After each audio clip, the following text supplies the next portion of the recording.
that makes 100 Thieves unstoppable almost when a player like that is performing at that level.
But the spike is down, and they're using the smarter play.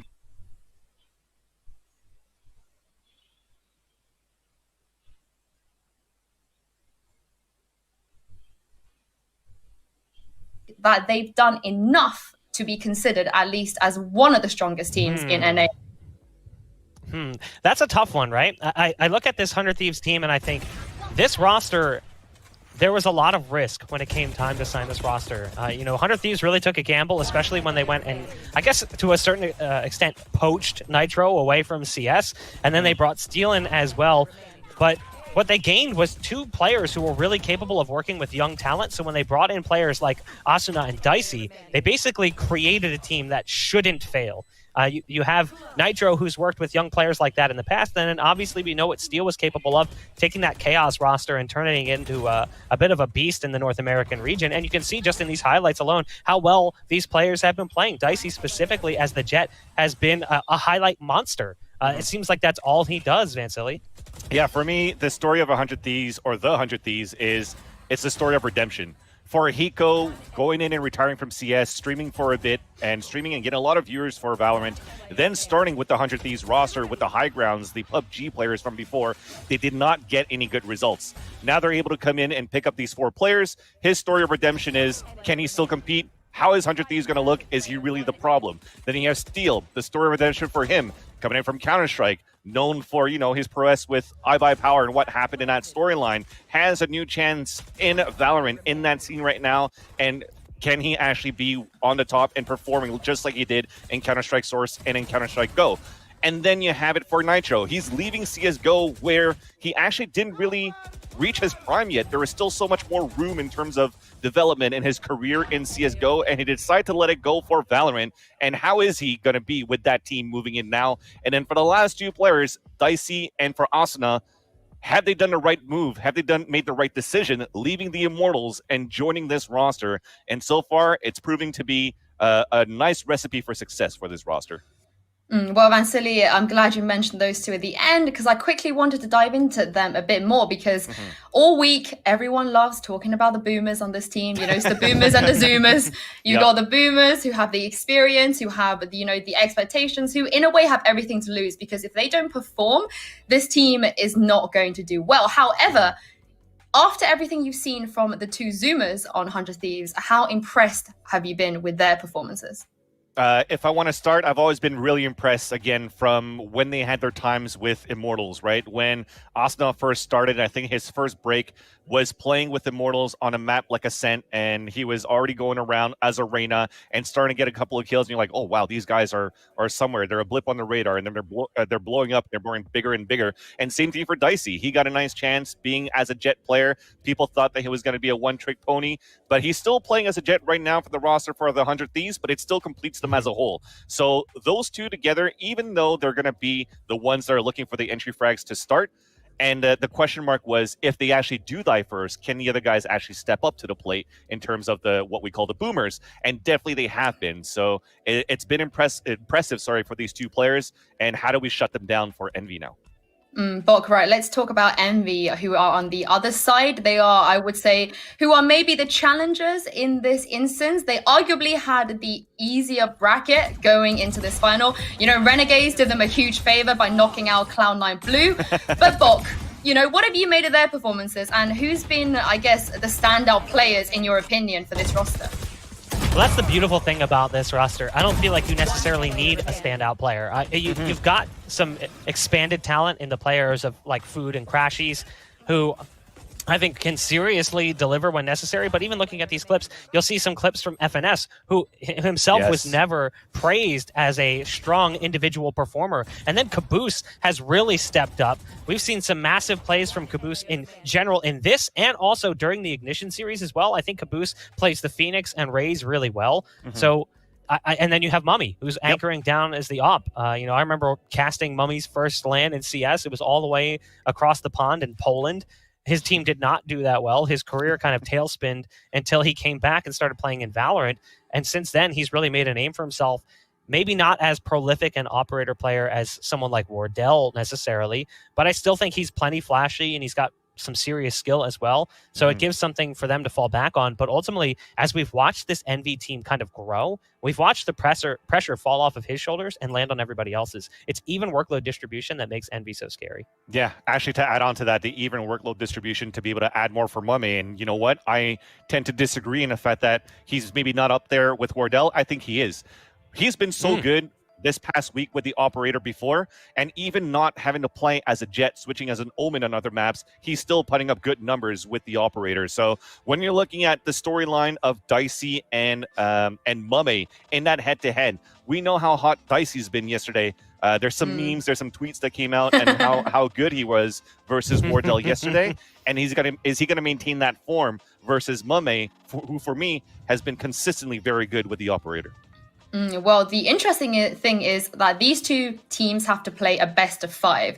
They're not really used to being the two teams that end up in the tournament final and playing best of 5s. And in this instance, the picks and bans are going to be slightly different because we don't have that map advantage. So if we take a look at the picks and bans now, there are actually no bans, just picks in this instance, because it's a best of 5. So we are going to play all of the maps. So if we do get to that 5th map, so if it does end up being 2-2, the 5th map will be randomly generated, so neither team has an advantage.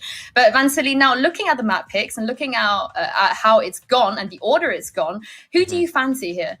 So if I'm not mistaken, though, if we're looking at, because I was looking also from what was picked in ban, and I think the first map is going to be Bind. So maybe it's a little bit off of what we have with map picks and bans, but if I'm going with the tournament organizer here in the back end, I think it's Bind, Split, Ascent, and Haven.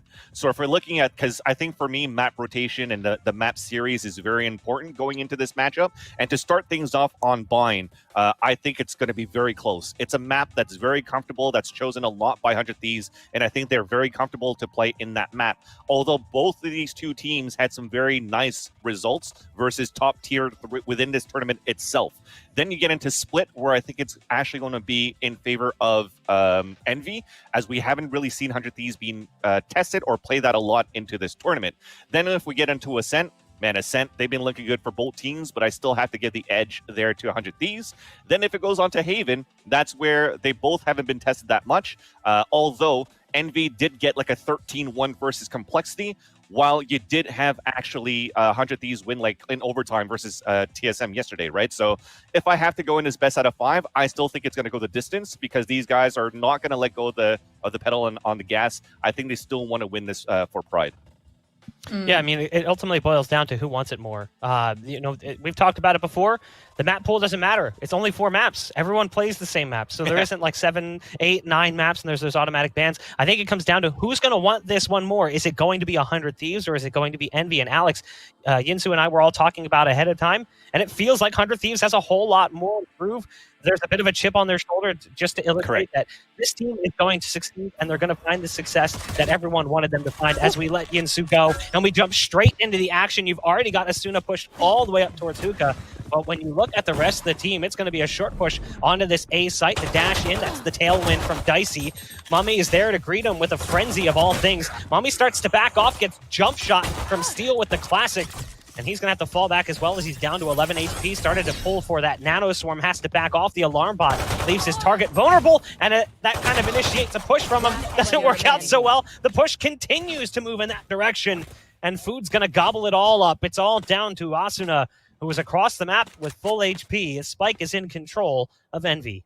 Yeah, first off, a nice paranoia from Mumbai to slow things down, slow down the attack. And the second thing is FNS, even if he didn't spawn Asuna or go in a head-to-head battle, to just keep him there as he's trying to be that flank watcher, trying to be the one that's going to cut them on rotations and eventually flank. Now he's stuck in a 4 versus 1. It's going to be a very tough one to win. And while they know this, that Asuna has to fall back towards the A main, then you do have FNS going for the flank himself. So a great start here from Envy that denies a quick push from 100 Thieves into the hookah area, and it starts off quite well for the defender side.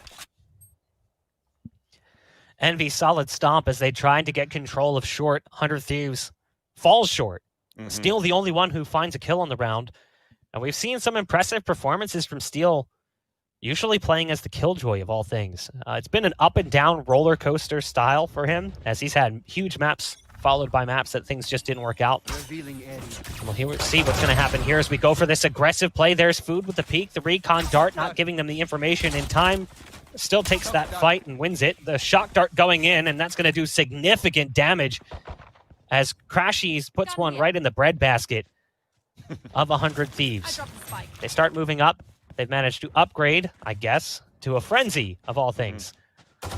But and that's the thing, sorry, Bog, just to mention, because they only had 1 kill on a previous round for 100 Thieves, they're going for a full classic save with only the upgrade on the frenzy. So it's a good money economy generation, or not generation, but it's a good way to control your economy so you can have a better gun round into the next.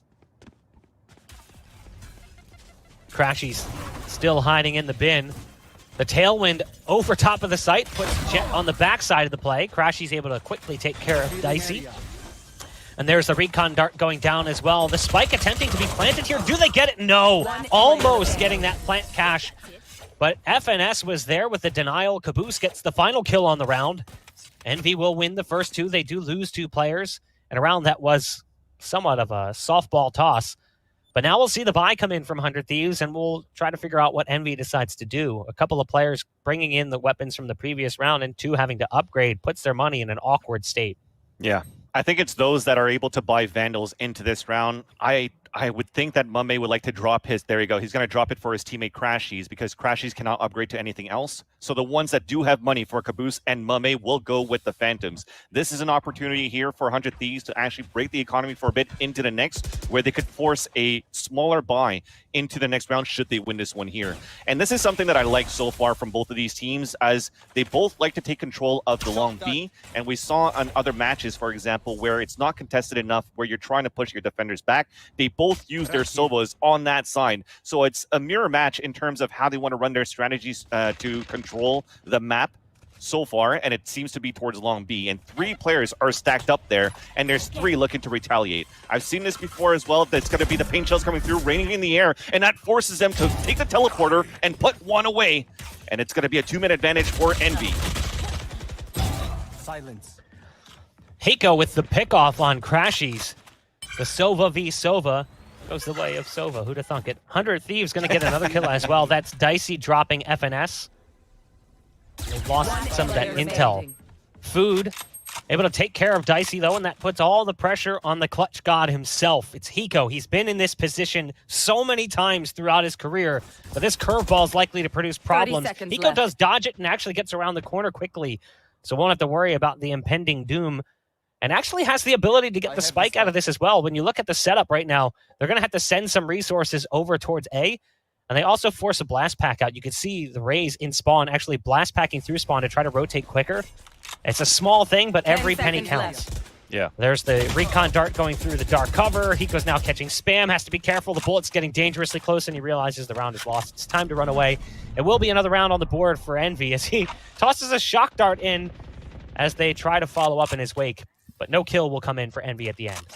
And Envy was comfortable to actually let Hiko save his weapon there. And I found it that it was interesting that they actually let Hiko get the spike and maybe even let him run towards the A side at the beginning. But then you saw how they readjusted, right? As soon as Food went for the curveball and saw Hiko and decided to fall back, he was going to get some support from Mummy, which allows a third player to slowly rotate towards the A side. So if Hiko decides to book it back towards A to plant, it comes into a 1-versus-1 where Hiko actually has to stick the plant because there was not that much time left, and that would come to a secure round for Envy, and they run the number side on the Crossfire on B because the spike was dropped closer to the site.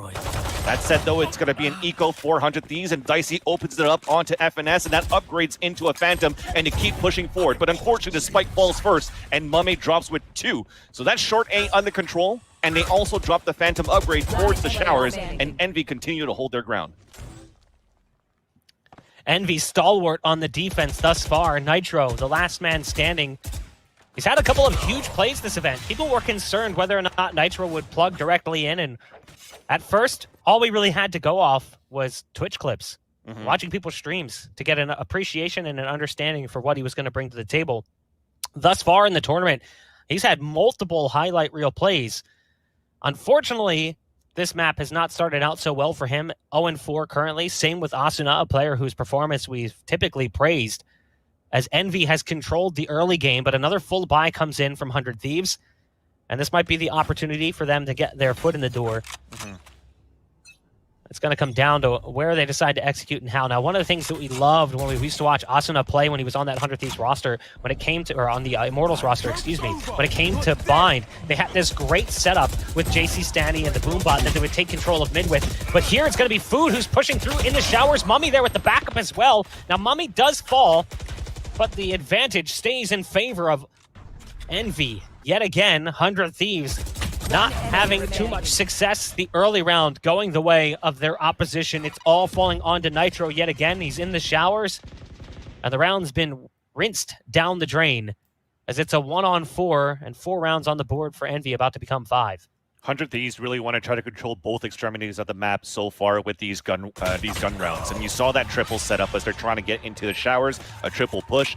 The tell was that recon dart that went back, and you saw how they adapted from Envy, though. They fell back towards the site. They used to run it back instead, so that's going to be the information taker for Envy. And on top of that, you're able to get 1 kill for Food pushing through a cloudburst and then taking down one member of the 100 Thieves, which allows him to get that numbers advantage. But when we're talking about highlight reels from Nitro before, how he fits into this, the story so far is a highlight reel of how Food, Mame, and Caboose are currently playing. We talked about them in terms of who we need in terms of the fragging power. The young guns are coming to work, but where Caboose was able to shine, he continues to be able to shine with his anchored play inside the A site and as well as towards the B. He's really being mobile on helping out Envy on these predictions on the stacks, and it's paying off in dividends. 100 Thieves now, they come back into a round where they're looking for a split, but they're really counting on the knives of Dicey.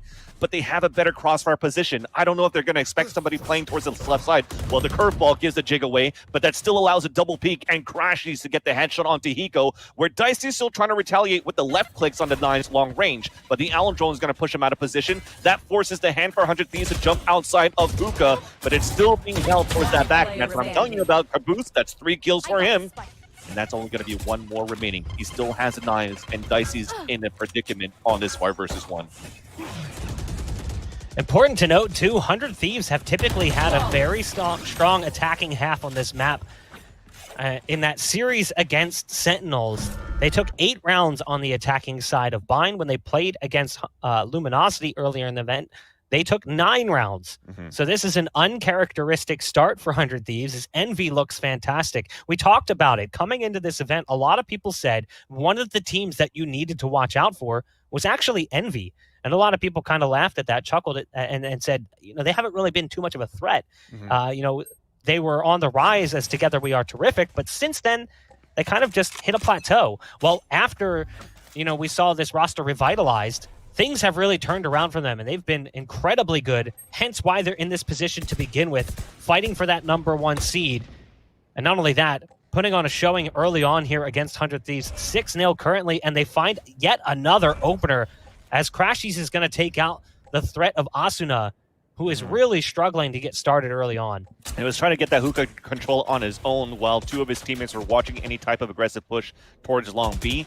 But it's just better positioning from the back of ND, playing it more passively this time to look inside that hookah area instead of challenging close range, where they know if he's trying to play Asuna, that is, with the Boombot, with the paint shells to clear out the areas, they might get caught off guard. So they're doing a good job to readjust on to this strategy versus 100 Thieves. They also don't force any type of rotations. They still have 3 players on the A side. But 100 Thieves, they seem to want to contest towards this orb and using also the operator of Dicey to try to get an opening. The thing is, look at the positioning of the trap wires. If they try to take showers into the A side, that could do a lot of damage. Nice mollies to set things off. That's going to push them out of position from the back side here. That's courtesy of Steel. Left. But as they're still playing the passive side on Lamps, they still have a better angle for Envy, and it shows. FNS gets the kill onto Steel himself, and they spray through the smoke, the wall bang onto Hiko, a second one for Caboose.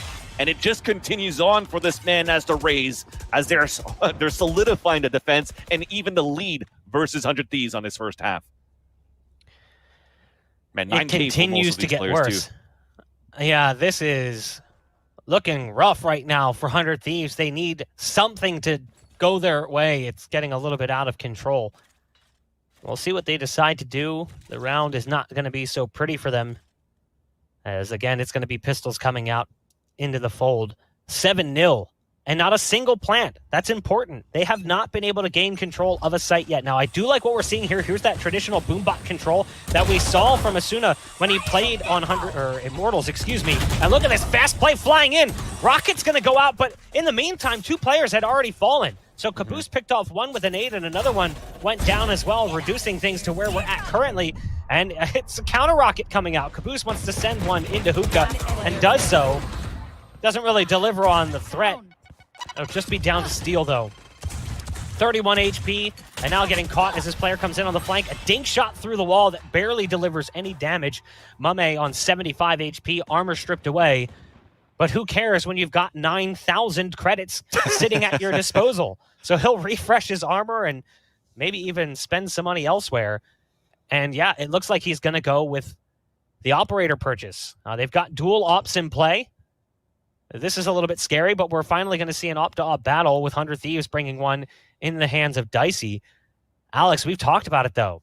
The op on attack feels awkward now. It has not worked out as well as it used to, even for jet mains. Yeah, but I feel Dicey is definitely a man that's able to do it right now for this roster. But when you think they've reached a light at the end of the tunnel for 100 Thieves, it doesn't pay off in their favor. Caboose, another frag, maybe another first blood in his favor. But on top of that, when they only carry one op, they have to face off against a double op from Envy. So it's going to be even harder for them to take control of the map. And you see one of the operators right now, Mame by the APC, looking to push aggressively towards short, and he still gets that pick onto Steel. And he keeps walking and walking, taking that control, and with that, it's going to be FNS that's going to push forward. You're going to have a battle very soon. He wins it. He gets the double kill. There's only going to be one more, and it's going to be Caboose, the first one to get the kill, the last one to seal the deal, and it's 9 unanswered rounds for Envy. And they don't have that much to buy every single time in the next gun round. Because, yes, the investment looked pretty low for the operators buy, but look at it in the end. They're still floating around that 9K limit. 100 Thieves just can't find an opening. Envy just consistently stomps out the push. Caboose currently putting on an incredible performance, 13-1. As yet another round goes live. Number 10, double-digit rounds, but not a single one in favor of 100 Thieves. Cyber Cage goes out, but it's a little bit too slow, so FNS will fall to Dicey as they continue to push fast into this A site. But no, he accidentally dashes into the portal.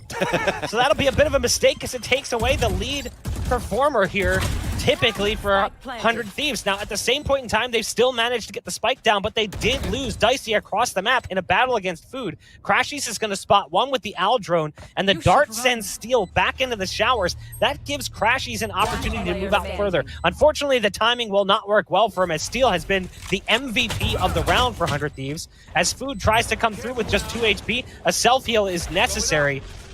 And that Killjoy ult is down, so the lockdown not going to detain anyone. As he waits for his health to tick back up to as close to full as he can get it. 98 HP is all he's going to get, as he has to now dive bomb the spike to try and get the defuse. Quick kill coming out, but ultimately it'll be the 4K from Steel to save the day. He'll scoop up the operator in the end as well, and the spike will not detonate and cause his demise. 1 round on the board for 100 Thieves thus far. A little bit sketchy, but at least there's something there. And the good news, at least from the accidental dash from Dicey going through the teleporter, is that even though he lost the fight versus Food, they know the rotation of that player is happening from very far away. And that allows 100 Thieves, after the pulse plan, to get more map control, more site control, and allowing to get that kill onto Crashies too. And I think it's still great on a 3 versus 1 inside the site that Steel puts the ultimate lockdown from the Killjoy, just to make sure that they could secure the round, to have one onto the board to start things off. But this round, though, you do already hear an early teleport inside teleporter, but who knows, at this point, from the point of view of 100 Thieves, was it going to be a fake teleport from the Omen, or did they actually really put somebody in there? And the answer is right there. Food opens the door, a curveball as well, but he doesn't get the kill. At least Mame chimes in on short A. 100's Fury come out, and Envy have a 2-minute advantage already, where 100 Thieves have to regroup as a team once again, take control of the map somewhere. And I think at this time it's going to be towards as a group. They have to work together now to try to take control of a site, but it's still a better setup here for Envy, as they have the numbers advantage, which allows them to get these stacks and these crossfires. They also have the ult advantage as well into the shadows. Hunter's Fury, run it back. On the other side, they had to spend a lot of that ult point build up to try to get that last round. More specifically, though, it was the lockdown from Steel. Caboose has a great position right now with the way that things are shaping up. A rare shock dart kill onto Mummy, but it does leave everything onto Steel. And again, caught off guard by FNS, who's lurking in the shadows in heaven. 10 rounds over 100 Thieves, just one. Caboose sitting pretty right now. 14-2, but with 12 ping, it's almost not even fair. I think he might be the server for this game. He's hitting the standby button on his modem. He's going with those old school console cheats. This man is putting on a clinic right now. And that's what's been wild about Caboose. We've gotten to see some just unreal performances from time to time. That said, there is still opportunity for 100 Thieves. I'd like to see them get this final round of this first half, because when they switch over to the defensive side, Steel on the defense is a seriously big problem playing as Killjoy. And Envy, they still haven't, they've been relentless pretty much on the way that they're taking this map control, pushing aggressively early into the round. This time towards Hookah, it gets stopped. But as this mixed buy is coming through, we are once again counting on Dicey with the knives. But he does connect onto FNS. So that works out. He upgrades to a Phantom, and they also open up the site to have a moment of salvation for 100 Thieves to potentially put a second round into this half. And Mame is going to be the one that's going to try to move forward, but you also still have Caboose alive. So it's still not out of the woods yet for 100 Thieves. They're just waiting for these smokes to dissipate, and they could try to work together. They have the Paranoid to work with from Mame on top of that. That's going to blind Dicey, but at least the Crossfire is there to allow Asuna to get the frag onto Caboose. So last one to go is Mame. That clock is ticking down. He's just going to wind it down. He doesn't mind for them to lose the round in the end. But it'll be nice to get a couple of kills for Mame to just continue. There you go. To just continue to be crisp once they take the attacker side. And there you go. Finally, Dicey gets the third kill into the round thanks to his kunais. And it's going to be 10-2 to end the first half in favor of Envy. Mummy just stat padding at the end, just trying to get a few more kills. The round was definitely over. There was not much that could be done. But again, now that we switch over to the defensive side, Steel, who's currently in that top performer position, largely in part due to the 4K and the round that they were able to win, Steel can now fall back on that utility a little bit harder as Killjoy and make it a whole lot more difficult for Envy. Would it be an insane comeback? Sure, of course it would.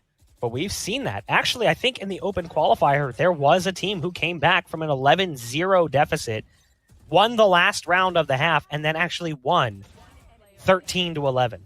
So it's certainly possible. It can happen. And if anyone was going to do it, I feel like it would be this team of 100 Thieves. 100 Thieves has so many veteran players surrounding the two young guns. They're used to being in positions that are not necessarily ideal and having to keep their calm under pressure. We'll see if that's going to be the case. Nitro kicks things off with a pickoff onto Food. Great nade as well. The paint shell's doing significant damage to Caboose. There's a dart in Nitro's side that's going to initiate a nade toss in his direction. Has to be careful. Does manage to get around it, but ends up falling to FNS, who gets into position. Nitro was still on the site, but ultimately does go down after just one more. Envy swarms the site and brings things down to 2. Hiko trying to do what he can with the shock darts, but the spike will be planted, and now it's retake time. At least you have 2 at low HP here, Fox. So that's going to be FNS low, Caboose low, but Steel fallen. And it's back to Hiko on an attempt at a 3 versus 1. So he has the information where at least FNS is at, and also where Caboose is at from where the paint shells flew by, sorry. And now they're going to go for a double peek. That's where he's looking exactly where Caboose is, but it's still going to be Crashies. That solidifies the round for Envy, and their take towards that B side was so nice. I like that Nitro did his best to try to slow down the push as much as he can from a paranoia that he threw from the back of the site into the front of the site. But they also had their own paranoia that was thrown, and not only that, we had paint shells that were thrown from Caboose too, and a side push through a cyber cage from FNS on the left side of the map in the back of the site that just allowed for him with the frenzy to sweep up those kills. And that was a quick, swift execution from Envy that 100 Thieves unfortunately did not have an answer to. And that forces them in a position where they have to buy on this defender round. They have a Sheriff to work with. Steel trying to go for some close range deeks, should I say the Sheriff, sorry, but he cannot get the kill. And he's forced to fall back, but he also calls for a full rotation of 100 Thieves towards the A side. So they're still hesitating for a bit as they realize the action has slowed down. They are just going to go back with 2 and 3. Just a default setup for 100 Thieves where they hope the Sheriffs could come in, ring, and save the round. This is a very impressive performance from Envy thus far. I still want to hold out hope for 100 Thieves, but it's getting harder and harder to see the light at the end of that tunnel. Yeah. Envy hasn't necessarily been lights out on Bind during the closed qualifier. Losing to Cloud9 Blue 13-5. Losing to Sentinels in overtime 17-15. Losing to Dignitas 13-11. They did pick up a big win against Renegades 13-3 and also Complexity 13-7, but at the same point in time, the results certainly speak for themselves. Envy look like a completely different beast today. As they are up 11-2 and they're in a 5-on-3 as well. Looks like they might secure that 12th round as the spike's about to be planted. Dicey is forced to work with an LMG. The airs, is he going to be able to make something happen? He dashes in with the tailwind, and as soon as he peeks, crossfired upon, so now it's down to just 2. Even a beautiful dart that greets him when he lands after that dash, and FNS picks up the last 2 towards you, and you saw how slow that was for, not necessarily slow, but patient it was for Envy. Control the site first, get the plant after. 3 players moving up towards the APC. They then used a curveball from Food, and they went for a triple peek towards the back of the site, which opened up the defenders back there because they knew that Steel was contesting since the beginning of the round from that short A side. And as he kept missing shots, they kept pushing forward. They kept pressuring him, and it got him into an area where he didn't even have a chance to get into an off angle where he could actually get them close range with the Sheriff, and that just allowed Envy to dominate on that last round. So Envy at map point, 100 Thieves stuck again on a mixed buy. We see a couple of Sheriffs, some Spectres.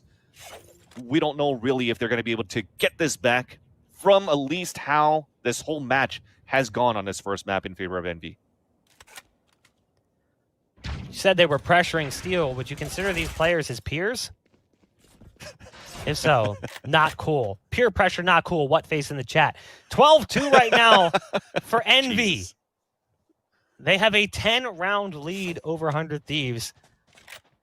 And I like what 100 Thieves is doing here. Getting aggressive, using this lighter hardware to try and take that battle straight to the faces, and oh no. Yeah, big. That is a brutal paranoia. That flash can be oh so intense. Dicey's trying to find safety in those swirling winds, but not able to, as eventually the bullets will pour through and he will succumb to his injuries, as does Nitro coming through the portal. It all falls on the Boomers. Hiko and Steel, what can they do with just pistols? We've seen impressive moments from them in the past, but it's not going to happen today. 13-2, Envy puts on a clinic on Bind, and 100 Thieves failed to get that early start they needed. I have my camera off. Whoops. Surprise! Boomer stuff. Twitch chat, it's all for you, I swear. Just forgive it. Definitely a quick map going there for Envy here, Buck, as it was very one-sided, probably one of the quickest binds I've watched so far in this tournament. And when you mentioned the possibility of a 1-11, 13-11 like LG did versus Nbox, it did not come into favor for the 100 Thieves, unfortunately. And you know what? When I'm looking at this series, this best out of 3, like I said, I was given the edge here for Envy on Bind. I'm giving the edge on the next map on Split. But I think the other 2 that will remain will have a chance here for 100 Thieves, or the 100 Thieves, sorry, to make this into a 5-map series. But this is definitely, even though you wanted to call this a close matchup on Bind because it was good results from 100 Thieves, it definitely shows that Envy, they just want to end this really quick. Yeah, you got to applaud Envy for their performance. We hope to see a little bit more from 100 Thieves, but this is a long series. It's a best of 5. There's still plenty of maps to be played out. And as such, we are going to go ahead and throw things to a break. When we come back, we'll be jumping into map number 2 to see if Envy is going to continue where they left off in map number 1.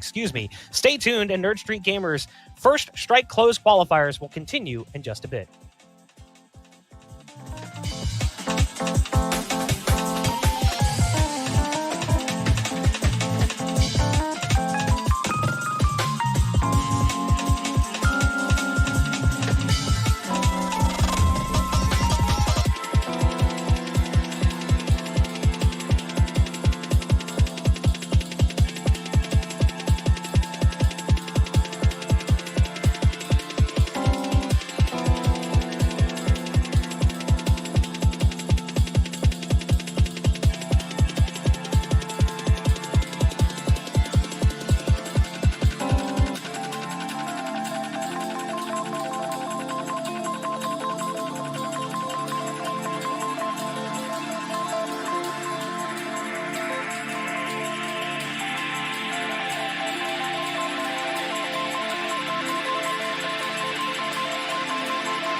and welcome back to the finals of the First Strike North America Closed Qualifiers, brought to you by Nerd Street Gamers. I'm joined by Bok and Vansili, and we're already one map down in this best of 5 between 100 Thieves and Envy.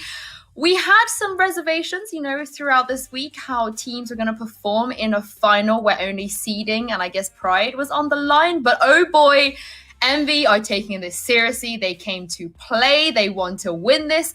Vansili, what did you make of that victory from Envy? And not only the victory itself, but the fashion in which they took down 100 Thieves. Exactly. I think if we wanted to see Envy win, they definitely proved that in dominant fashion, at least if you're an Envy fan and you're happy to. The third really even get time to get into the game. I think that does matter. Some teams do need a bit of time to take it slow and then sort of come back. That's why, in a best of 5, that's why it's so exciting, because an early lead doesn't guarantee you that win automatically. But Bok, if you are 100 Thieves right now and you've just slow things down to allow Envy to rotate back. So they had the full pace and control of that map, I think, and I believe rather. I mean, if we take a look at the stats, I think it is a story. It tells itself. 100 Thieves didn't really even get time to get into the game. I think that does matter. Some teams do need a bit of time to take it slow and then sort of come back. That's why, in a best of 5, that's why it's so exciting, because an early lead doesn't guarantee you that win automatically. But, Bok, if you are 100 Thieves right now and you've just lost 13-2 on your own map pick, how worried would you be? I mean, ultimately, again, it's a best of 5, right? So there's still plenty of maps to be played. I'd be a little bit concerned about going to Split. Split is a map that Envy has been very good on for a long time. It's long been considered their playground. So I guess in that respect, I'd be concerned. But at the same point in time, even if you go down 2-0, you've still got one more chance. So I wouldn't be too worried right now if you're 100 Thieves. I still think there's plenty of opportunities for them. Yeah, I echo that for sure. Well, of course, they don't play Split that often. So I would say that it's probably kind of likely that we might get a 2-0 at this point. But like you said, Bok, it doesn't matter too much right now in this best of 5. But right now, it's a time for our second map. Good luck. Have fun, guys. I'll see you on the other side. Thank you so much, Yinsu. So, Bok, it's time for this matchup here for Split.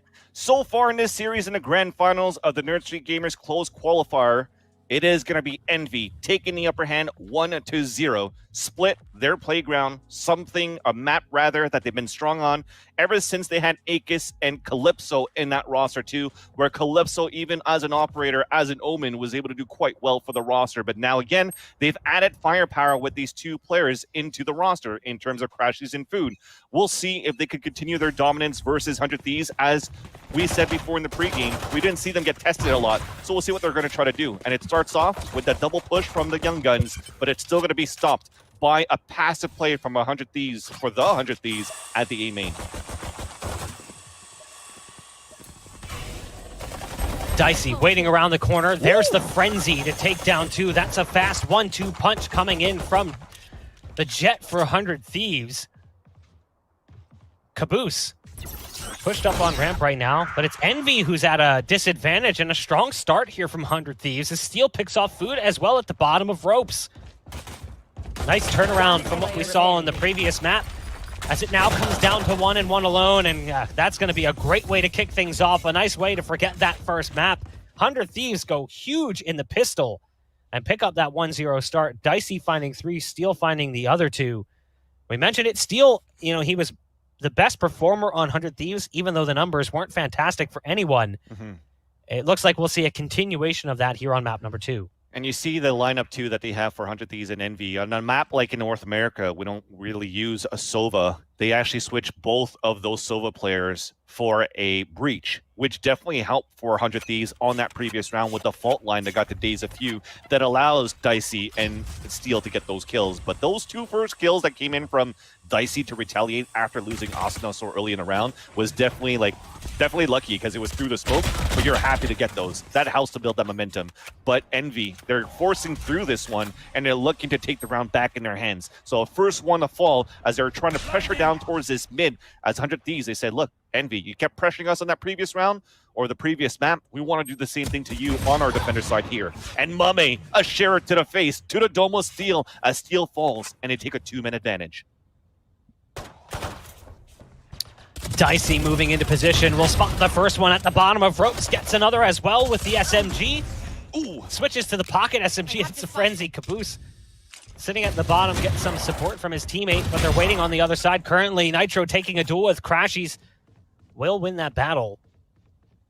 It's somehow awkwardly fallen into a 2-on-2. You've got Breach and Omen left for 100 Thieves. The spike going to be planted here.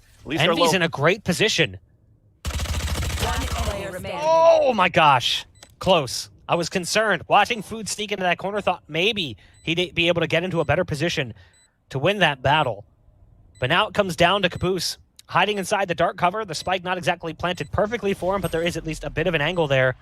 And you can see the pings coming out from the squad as they try to offer some backup. First shot needed to be on the money, and it wasn't where it needed to go. So it will be 2 rounds in a row for 100 Thieves, but a promising second round for Envy. Oh, yeah. You know, spike plant, 3 kills, that's not too shabby. And the thing is, you saw it from that Sheriff. The first one had to really connect on that 2 versus 1, but he even had a chance for a second and a third kill. And then it would have been a different story, of course, on that 1 versus 1. But 100 Thieves did definitely well in order to stop the bleeding on that previous round. But you saw there was a lot of active flanks there, lots of control towards that mid side. And you got to thank the guys on 100 Thieves' side, where they actually went back from the A heavens down to the rope. That allowed Dicey to just get too early into the trades, into the push towards that B side. But it still opened up the site, though, on the B. They forced a rotation out from Nitro from the B side over to A, which allowed them to get a spike plan, which allows them to build the economy into this round. So it's going to be another gun round or a force buy coming in for Envy. Well, you do have a couple of Phantom Inspector and still a surprise attack from Food and make that a Sheriff in the face of Steel again, unfortunately, but Nitro's in the sight. He drops 2 of his own. He's low on HP. Close range is going to be Mummy turning around the corner at the pillar, and that's 1 player to fall. Asuna on his own, making it a 2 versus 1, upgrades to a Phantom, and as the spike has just been freshly planted, he still has a chance, to press this forward. Asuna dropping to the bottom of ropes. There's 2 players remaining here on the other side for Envy. Asuna didn't really get his foot in the door in that last map, but has an opportunity to start that here. Asuna slowly creeps out. There's 1 towards spawn. The Jiggle Peek comes through. The dink shot's in. Nice shot from Asuna, though. That eliminates Mame. There's the paint shells coming in, but Food is quick with the peek. And the swap to the rifle at the end as well. Envy will pick up the first full buy round. Got a little sketchy there. There was a possibility for Asuna. Let's take a look at the money, too, because it shouldn't be good here for 100 Thieves because of the way they won that previous round. The money is kind of scattered around. They're going to scrape together a buy, but it's not going to be what you would want to see after winning the first 2 rounds and only losing 1. Yeah, and the thing is, it wasn't really a full gun round for Envy either, right? We had a Sheriff, we had a Stinger, and it was the Stinger and the Sheriff that were able to open it up there for Envy. They upgraded 1 weapon, of course, because it came to a 1 versus 1. That allows to build the economy back for Envy, but overall, that definitely puts the 100 Thieves in a pickle in terms of their economy into this round. So the tides have turned into this first half early, but it's still going to be Nitro that gets 2 of his own. He wants to turn this back for the 100 Thieves, and that's 2 to fall, but no spike. It's actually still hiding behind a dark cover, and he's looking for his teammates. He's got the camera out. That's FNS looking back and forth, and they have to count on 2 players on mid to try to open it up. But it's still a 2-man crossfire towards that heaven side, and Nitro even eliminates the spike carrier as they're slowly trying to pinch in. So Food on his own, looking for another clutch here. He gets the first one onto Steel, back to a 2 versus 1. There's an alarm bot into ropes. He doesn't know that yet, but that's going to give a lot of information, a lot of help for the 100 Thieves, should they know that he's coming through that side. But the spike is down, and they're using the smarter play to actually stick together and just watch that spike on the A main.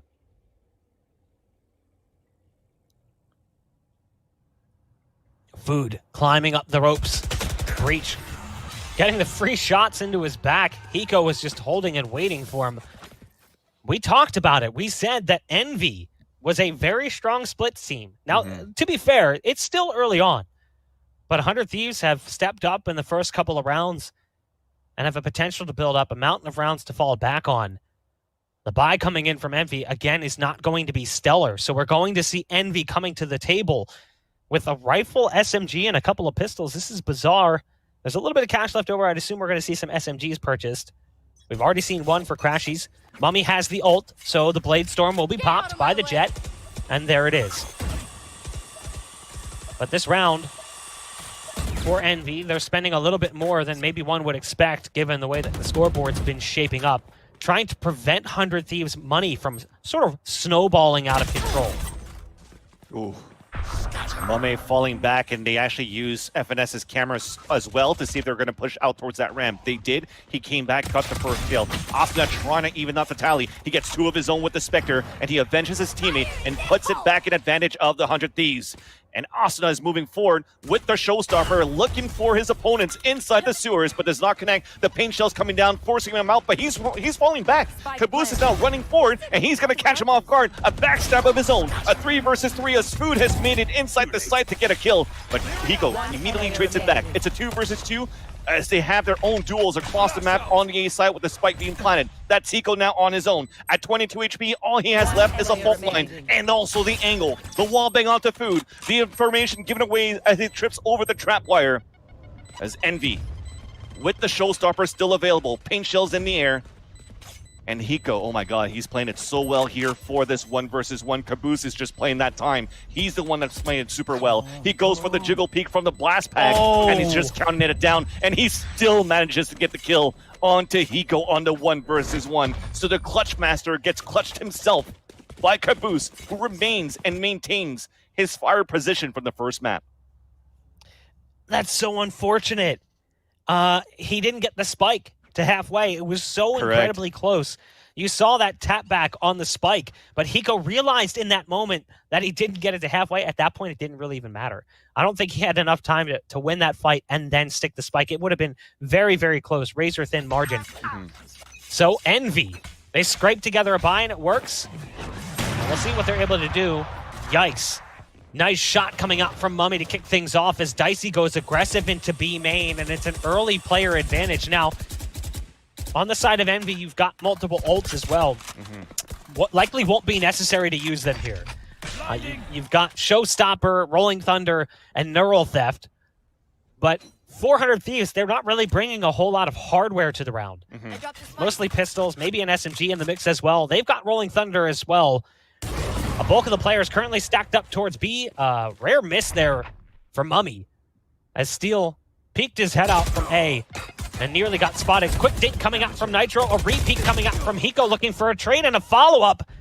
There's a little bit of damage, but can't quite find it, and now it's fallen all onto Steel, who was over originally on the A site, now dropping down into the ropes, paranoid out of position, and he's got players on all sides.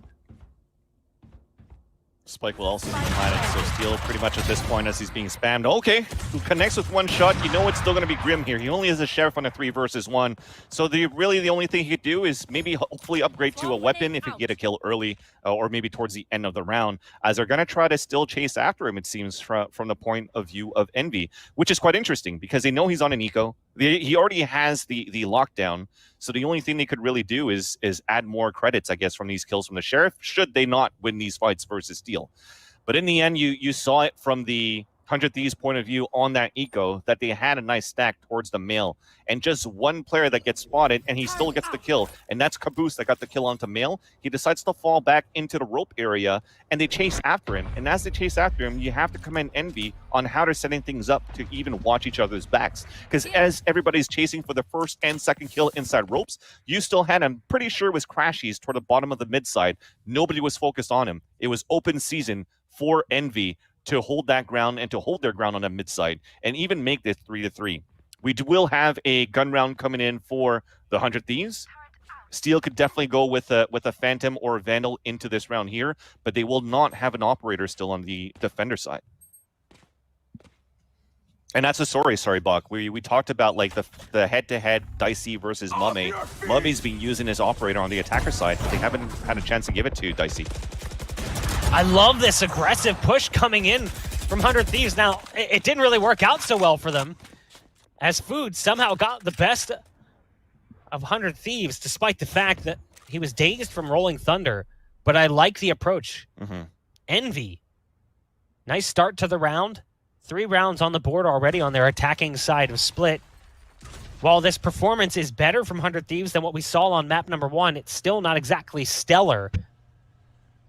We'll see if they can try to turn things around here. Again, Envy still has those ults to fall back on. Rolling Thunder, Showstopper, Neural Theft, all available. And you've also got Mummy, who's gone to the Operator, which at times can feel like an ult in and of itself. So powerful with that scoped rifle. Hiko throws down another flashpoint, decides to back off. It's the right call, as Envy has gathered up control of Mailroom. They're going to be splitting on to B. Only one player coming through from B main. That will be Omen. That's Food. 30 seconds left. Hiko's got to be careful as they're coming around the corner. Then Aid lands right in his lap. That's the first kill coming through. Nitro on the site. Here's the blast back being popped. 23 seconds left as they start to gather up control of the site, and Steel is all the way across the map. The round is lost, and Steel knows it. So no sense going for it. No sense really wasting anything. It'll be a round for Envy as they take control of the scoreboard here in round number 7.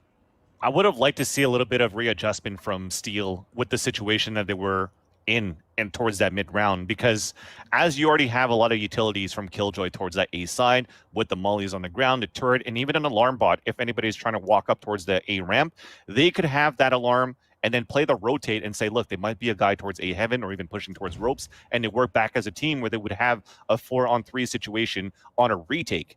But even if Steel even rotated to the point where he was able to stack with his teammates towards B, it would have given an advantage of a 3-man hold at least 400 Thieves inside that site. On top of that, being able to use a lockdown to run the clock down in their favor.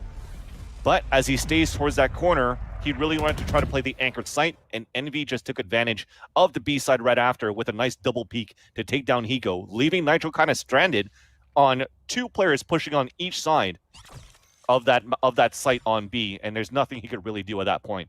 So Envy, as we were mentioning a few rounds ago here, Bach, that Envy has been a good team and has been very dominant on a map like Split.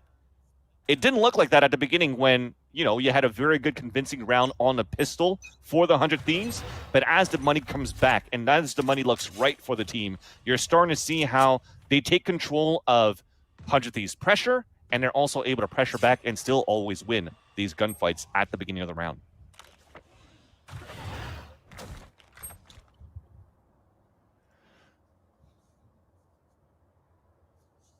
Mame just holding currently with an op. Steel's been alone A site for most of this first half thus far. They haven't really tried to pressure him too much. So much utility down. You've got the alarm bot up in heaven. 2 nano swarms down, and the turret as well. Steel just holding down from elbow, currently watching heaven. It's a split setup right now from 100 Thieves. You've got pressure on B. You've got 2 players over there with Spike as well. And then you've got 3 players currently grouping up over towards ramp. And that'll be Crashies popping his ult, moving in towards heaven. Caboose gonna just send a rocket straight to the face of Steel. Look at the bait and switch that's coming in from Envy currently. This is masterfully played. They've made them believe that this is going to be an A hit, when in reality the spike is over on B. Sure, kills are piling up for 100 Thieves, but surprise, the spike's all the way across the map, and Mummy's in a position where he can get out of dodge. And now they've pushed in through to spawn. Food's able to catch off Nitro, and the plan starts to work out for them. 3-on-3, the number is still not an advantage for Envy, but they've got time on their side if they've already managed to exhaust some of that clock. Hiko somehow catches Food off guard. The flash comes through, and he can't get around the corner in time, with low HP picked off by the Ghost. Mummy with a quick shot coming out from the Operator, but it's going to fall onto him. The Blade Storm gets popped. Mummy, though, missing, and now it's down to a 1-on-1. It's Op versus Breach. The stun from the Breach, the fault line not working out. Getting around the corner is Mummy, and that's it. The round, like you said, it's over. Mummy's gonna die here, as is Hiko, but it's okay. Envy's won the round. A little bit scary there, but I like the approach from Envy. You now see a potential of good retakes for 100 Thieves based on that, because although the They sold it perfectly for Envy's side. You still made it a 0 versus 0 at the end of the round. Yes, the round got into the favor of Envy, but 100 Thieves still were managed to get 5 kills rather with only pistols. They were on an eco, and the only one that had a weapon was Steel, which is why you had him playing solo towards the elbow side just in case that he could maybe anchor it out, and they go for a stack towards B, a gamble that eventually they might have an initial push from Envy in that area, but they gambled wrong, and it was just a nice way for Envy as well, the way that they took the site. A showstopper to a rolling thunder, but also adding a flashpoint to really blind Steel and not give him a chance to do anything. But now we finally see the first op versus op battle. Dicey takes the upper hand versus Mummy into this half, and they have an early one-man advantage for the 100 Thieves, where maybe finally things could maybe turn around as they finally have a full gun round rather, and the weaponry that they need and that they wanted for the 100 Thieves side.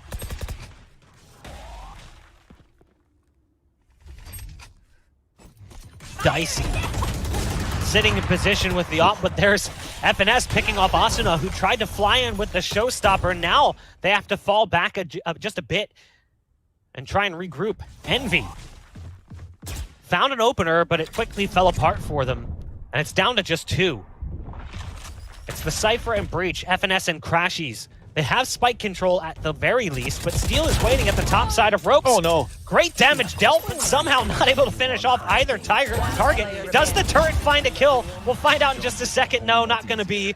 Pico Nice. is there to make sure that's not a possibility, but there was a very serious possibility that turret found 2 kills. If they made it through the window, both players were super low on HP, and I think it was like 12 and 7.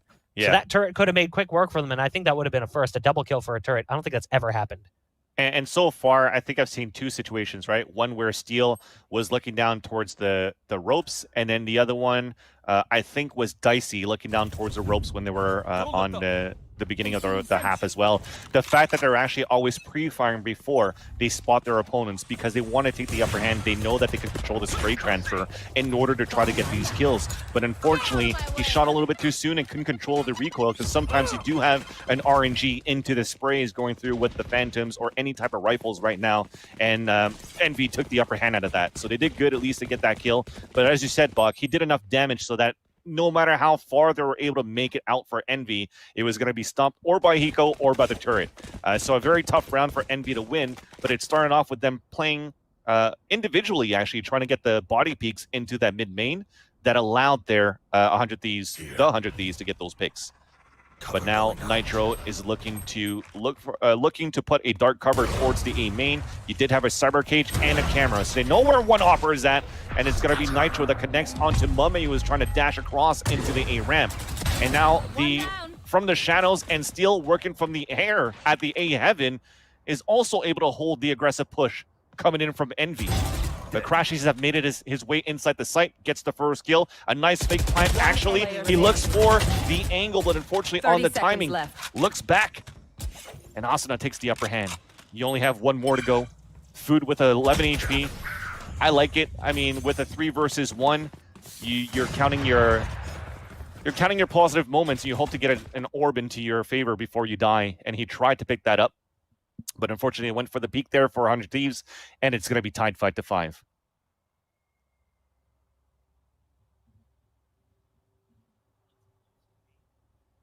Oh yeah. Mm-hmm.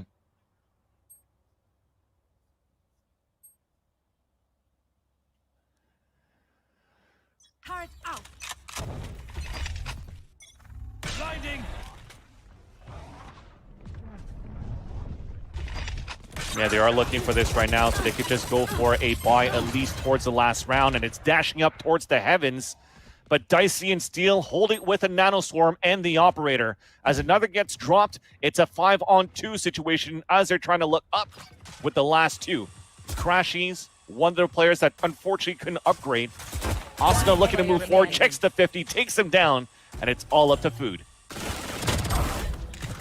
Food waiting for Asuna, who flies in and gets obliterated by the Stinger. Food may be a little bit too aggressive to find that final kill on the round. Or not Food, Asuna, excuse me. Food now the last one alive. Mm-hmm. Scooped up a Phantom. Could do a little bit more damage. The question will be, what can 100 Thieves do when we move into that second half and we see them on attack. Food sneaking up. Can't quite get the angle right. Steel is holding it perfectly, patient as ever. 6 rounds now in favor of 100 Thieves. 1 up over Envy. And we move into the final round of the first half. We'll take a look at the scoreboard yet again. It will be a full buy from both teams, but one that includes a dual op presence for 100 Thieves. We've seen that actually before, but did they change their mind? It looks like that's going to be the case. Nitro was on the op, but it looks like going back down to a rifle potentially. Well, here's the thing, though, Buck. Okay, he's gun juggling. Is he gun juggling? It's the last round of the half. You can even go for a triple op setup if you want to, with Steel buying one as well, and then you just juggle back if you miss the shot. But it's just going to go for 2. And if, of course, like you said, if they miss a shot, they'll have a Phantom to work with.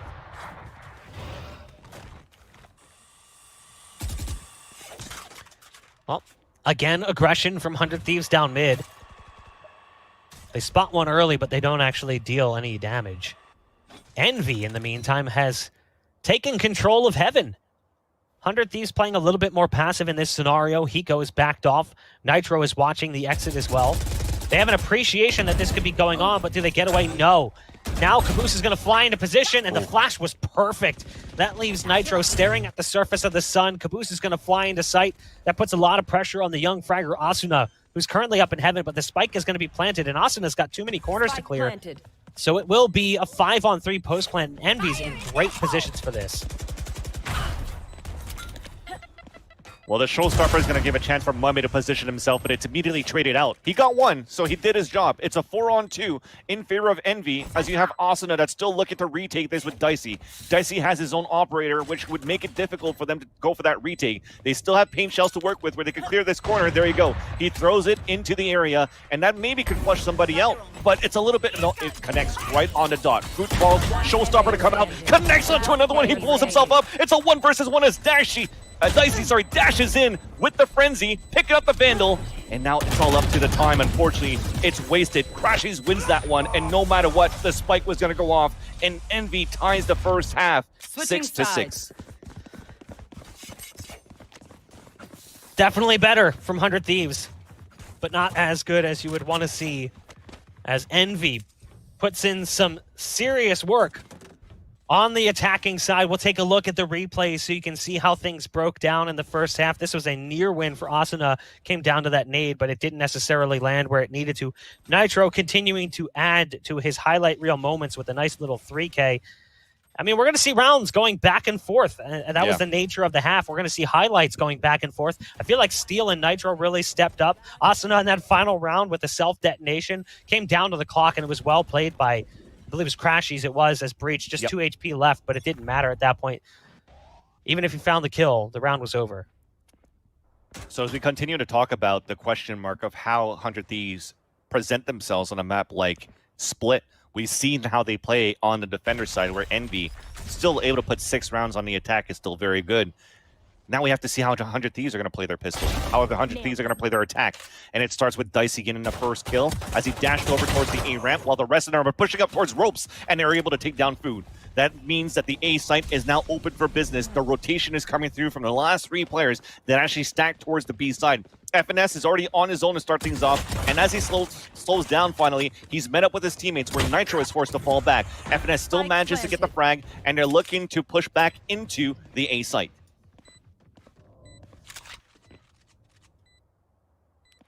The pistol round right now, numbers advantage for 100 Thieves, but Envy's got sight control. Steel with an execution onto Caboose, putting a bullet in the back of Envy's one player towards screen. Steel's now up in Heaven trying to do more. Steel with the jump shot, make it 3. Great work for 100 Thieves in the pistol to take the lead. They needed to kick things off in this second half with a pistol round win, and they do so, as they need to build up some rounds before Envy's got money to fall back on. And it works out nicely thanks to Steel's heroics. 11-7 for Steel, not top of the scoreboard, trailing behind both Hiko and Asuna. But we've seen a couple of rounds from Steel where he's come up big, and that one definitely stands out. The pistol round going the way of 100 Thieves.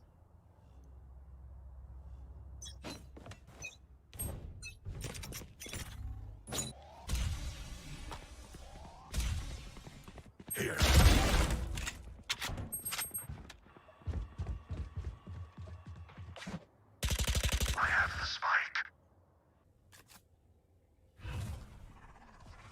Shadows traveling.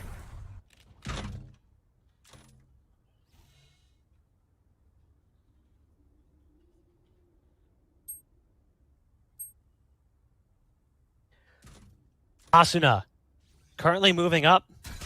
As I believe Van Silly had an issue with his mic. We'll get that fixed as quickly as we can. Nade's going to land inside mailroom. That's going to push Asuna back just a bit to dodge the paint shells. Another paint shell's coming out, but it's a little bit further. Nice flash to lead them in. The fault line comes in, but it's a little late. There is a kill there coming in for both sides, but it leaves Envy with the advantage of 4-on-3. This is a round that 100 Thieves really needed to win. They could not afford to fumble this one away and lose that lead to Envy with them now on the defense. Crashy sending out some flashpoints. That helps FNS go for the peak. Nitro dive bombs the site, and it works out well as 100 Thieves take control of B, but quickly through that dark cover, Mummy picks off Nitro. And now it's a 1-on-2. Hiko's got to go back and scoop up the spike with just 15 seconds left. He's going to have to grab it and start moving towards the site quickly. 10 seconds One has gone down the stairs and will potentially spam through this box as he goes for that dedicated spike plant. Yeah, there's the push through. There's not much that can be done. Mummy with great work, finding a 3K here and bringing the score to 7 apiece. And as I was trying to mention before, sorry, with the mic issues there, where we saw this on the first half, where 100 Thieves were able to actually win pistol.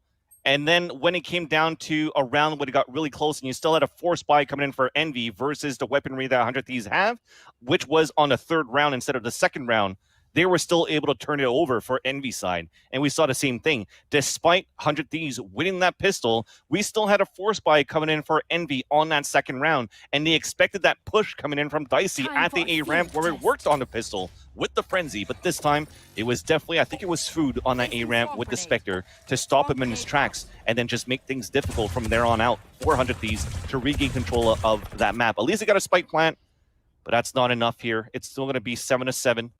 Tied up in this second half, where 100 Thieves are trying to work back as a unit to take control of this B heaven. It started off with a flashpoint, but there's still going to be one to fall.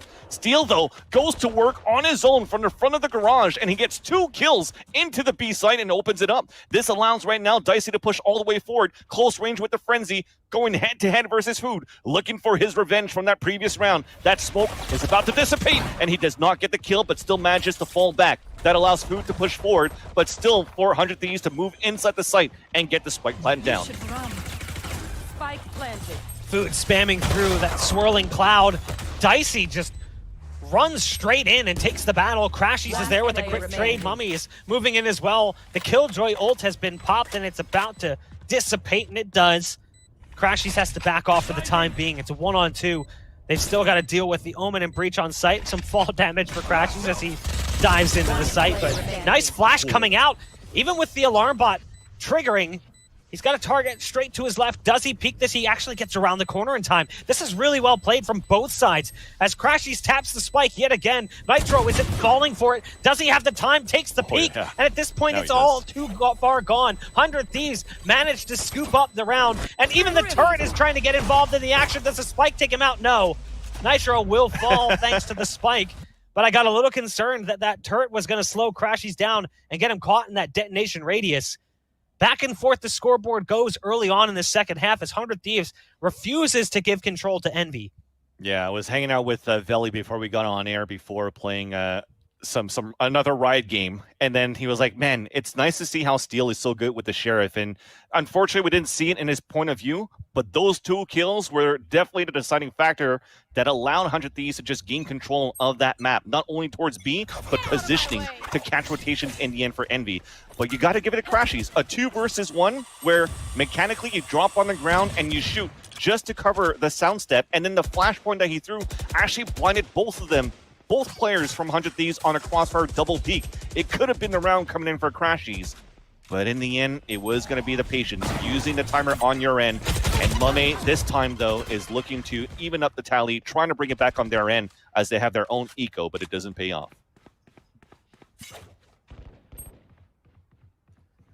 Crashies picking off Steel across the map as well. Advantage Envy currently, but the weapon advantage is there for 100 Thieves. Asuna will catch Caboose coming up at the top of the rope. Now Crashies is in the pressure position. He's in the hot seat on the site with a Bulldog.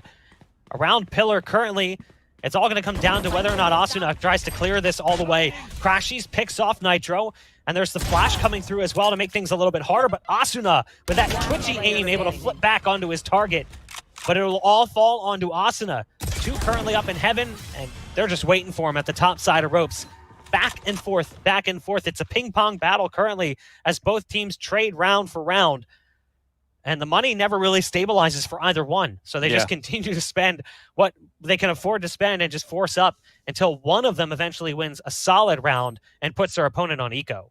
In that case, it was definitely Envy on that previous round. I apologize. I didn't see that they were actually going to be on a gun round on their end and then utilize the Blade Storm from Mame. So that's one of the ways you could control the economy on your end, despite having low economy for some of the players. Sometimes the Blade Storm is going to be enough as well to count it as a rifle, especially as you're wielding daggers in the hands of players like Mame and now such as Dicey, who's looking to return the favor into this round. Every time we saw him die, he was able to capitalize onto something else to just redeem himself from the previous round. But this time, that battle, I was going to mention Dicey versus Mame, but it seems to be Dicey versus Food, and it pays off in dividends for the defender side, leaving only Nitro on his own with the Sheriff on a 4 versus 1. He does have the spike to work with, has no ultimate points, so he cannot go for any type of fakes, but he could definitely go for those kinds of headshots. So Crashy falls. It's a 3 versus 1, but it's still going to be a very difficult round to win here for Nitro. No weapons on the ground for him to try to pick up at the same time towards Heaven, but he's actually managed to sneak through A Heaven. He could go for a fake smoke and then walk over to the B side and plant. Nitro has a nice little backstab, but only a Sheriff to work with. A little bit of time on the clock, 40 seconds. This smoke is going to make things a little bit awkward, though. Caboose might get caught off guard. It's all going to come down to timing, and Caboose just watches it patiently. Yeah, it was a little bit sketchy there for a second. I thought maybe Caboose would look back towards a ramp and get caught off guard, and then that's a rifle upgrade for Nitro. He has an opportunity to isolate the 1v1 in sight, but it doesn't come together. Yeah. Envy, they win 2 in a row finally. Yeah, and sorry, as I was mentioning the game sense here, Buck, it's because I'm pretty sure you have one of his teammates already watching that A ramp, and then later on you have FNS, I think that's watching that A Heaven. So with that smoke that came out towards the screen side, he's like, there is still a possibility that Nitro is going to walk through his own dark cover and look to backstab me. So he went for a fake jump peek just to make some noise and still looked back towards the screens and fought Nitro face to face to win that round. So it's still a decent eco for the 100 Thieves. With this gun round, they're looking to go for some type of aggressive plays towards the B side, and it's an ultimate towards Heaven, but Caboose gets the first kill with the Boombot. Fully blinded as FNS. He eats a couple of paint shells, forced to fall back inside the site, but Caboose leans over, gets the first kill onto Steel, a second one onto Dicey to put the third onto the board. Make that a 4th, looking for the ace, as Nitro, again, unfortunately, on a 5 versus 1 this time, but Food stops him, and it's a 2-round lead for Envy. Asuna flies into that B site, just completely flying out with the blast packs, lands right on a Boombot. Unfortunate set of circumstances there for Asuna, countered out by his counterpart, his doppelganger, on the defense. It'll give Envy a 10-8 lead. They've been able to chain a few rounds in a row. The buy still came in that previous round from 100 Thieves. As a result, their money is not stellar, so it's going to be pistols and armor yet again. And an opportunity for Envy to put this one to bed, potentially. Waiting to find that 11th round to get themselves closer to number 12, at least guaranteeing tie point. 100 Thieves continues to fight, though. Don't count them out. These rounds have worked out well for both teams. These force buys thus far in the second half have not been easy for the rifle buyers on the other side. Mummy, a perfect example of what we were just saying. Taken down by Asuna, a great double peek coming out from Envy. Or from 100 Thieves, excuse me. Caboose, though, is waiting on the other side, and it's an execution onto Asuna. The nade lands in ropes, but it's a little bit further away. Doesn't matter. Dicey gets concerned. There's the Nano Swarm right under Caboose's feet, and he has to bail out. That gives mid control over to 100 Thieves, and Steel is flying into the bottom of ropes to try and capitalize on that. Yeah, even as he did that, he picked up the Phantom left behind too, so it's a nice way to add the pressure, upgrade to a weapon, put the chances on your side to try to work together as a team, which seems to be towards this B side. The thing is, on that B site, there's only 2 players and none of the ultimates that could be useful on this B-side hold. But the rifles are still strong. Steel with the upgraded 30 weapon seconds left. makes it a 1 versus 1 inside the site. Finally met up by his teammates as Food decides to concede the site and wait to play the retake with his other 2 teammates rotating down from spawn site and from heaven. They have a decent setup here for 100 Thieves, as Steel could have the element of surprise by playing Hell, and we're going to go for the full plant. At least that money rings in, so you're going to add more money into the next round. And it's planted at default, where actually he goes Shadow Steps on the top of the catwalk. This could be big right now, but unfortunately Caboose waits for him. And as they double up here towards the heaven side, Steel in a tight corner, playing the off angle, and Crashies takes him down.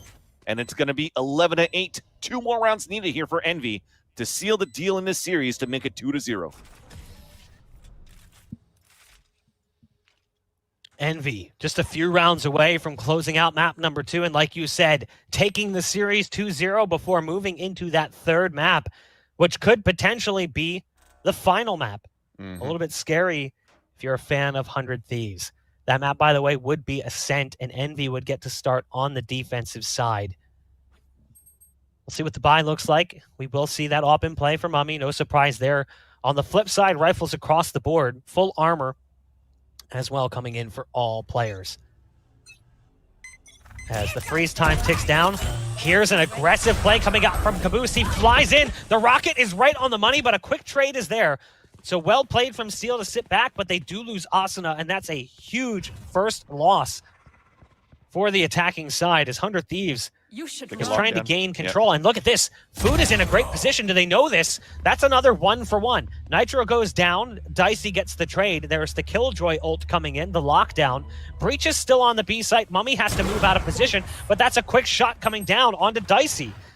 Now, the ult does give them control of B, at least for the time being, as Crashies has backed out of sight and surrendered it over. Neural Theft will give away player positions. Rolling Thunder coming out, and it's right on the money, but it creates a skeet shooting-like scenario for Mummy, and he can't connect with the op. It does come down to 1. It's Steel, and not able to survive against FNS. It's 12 rounds now on the board for Envy. A great take towards B, but it was a back-and-forth battle early on that resulted in reduced numbers for both teams, and it favored Envy just slightly enough for them to find the win.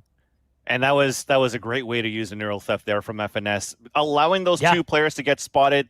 The Rolling Thunder then from Crashies, and it kind of helped whoever was in the back of the site before versus Mummy, because he had pretty much an open shot. I think that was Hiko, right, towards that site. But you saw that when he dashed in by the pillar site, the way he controlled his frenzy, that's a tap with a frenzy of all guns to still get 2 headshots in a row versus his opponent. And it just made things more difficult when you still have the breach alive on your end with Crashies that enables this, because Hiko was fully flashed towards the back of the site. So Envy continuing their grounds, continuing to use their utility right, and continuing to play off each other with these communications that put them now at map point on this map of Split.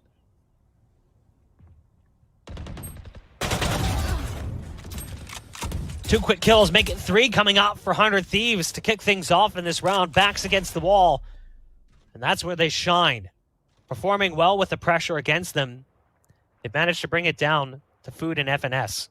And those 2 players over on A, very likely not to do anything if that spike goes towards the B site.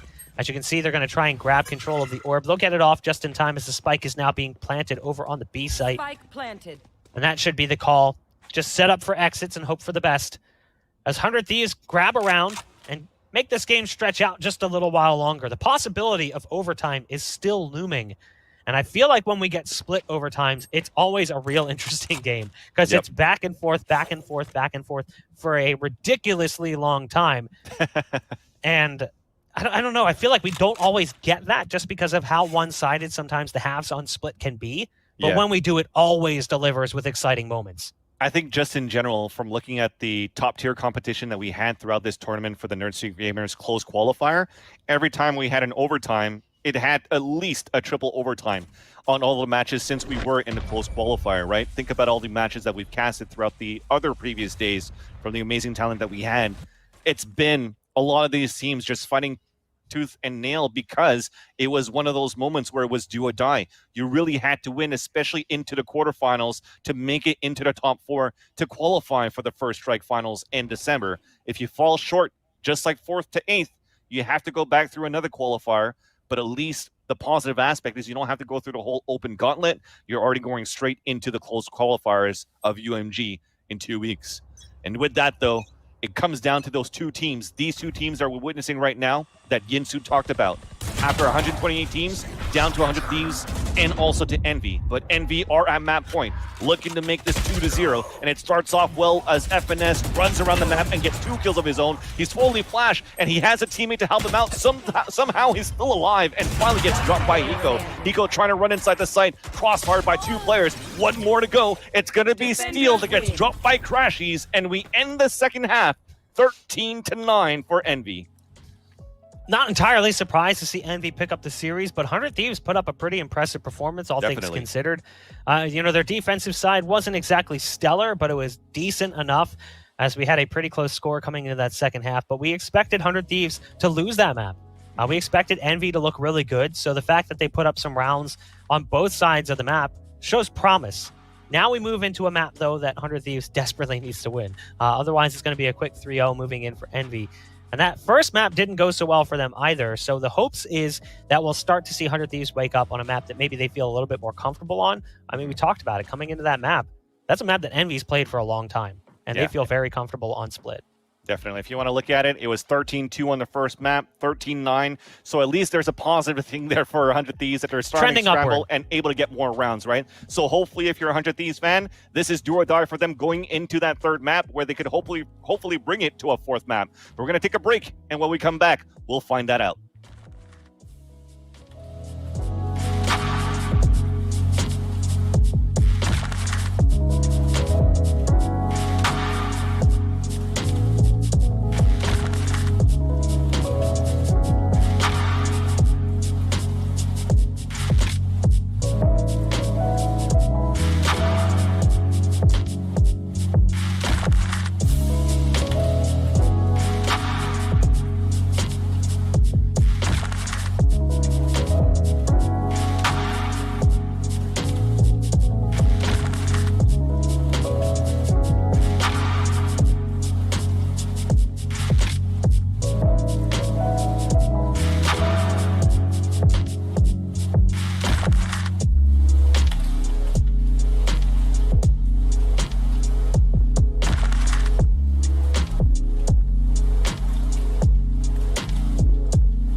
Back at around.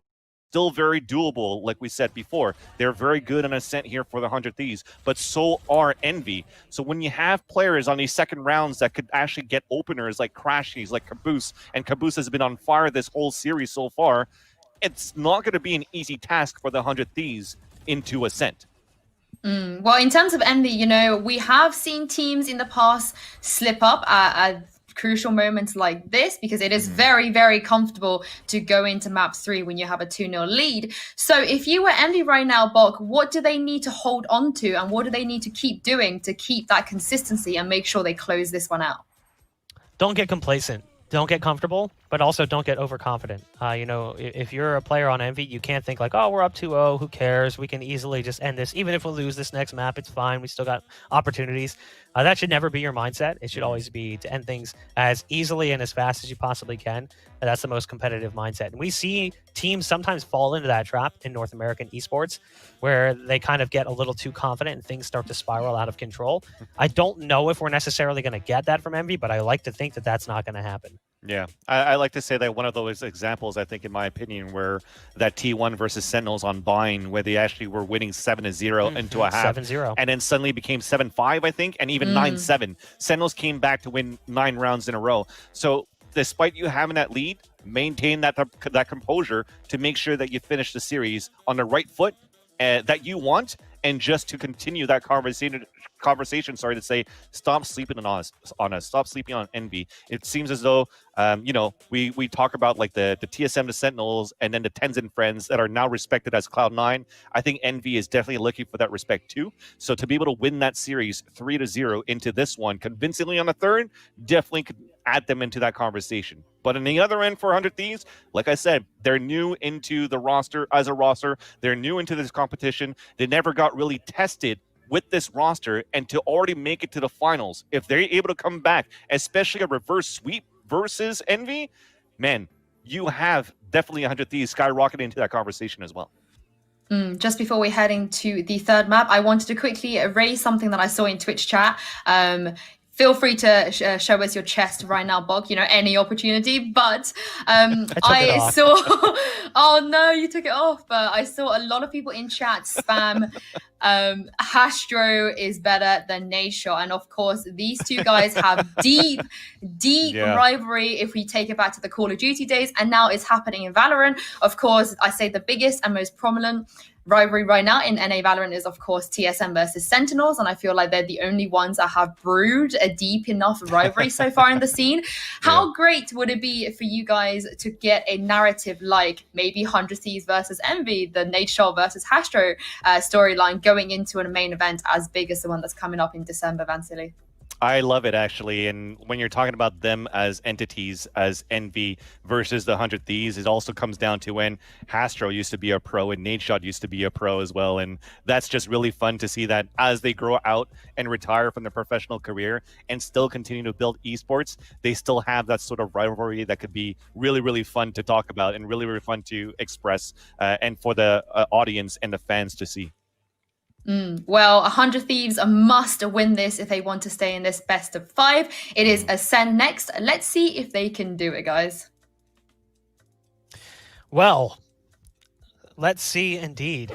I'm a little bit concerned right now as 100 Thieves has not been able to pick up either of the first 2 maps. And while they started to wake up on Split, now they move to Ascent. Now, I will say this.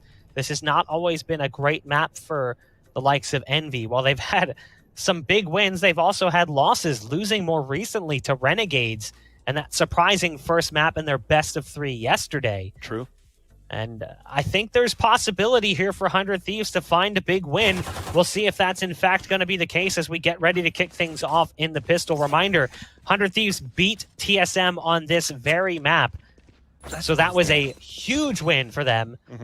And they might have kind of set the precedent that this is not going to be a map where you can just brush them aside. Looking at the composition, we've got Omen, Sova, and then we've also got the Reyna, the Phoenix, and of course the Cypher for Envy on the other side. Jet, Reyna, Sova, Killjoy, and Omen. No surprise there. Asuna swapping away from Raze to play the Reyna.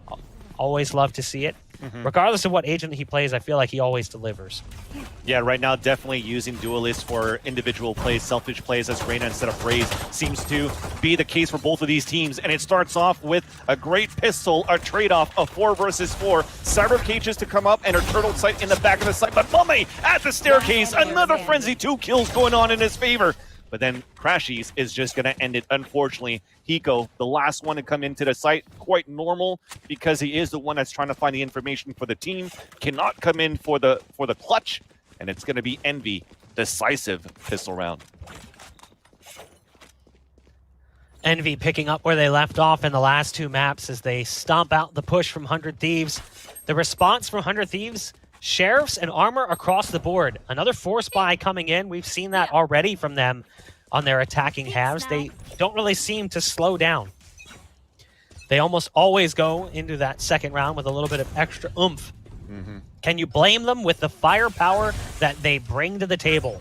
The recon dart comes in, as do the shock darts. That one does land in Steel's lap, does a little bit of damage. Tips away 5 HP, but some armor as well. There's the wide swing as well, the paranoia coming out. But the team is actually grouping up more towards mid, and they just lost the spike. That's a huge kill. The spike is dropped actually in no man's land. Luckily for them, their Jet is actually able to go and pick it up.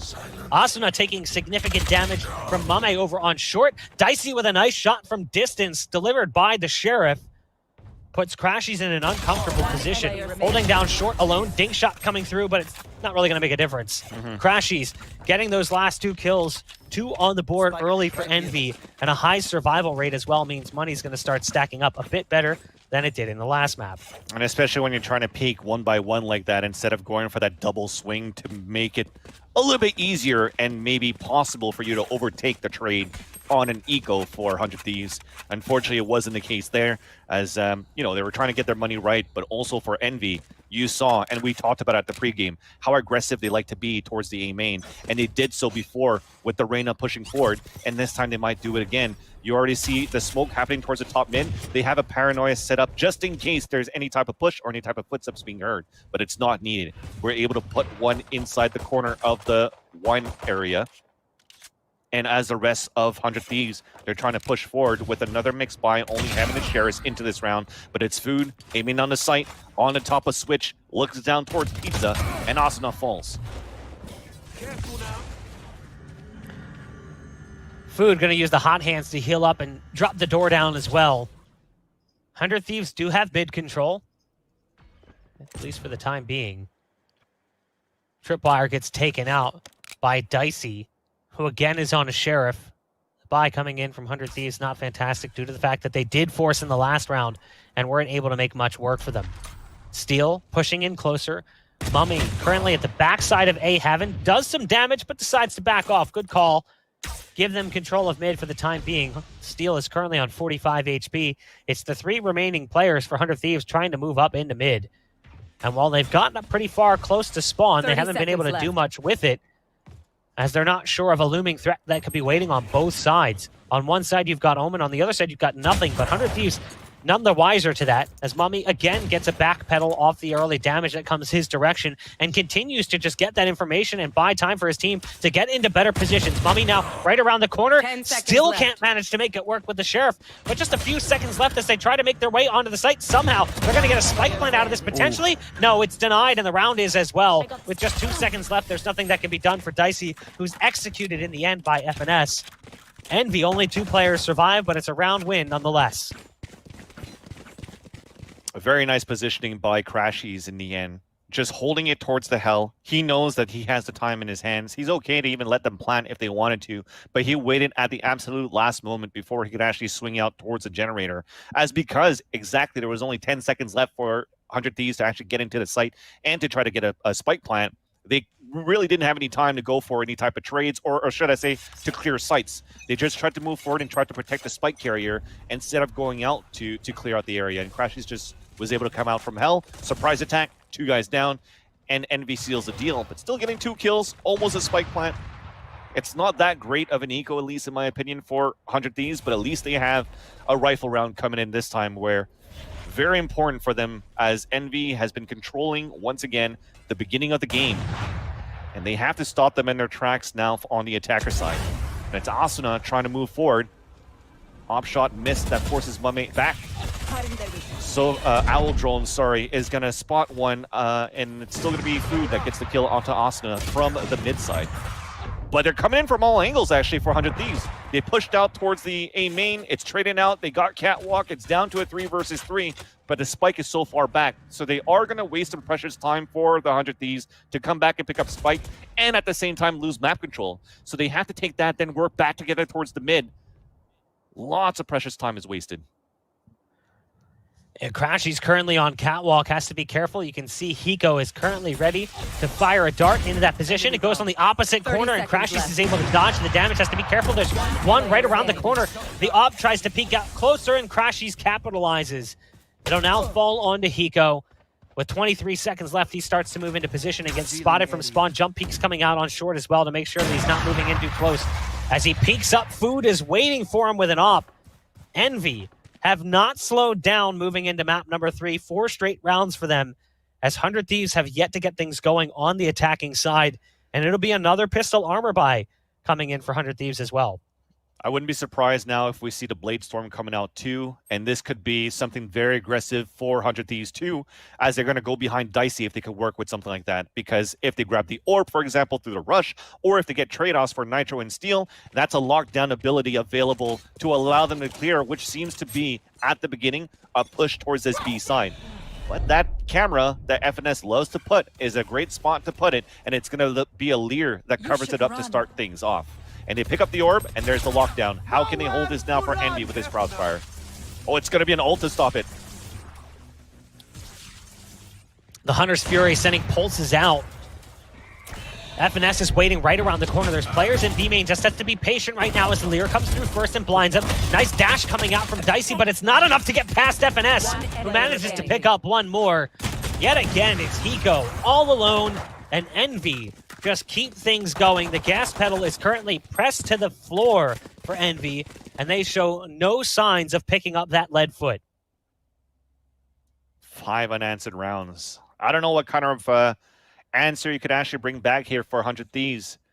With the utilities that you have, I think you have Asuna that can maybe work towards this A main control, trying to leer towards the area and battle back versus maybe sometimes we have that Mummy opting with the operator towards A main. This time it's going to be Food though. This could be a good advantage. It's going to be a 3 versus 1 there where the one that sets up the paranoia is not there. He's actually playing towards the B side, but that's because Food has to run it back. So that's information at least on the first one running through. A dart spots the second one, so they're going to spray through the default box, but Food still comes out on the white swing to save his teammate. Hunter's Fury to come out. Food is still looking to save his life in the front, but they line up, and Hiko takes 2 with the Hunter's Fury. You also have control towards the back of the site, as it seems as though we do have the Omen already making his way with Nitro. Watching the rotation, but he loses the fight to Caboose up on Catwalk. A 3 versus 2, a spray through the smoke. Caboose is down to 81 HP, but they have wasted enough time here for Envy to eventually come in for a crunch time into the A site. Trade after trade, though, it's going to be Hiko looking to clutch this out. He's spotted. He's wide swinging on 2 players, but cannot get a single one, and Envy continues to take the lead by 6 unanswered rounds. Hiko gets a huge opener. 2 kills on the Hunter's Fury, and yet somehow 100 Thieves still falls short. We've seen that pole position for Envy change from player to player. This time around, it's Crashies playing as Sova, no less. 10-2 on the defense for Envy. We've seen Caboose in that position. We've seen Food and Mummy all tournament long also in that top spot.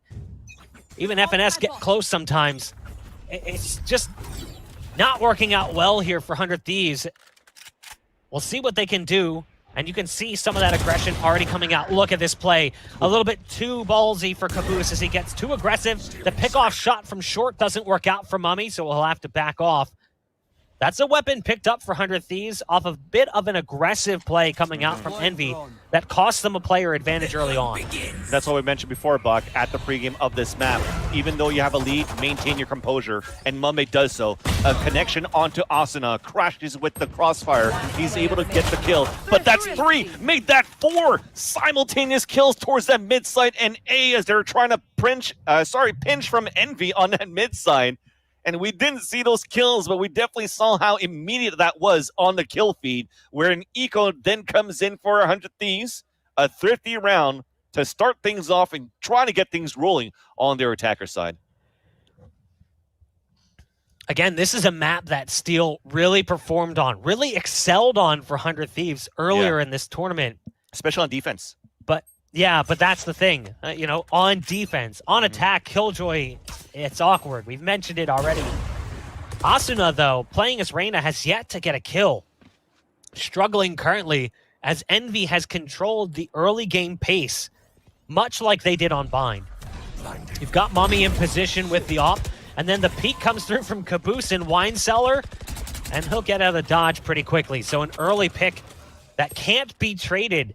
And 100 Thieves is at a disadvantage. Steel now trying to move past the dark cover. Does have an operator. Wants to move in close, but Mummy is waiting on the other side with arms wide open. It's a nice big hug coming in from the op to spam through the box. Right on the money.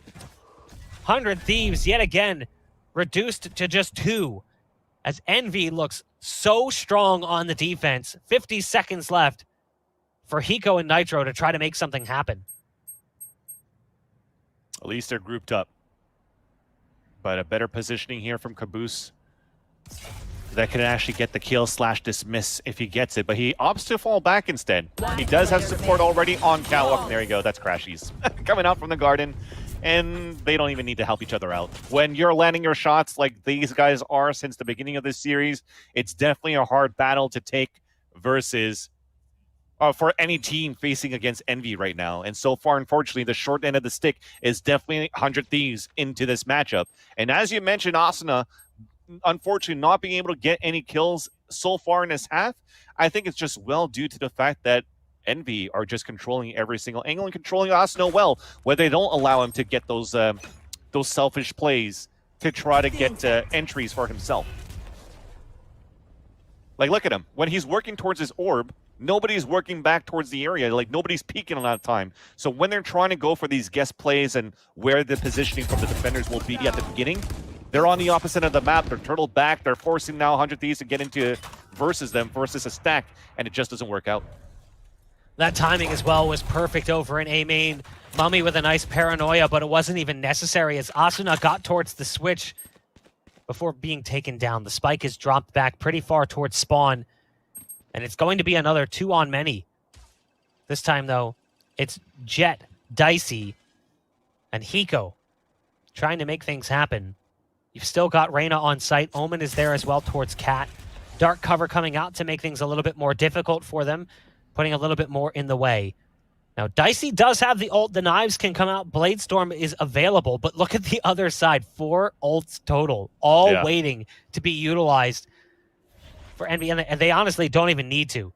Dicey, the initial peek, it seems like it. I mean, that spike is so far away, and it looks like Dicey wants to just try to get across and get back. Yeah, it's exactly what ends up happening. So they're sitting back with a spike right now on Cat. They realize the value in hand is worth more than the round possibility. So it will be 8 rounds for Envy as 100 Thieves, they found one, but then stall out shortly after. 10 seconds left. Good thing that they're still walking here because FNS is pushing forward. They're going to hear FNS coming forward towards the back of the mid, and it's going to be Hiko that's going to have to watch Dicey's back. And Hiko at least wins that 1 versus 1. So they're being chased towards the back. The dash towards the back as well. Will they be able to save it? They will. So I like to say there on that 4 versus 2 that they had for the 100 Thieves, they tried whatever they could, right? It really counted on the positioning of where Envy was on the A side. That off the recon dart that went off the wall, if they could ping somebody out, maybe Dicey could dash in or get the better angle as they're trying to break the dart or trying to get out of position so they can move inside the site. But as they stayed very calm, cool, and collected for Envy on that 4 versus 2, they're only guessing that they go for shock darts that he's maybe playing towards Hell, and they didn't really know that he was playing towards the back of the generator. So with that, you're playing the time into your hands. And finally, we do have Asuna on the board for the first kill versus Food. And as we mentioned it before, when you're trying to play aggressive on Envy with the confidence, it happened before 2 rounds ago when they won a thrifty round. This time it's going to be on a gun round that allows Asuna to get the 2nd point onto the board, make that Dicey chiming in and steal as well. It's looking to be a flawless, but unfortunately it gets stopped. But Crashy still gets spotted towards the back of the site, back of the spawn, and he's getting wallbanged down to 15 HP. It's looking to win on a 4 versus 1, but at least that'll secure a spike plan towards that B side that allows 100 Thieves to breathe a bit into the round and also into the series as they're able to tally up with the 2nd round into this half. The game of inches right now for 100 Thieves. They need to close things out with just a few more rounds. An 8-4 half before they swap sides is certainly recoverable. But thus far, the way that Envy has played, they've made that almost impossible. Look at the fact that in every round that Envy has lost, there has not been one spike plant. Full elimination rounds as Envy has taken full control of the early round and made it almost impossible for 100 Thieves to do anything. Steal early on, goes to the peak, takes out the camera, the shot from the op is off the money. There's the ult coming out from Killjoy, so Lockdown will at least attempt to clear out the B site. But there's the pulses coming out. They're trying to take down the ult for the Killjoy, and it works out. So they pop that ult, and they manage to eliminate the threat. Steel still moving in. Spray coming down towards the stairs. Okay. Nice shooting by both him and Asuna to make it a favorable round. FNS and Caboose trying to do what they can, but it all falls onto Caboose, who pops Empress. Now in a 1v3, a target in spawn spotted them as they try to go around the corner. There's the Lear to lead them in, and yeah, not really much that Nitro can do about that one. Oh, an off-shot miss as he dismisses. Oh my god, that was so good from Caboose. Now he gets inside the site, the Lear. That 2 versus 1, but a perfect recon dart spots him towards the cabin. The right click then comes in from Dicey, and they save that round for the 100 Thieves, and I loved it. When they actually put the Killjoy ult down towards that B man, I was like, this is not going to work because they have a Hunter's Fury still. And for the 2nd time, the Hunter's Fury from Crashies cancels it. But what we didn't see, what was happening towards that minimap, you have the Empress that was popped from Asuna, able to move in and get an entry kill towards the garden side that forced maybe one player to rotate across towards that site, towards the A side, which slowly weakened down the defense on B. Steel getting that wall bang was important, which allowed then 100 Thieves to move inside the B site, and even at the same time, keeping Caboose busy. Like I said, has been on fire throughout this whole series, and Asuna was able to contain him long enough for Envy to go for the pulse plant situation and position. There's the ult being popped, and they're starting to run into position. 100 Thieves capitalizes on poor timing from Envy on the ult pop. Everything lands on Crashies, who's currently in sight. The cross shot is right on the money. That buys time for Crashies, who's currently on site. Mummy maybe just saving the day with that quick shot that comes out. Now, Crashies may have seen the barrel around the corner. That's the spike going down. Hiko's trying to move into position. Crashies now has to keep his head on a swivel. There's a player on both sides. Now, the Nano Swarm will land in sight just outside of Hell, but there's the quick shot coming in from Crashies. He's now brought it down to a one-on-one. It's Crashies versus the clutch god himself, Hiko, who's trying to spam those boxes in sight to spot out his final target. There's the shock dart coming in, looking to do additional damage. Crashies with a huge play to cap off the first half. A big 3K to give MV round number 9. We were definitely in medieval times there on that 1 versus 1 between Crashies and Hiko, but yes, like you said, his head on a swivel and still clutches a 2 versus 1. But that wasn't possible thanks to this player that we just saw with this highlight reel of 2 kills at pistol. Mummy landing that shot allowed Crashies to just focus towards the front of the site to capitalize on the first kill as they were pinching into the A main side and also from a sliding door to eventually clutch that 2 versus 1. So the communication continues to stay strong for Team Envy as they take the lead. But the thing is now, as we mentioned before, when Steel has played a good game, it was on the defender side. And the reason why I say that is because you had players like Steel. You also had the chance for Asuna inside that B side to dance around those boxes, dance around the boathouse to actually always win these fights versus aggressive pushes from their opponents. And we'll see if Envy, knowing that, will decide to work more towards the mid side or the A side, or are they still that confident throughout this whole series to just bring the fight towards 100 Thieves? And it seems as though for this round, they are just going to bring the fight towards them.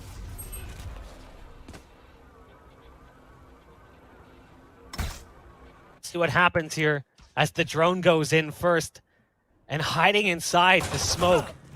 Multiple threats from that defense. Steel is on site, and oh boy, Steel's going to need some help. The turret gets taken down. Paranoia pours into that position. Nice quick shot coming out from Steel, doing what he can. But the spike will be planted. Dicey's looking for that target that should have been short. Hiko is going to pick one off, and that's actually the spike planter going down as the shock dart lands right on the money. Now Dicey hits an initial dink shot, has to follow it up with a shot in the toe. But regardless, 100 Thieves have themselves in a great position. It's now a 2-on-4. The Frenzy in close position, not going to work out so well, and it's all up to Mummy. Mummy's picked off one, trying to make it work, but there's just too many targets, and they are far too close. 9-3 is the score currently. The spike will be defused, putting 100 Thieves on 4 rounds and giving them a chance to try and build a comeback. The big test for 100 Thieves in this half right now is right here, in my opinion, where you actually do have the force buy for 100 Thieves. Well, not the force buy, the upgrade, of course, for 100 Thieves because they won pistol, but the force buy from Envy. They're going with the Stingers again. They're going with the Sheriffs again. And back to that storyline, they were successful on these force buys. Crashies, Caboose, look out for these guys with the Sheriff. Mummy has one wielded as well. And they are working as a team so far. It seems as though they want to look for this mid control and have FNS work towards B main. And as he's being wall-banged by the Ares, he's down to low HP. A great start, at least for Envy, to try to stay alive, win the round, and try to win the round with as many players as possible so the economy could still stay very healthy on their side so they could catch up in this game.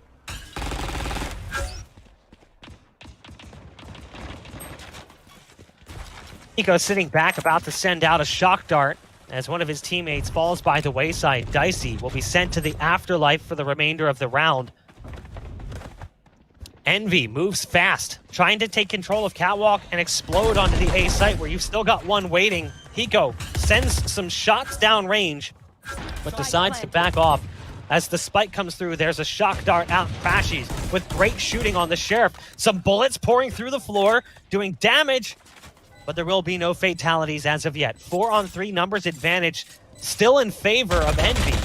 But the equipment brought into the round favors 100 Thieves. As I say that, they lose another piece. There's significant damage dealt to 2, but it's looking harder and harder for the remaining 2 on 100 Thieves. Hiko coming through from heaven. He's got Nitro moving in from Cat. They start to work their way in. Paranoia goes out. That will be what leads them in, giving them protection from hell. It all falls on to Hiko. Just like that, Envy finds round number 10. The pistols working out wonderfully for a team who already had a massive advantage in this third map. What did I say, right? Look out for those sheriffs, and they rang for the last 2 kills, but I think the biggest kill that they had was that stinger. I'm pretty sure that was in the hands of Food. When they almost had a nice double flank on mid side for the 100 Thieves, he turned around. You didn't see it on camera, but I heard the shots. He definitely aimed on the sight, went for 2 burst shots, and got the kill long range into one of the defenders rotating across, which allowed then for them to take the catwalk position, and even a Paranoia to be thrown towards back mid, forced Arena to fall back into the site, towards back of the attacker spawn, which was Asuna. But then he tried to do the heroic play by himself inside A, which he gets punished for, and Envy just took control of the round after that. So back on an eco is going to be the 100 Thieves, as they're going for a 3-man stack up on catwalk. The participation medal so far was that they were able to put down Food to 5 HP before he has to heal back up, but then Dicey has different plans. He peeks down on the catwalk. He takes 2, make that even a 3rd one, but it gets traded off finally by Crashy. Killing spree has been stopped, but it's still a 2-man advantage in favor of the defenders. One enemy remaining.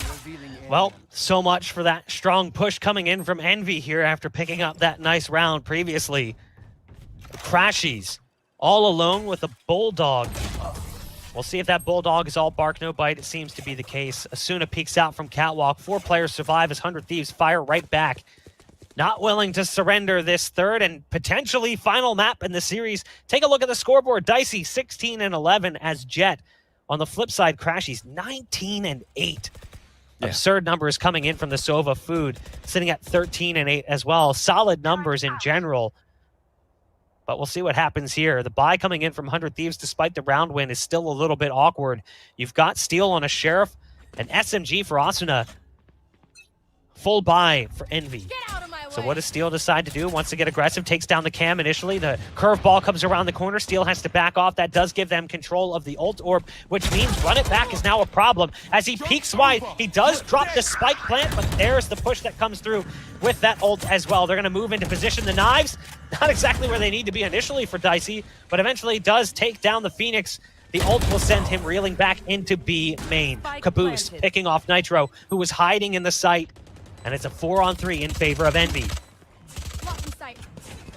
You still have the knives up there. It's been replenished as he kills to run it back earlier on by Food.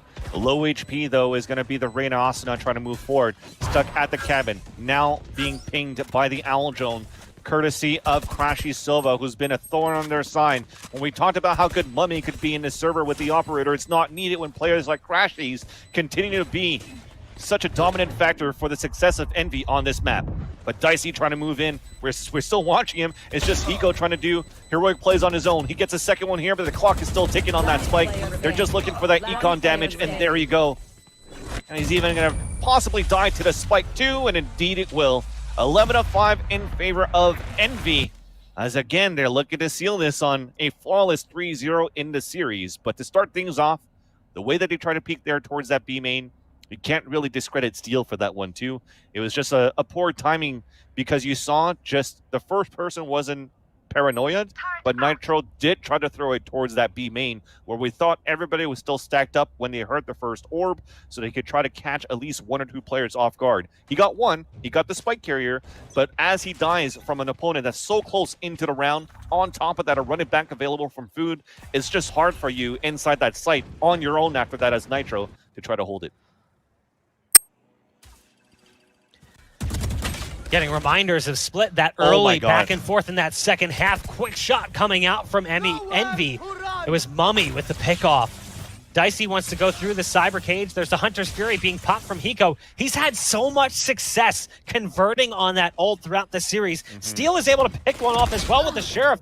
This aggressive look is working out nicely, at least in the early round, but Envy's recovered as Mummy goes ham with the Bulldog, finding now 3 kills on the round. Damage definitely heavy currently for Mummy as the shots start coming through from Catwalk. Mummy has to be careful. There's a Paranoia and a backstab shot coming in from Crashies, no less. Hiko all the way over on B. The A site's been compromised.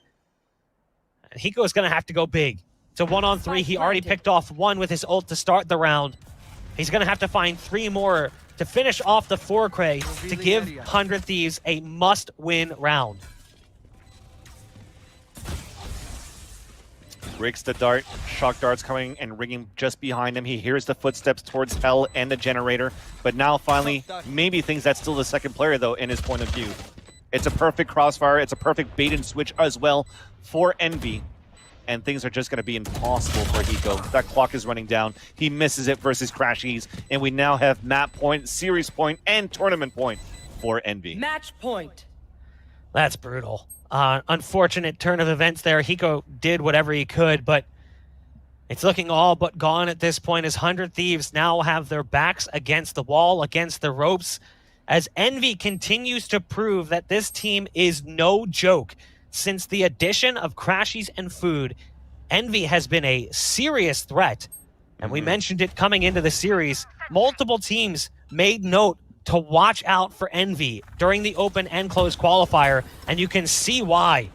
They have worked out so well throughout the bracket play from both the open qualifier and to this point currently, as they try to cap off an impressive run that would see them take #1 seed at Riot's event. There's Caboose with the kill, and I love the dismiss past the Nano Swarm, getting past that digital molly, as Rivington calls it. Steals on site over towards the generator, and Caboose is just cutting them to pieces. It all falls down onto 2. Asuna pops his ult as well, figures, what can I do? This is a bit of an odd ult coming out from Crashies, but it doesn't matter in the end. Caboose will get that 3rd and final kill. Envy goes flawless in the grand finals with a 3-0 victory over 100 Thieves. 13-2 on Bind, 13-9 on Split, and 13-5 on Ascent. A dominating series for Envy, looking so good for this team. And now the argument is, are they the new #1 in NA? Who knows? What do you think, Insu? Wow, wow, wow. I mean, massive congratulations to them for winning this qualifier. You know, they were definitely the better team today, and they've pretty much played everyone, you know, since the open qualifier in terms of the top teams, with the exception, of course, of the likes of TSM and Sentinels. Bok, how do you think this Envy roster would fend when they do have to eventually face those 2 teams? That's a tough question, and if I'm being honest, I want to look at this win, and I feel like a lot of people are going to discount it and say, oh, this was a seeding match, it's not as important, it doesn't matter. I think ultimately we have to look at the fact that this mattered for both teams regardless of seeding. Both teams had a lot to prove. Envy wanted to prove that, you know, they were no longer like a #5, a #8 team in North America. They wanted to prove that they belonged more towards the top of that leaderboard. And on the other side, 100 Thieves wants to prove, like, you know, hey, we're the real deal. This is the first time you guys have seen us, and we have come out and we've showed up and made it all the way to the grand finals for our first event as a team. That's actually pretty impressive. And even though they don't end up winning, I do have to applaud them for that accomplishment, because not many other teams are able to say that they did the same thing. I think Envy very seriously pose a threat to teams like TSM and teams like Sentinels. And I think part of that will be the underestimation that comes in play when you've got a team like Envy. I think people are going to look at them and go, oh, this is the same Together We Are Terrific roster that we've been playing for a long time. We know what to expect. But I think, if anything, they've proven that that is not the case. Yeah, and when we look back at whoever's qualified in top 4, and when we're going to look at the First Strike finals in December, it's, well, I said it yesterday, it's going to be a brand new game. You're going to play on a different patch where whatever changes are going to happen to Cypher and Killjoy will definitely affect some of the setups that some of the teams have, either on the attack or on the defense. Then you also have a new agent coming out. Icebox is also going to be in play. It just comes down to, you've already seen, we've had a good taste, at least, of Envy and all of these teams that qualified so far, how good they can be. But then it'll come down to who has the better preparation going into the next month, into the finals, for them to take it all. And it could still be anybody's event. Well, as you said, Bok, in terms of that 100 Thieves roster, they are still new. I don't think it would be fair to expect them to just come in and win everything. I don't think anyone, even 100 Thieves fans, probably weren't even expecting them to get in the final, let alone putting up a good fight. So how forgiving can we be with this 100 Thieves roster? At what point do we start expecting them to actually do well, given how strong individually these players are? Honestly, the fact that they made it here is surprising. I would have thought that they would have made potentially into the close qualifier, but maybe fallen a little bit short. And I don't mean any disrespect to those players, but we've seen other teams in this position before, and that's been the case. But look at the teams who didn't even make it out of the open qualifier, and you can start to appreciate just how much 100 Thieves accomplished in this event. You've got teams like Anbox, FaZe, and then one of the big ones that stands out is a team like Energy. So I look at 100 Thieves and I say, this is a great accomplishment, despite the fact that they don't end up coming out as the #1 seed. So I think if you expect anything more from them in their first tournament, I think you're a bit bonkers. Yes, this team has tremendous talent, and there's a potential for this team to potentially be the best team in North America, or who knows, maybe even the world when we finally get back to global competition. But expecting that right off the bat is unfair. And Vansily, I'm sure you'll agree here, I would give them significant time before they get to that point, just because they have a lot of catching up to do, and they've already made up significant ground. No, exactly. And when you just saw the bracket that came by, a couple of the teams that they have to surmount to make it there, TSM, Sentinels to make it to the grand finals. And another team that didn't make it into the close qualifier is Cloud9. So that's two other teams, TSM and Cloud9, that people talk about a lot in the top 5 that probably didn't. People wouldn't blink an eye, or bat an eye rather, if those teams made it through. It was going to be like the story of the underdogs. And to be able to have two teams, not only 100 Thieves, but Renegades, this story of the underdogs for those two, I think it's a beautiful story that you could definitely tell your fans and your fans' grandkids about. Well, out of those 4 teams, as we just saw in the bracket, that have made it to the main event, which team are you two most excited for? Bok, I'll come to you first. I feel like I'm excited for Renegades. That was not a team I expected to see in this position. So they have a lot to prove, but they've also got like a bit of a chip on their shoulder, because I don't think anyone expected them to be in this position. And they're going to get discounted the whole way through. People are going to say, oh, this team underplayed when you played you. Similar to the way that Cloud9 beat TSM a couple of months ago during the Ignition series, and everyone said, oh, it was because TENS popped off. It wasn't because the team played well. It was just because of TENS. I think that we could be at the beginning of something really awesome for Renegades. Do I think that they'll be a top 5 team in North America? Not necessarily. Do I think they could be that team that comes away and steals a few maps from teams occasionally, maybe even steals a series, catches people off guard with an upset? Absolutely.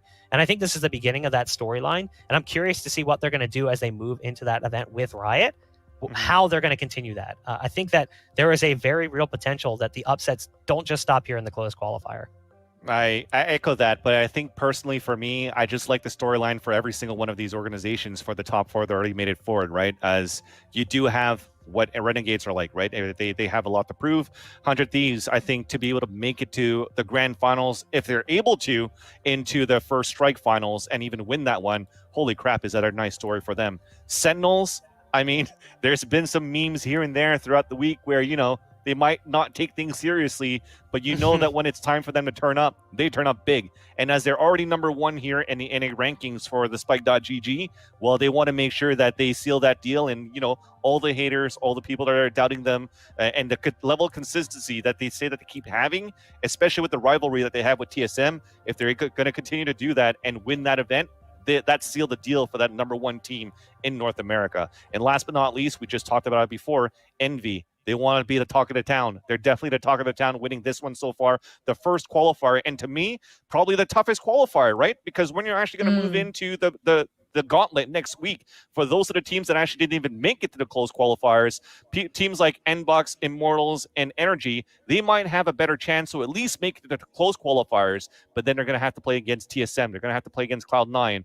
That's where, already making it to the top 4 for these teams, you got to be happy with it.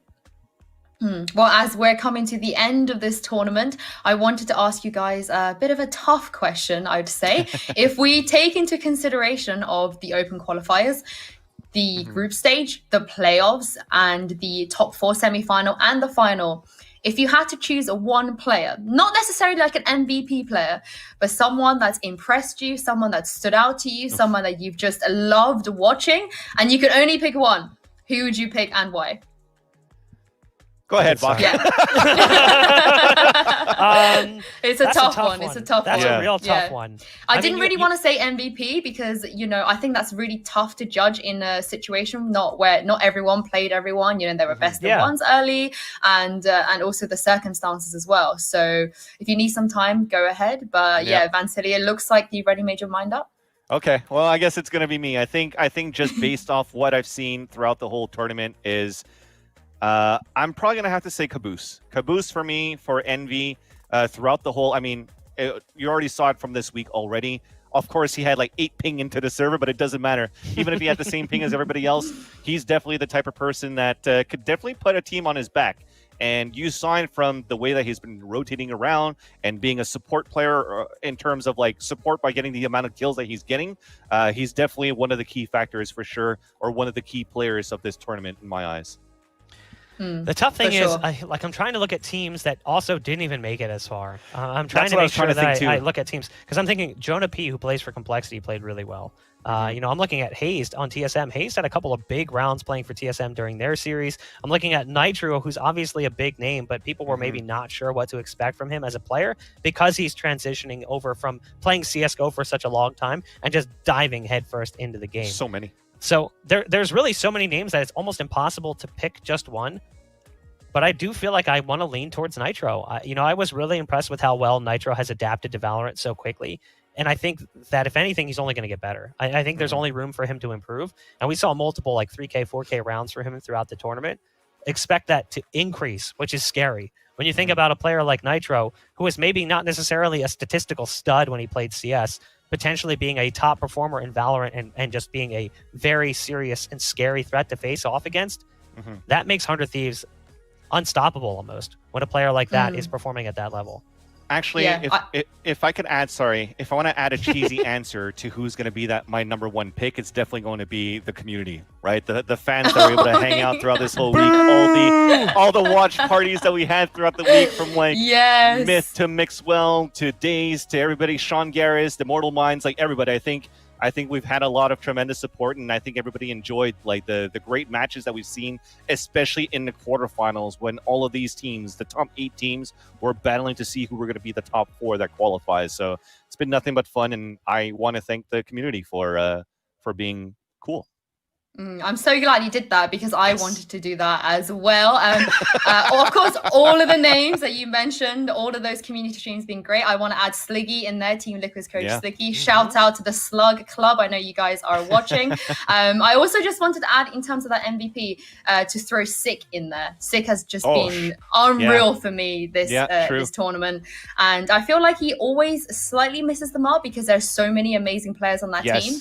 But for me, he's definitely a standout. And before I wrap everything up, gonna do a quick favorite moment from the tournament as well. I asked Vansily this yesterday. My favorite moment of the qualifier was Renegade's upset. I had to, you know, that was on the Nerd Street Gamers 2 stream. We saw that happen. What a great storyline for them. Very, very happy for the organization and for the team as well. Vansily, feel free to repeat yours from yesterday if you want, and then we'll move on to Bok. Yeah, no, I'll just echo the sentiment of being the Cinderella story of Renegades, and hopefully it'll continue into the finals of First Strike, and that as we continue that Cinderella story for that team, it doesn't strike midnight too early, and they'll be able to have a deeper run as well.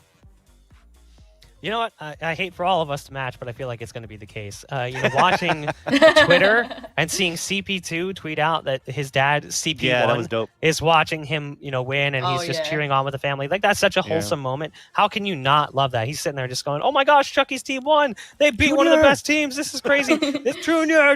Like, that's so wholesome. So how can you not support that storyline? I think that definitely goes up there as one of the best moments from the weekend as well. Well, that's all the time we have. Any last thoughts, guys? Go ahead, Bach. I'll let you start. That's all I gotta say. Nice. That's iconic. That is iconic. Yeah, you can't beat that now. For me, big thank you to Nerd Street Gamers, production, observers. Everybody did a tremendous job. You guys for talent, for sure. It was an honor to work with you guys. And I appreciate all the love and support that you guys have given us as the fans as well, and giving me a chance to continue to give you guys, hopefully, some good Valorant casting. And we'll keep grinding on our end to make sure you guys get a good product and an entertaining product. I love that. Well, thank you guys. Thank you, Bog and Vansili, and to all of the casters we've had on both streams over the past week. It's been great. Of course, congratulations to Envy for winning the final and qualifying for 1 out of the 4 spots in that main event alongside 100 Thieves, Renegades, and Sentinels. Thank you to everyone for watching at home. We've had an absolute blast. Make sure to tune into the UMG qualifier on November 16th if you want to find out which other 4 teams will be joining the 4 that qualified this week. I've been your host, Yingsu Collins, and we'll see you next time.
And welcome back to the First Strike North America Closed Qualifiers, brought to you by Nerd Street Gamers. We are going into map 3 in our final best of 3 tonight between Envy versus Dignitas. And with me are your casters, Dust and On5 Vince. Guys, how do you reset and come back from that one if you're Dignitas? Dust, I'll come to you first. That's a tough one. Yeah, I don't really know that I have a complete answer. I mean, I think that they're used to having struggles on Descent. You know, it's a map that they, you know, have dropped quite a few times since this lineup has come together. It's some really big losses just like that one, but they were able to still come back from the loss against Spot Up and get themselves in this position earlier on in the group. So I think you just have to, again, kind of put that one away. That was your opponent's pick. You won your pick. Now it's time to go on to Split and see what you can do. It is a map that Envy have had their struggles on the attacking side on at times. So, you know, that does give them, I think, some hope. Well, Vince, you know, you've seen these scenarios before, you know, especially in CSGO where players probably have to come back from worse situations than this. So mentally, where do you think Dignitas are right now, and what do they have to do to get themselves together if they want to progress in this tournament? Yeah, I'm always like a big advocate for the psychological aspect of like any sport, really, whether it's FPS or otherwise. I think if you ask most players, honestly, I think they prefer to get banged out in that kind of a performance than take it to overtime and then lose. Because it means that they don't have to waste as much energy. They can focus now fully on the third map. And if you get really close and then stumble, that can be an absolute nightmare. So I think they'll be able to reset no problems. Well, as you said, it is going to be the third map, and that is Split. It's all going to come down to this, with a playoff spot on the line, also an elimination spot as well. This is going to be the most important map for both of these teams today. For the last time, guys, take it away. Thank you very much. I'm looking forward to this, Dust. Obviously, we haven't casted Split today. I think with Split, you could maybe see some different agents come into play. It's not unheard of to see a Sage or maybe even a Viper. Do you expect to see either of those? Could see a Viper out of Dignitas, I think. I know that some of them have played Viper in the past on Split, so I wouldn't be surprised to see it. But we'll just have to kind of wait and see. Looks like the answer to that question is a resounding nah, Chief. No Viper. Do you see a Breach, though? That's a bit of a change on both teams. Yeah, Makes but sense. this is the one map that Crashies comes off of playing like a Sova or something, because no Sova ever gets played on this map, and so this is the one map where you will see him step out on Breach. So kind of par for the course for this team. Both teams have decided to elect themselves a Breach, and the Cloudburst forces back the defenders. Dignitas won the toss. They decided to go defense, and Supermen with the Ghost with 3 quickfire frags and really gets a 4. Wasn't far off onto Mummy, who survives, albeit on 20 HP. Man, that was impressive from Superman. Again, just showing you the aim that he's got on him. He is definitely a skilled player. Big hold. We are going to see Mummy getting out of there. I believe he does. Yeah, he does not have Spike. He's just trying to find a new angle of approach here through Mail, but I think that it's going to be covered just fine by Psalm. So I think he's left. Oh, if he dies to the turret, bro, please. I need that. He's got low health. Turret's in position. Mate. Nah, he's just going to bypass it. That would have been great, though, wouldn't it?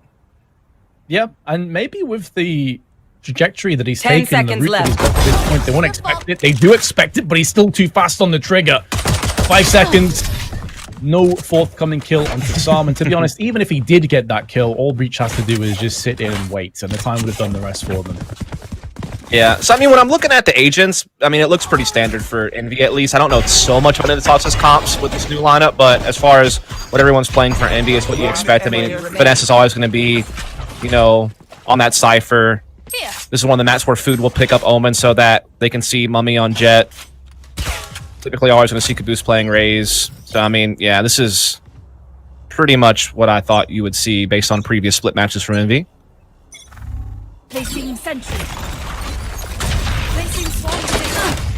Recharge comes out, first connect, forces back the defenders. So much utility, Cloudburst, Nano Swarms, the whole 9 yards have been put into place with some cages for good measure. Ends a bit of a stalemate, and now Envy decide to change up their avenue of aggression. They go back via sewers to middle. Some damage is forthcoming to Crashies, but nothing too significant. Yeah. Now they're just swarming up over here on the Envy side of things. Look to do a B split play, try to maybe get control of Mail, work into B Heaven. They had 2 members waiting. This is where that jet dash and, you know, Ray's blast back combination can be oh so powerful for mobility to play off the back of Breach's flashes and really just swarm into a site.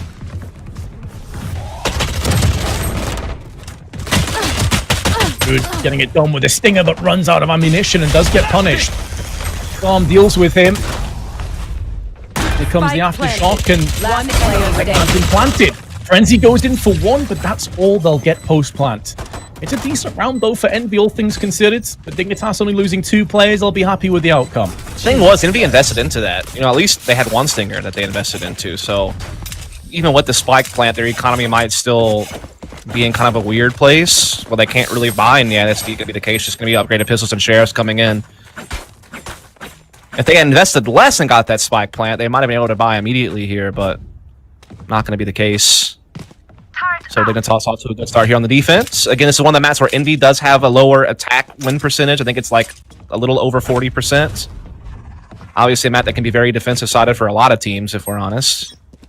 A lot of tight choke points.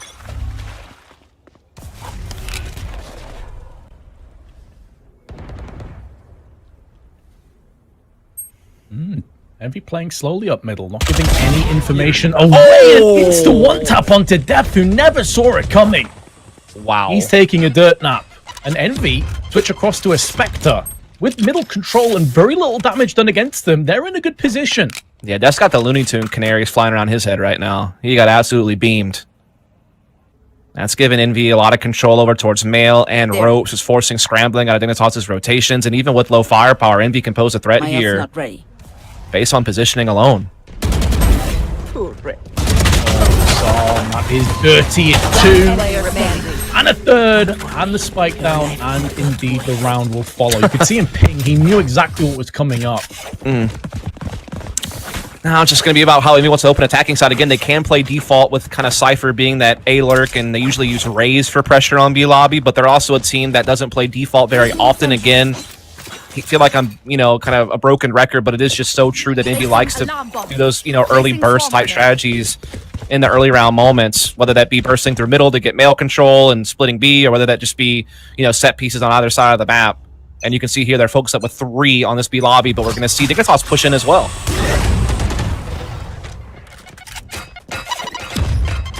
Push coming through. Paint shells forcing Psalm away. You had a phenomenal start on our first map of Bind. And they need to push And this he Reyna picked up here as offense. They need to get him out of there, and that's big, because now they can go for the Breach Flash and the Blast Pack combo on Raze with the Jet Dash. Or they could just fall off and just play against the rotations. And it looks like that's what they're going to do. They're going to go to Ramen and watch for the mid push. Paint shells are pulled out. The timing could not have been worse. And Otis gets punished, but Superman now stepping up with 2 of his own before he gets silenced. And a 2v2 falls upon us, but Mummy with 3 HP does have the operator, so at least has the ability to instantly silence somebody, but this is looking grim again for Envy. I'm surprised they didn't just follow up that pick on Reyna. They're usually a team that would explode off of something like that, especially when you already have the Jet and Reyna in position to jump in, and you had the Breach there for flashes. It just seemed like they would just roll it open. That's the Envy I'm used to seeing, but they decided to be a 30 bit more seconds reserved, left. fall back to Ramen, watch for a mid push, just try to play their numbers advantage, which is fair enough. It's not necessarily a wrong approach, but they got caught up a little bit there. Now it's an even 2-on-2. They're trying to get into defensive spawn. Def is watching if they come B side. Indeed they are. They're going to fall right into his hands, but the timing might get him. Player remaining. The timing 10 has got seconds him, left. and they have enough time to get the spike down as well. That's so brutal. He was looking at the perfect spot, Spike and he planted. thought better of it. He will be so upset about this outcome unless Maka can get the 1v2. Flashpoints tossed out, making moves in. Perfect angle, takes down the spy camp. But the first kill is too far away from him. Finesse puts him down with authority, and Envy get across the finish line for the first time in an all-important 3rd map decider.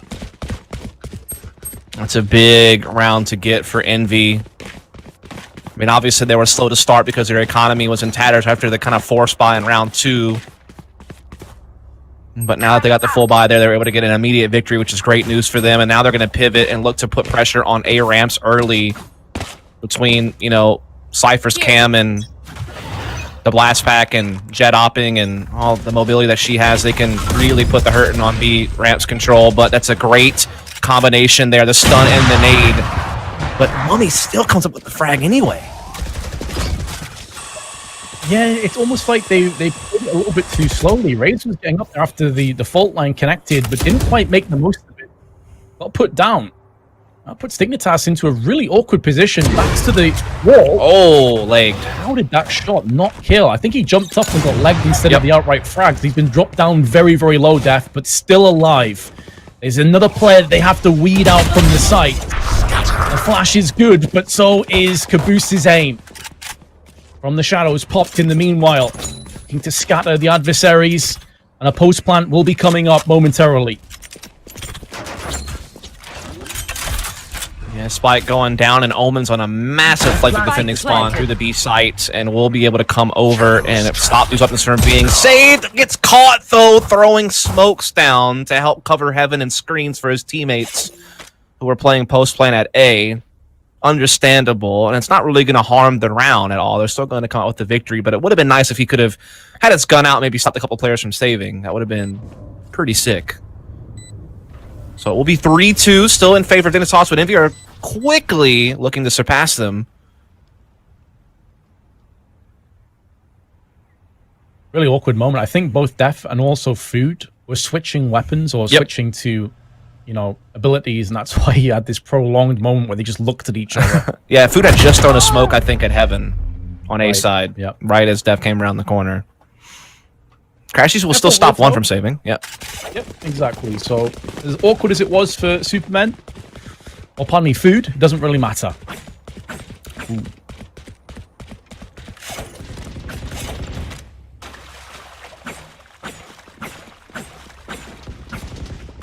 I'm be curious what they're going to do here. They have Rolling Thunder available for Crashy, so that's obviously a very powerful tool for getting map control or executing a site. Definitely can be used in tandem. In fact, they have almost all their ults set for Food. Haven't had to go to them just yet, so it's going to give them a lot of extra utility however they choose to play things. They're playing things a little bit more mid-focus this time. They still have, of course, Finesse lurking outside A, but no presence B lobby. Just looking to come up mid. They're smoking off ropes, looking to take a peek into Mail. This is kind of your bread and butter, I guess you would say, on this map, on how teams like to open up default. There is not much of a mid defense, though. It's just kind of Omen playing super passive at B Heaven. Normally you see like a double B Heaven defense, but there's only one right now, but Reyna is rotating over, as ropes has been cleared by the boom bot. Yeah, they put down a lot of utility from Killjoy, from depth up there, nano swarms and all that stuff. Odorous will be tested momentarily. How's his resolve? Paint shell straight down. This could do a lot of damage. And a satchel behind it, single-handedly pushing them back, but he's lost so much damage in return. And it only stalls them for a few more seconds. They're now taking control. Flashpoint out, trying best to stave off the pressure. Aftershock also tossed in for good measure. Dignitas feel like this is a ruse. They actually send away players. 30 seconds but left. it was a ruse. It's a B-sided hit. Caboose dealing with Supermen as the spike goes down. And now Depth, posted at the back of the attack side, is looking to see if maybe he can stall away the aggressors for a little bit longer for the cavalry to arrive. Killjoy popping down the ultimate. Big. It instantly gets destroyed from the showstopper, and that is huge for Envy. Yeah, their whole retake attempt was predicated on that lockdown, and to have it completely shot down by the showstopper before they could even really get started was huge. So great attacking play here from Envy. When you have that combination of having presence towards B Heaven and Mail, and you take ropes and you push off A Heaven, I mean, the world is your oyster at that point, attacking-wise. Like, you are just loving life because you can cause so much havoc in your opponent's rotations. You can pick them apart. You can just do the split pressure and then just make a final decision. And they found a perfect gap there on that B side. So 3 in a row here for Envy, looking to try to still close out this series and move on to the playoffs tomorrow. They have a shot at getting one of those 4 slots available for First Strike taking place in this Nursery Gamers tournament. 1-1 on match. 3-3 in-round score and a flawless fault line landing on 2 players. Forces away Envy. They cannot push too aggressively, but they decide to keep going in regardless. Yeah, it's kind of an empty gesture, right? There's no follow-up to it. So, I mean, that's all great, but it's almost utility that doesn't really have too much of an impact when it's all said and done. They will just kind of walk in here and spot Maka. He's now going to be paranoid. He's trying to stay alive as long as he can, but he gets found out by Finesse, and Literal Theft is going to be deployed as well, and I don't see how Dignitas get back into this. They're going to have to work fast. Spike planted. Put up close really quickly. The food with 2, it was a bait and switch. Yep. That was real flashy. I love that. Me too, man. It looked really sick when they were shot. I mean, I think that Mommy wanted to hit the operator shot up for honest Vince. You know, I think that it wasn't completely calculated that way, but hey, it works. And just going back to that point that you made before about the empty gesture, that could have actually done more harm than good to Dignitas, because once they see there's no follow-up peek, it's like, well, is this a weakened site? Yeah. Is that why Breach has gone in for this? Because he feels pressured to hold it alone? Just rush him. And stall. Yeah, exactly. I think it does kind of tell that he's looking to stall because they're trying to get aggressive somewhere else in the map, whether that be B lobby or middle, which is exactly what Dignitas were doing. They had a very mid-focused defense there. The bluff was called, and now Envy take the lead. It was 3-0 down, if I'm correct, though, on that one as well, Dust, right? They got the pistol in the subsequent rounds. Yep. Fast mid control here from Envy as well, by the way, looking to get that early pressure on Mail, as well as ropes. And again, this is what you'd love to have attacking side. It gives you so many options. Whoop, the boost spots Reyna there on the balcony. Actually with the headshot, but Maka holding the ropes, backs away to the A tower. Middle control established again, not for the first time on Envy. Dignitas haven't seemed too interested in trying to hold this really any of the rounds. Yeah. Kind of different seeing Food be kind of this lurk with Omen, but what he's setting up for is a paranoia into B Heaven from Ramen. So if they decide to double back after A Heaven, he can paranoia in and allow them to really comfortably take B Heaven. But it could also be that they just commit to the A Heaven side. They're getting a lot of space here. Fault lines coming in from the shadows, popped in as well. 30 seconds now Food left. will perch up at the back of the site. Dignitas will know this is a distinct possibility. There's not much time left, but Caboose is now putting bullets to faces, and Psalm also chips in with 1. They have no idea that Maka could be up close. You could see Food had his knife out of all weapons. And now he starts to go for that plant. 10 seconds With left. 10 seconds to spare. Spike planted. He will get it done. How's your aim? Be very little room for error for Caboose. He gets the first, it's his 3rd kill in the round, but Superman will not miss. Pulls the trigger, gets a 4th round for Dignitas. They're first in 4. Yeah, gonna be tough in a 1v2 when you have to pop that Leer to just give yourself vision. It's a good attempt there from Envy. I mean, it's a great use of Food's ult to clear out A side. They had good A Heaven control. They're definitely doing all the right things, but a great recovery there from Dignitas. Great fragging.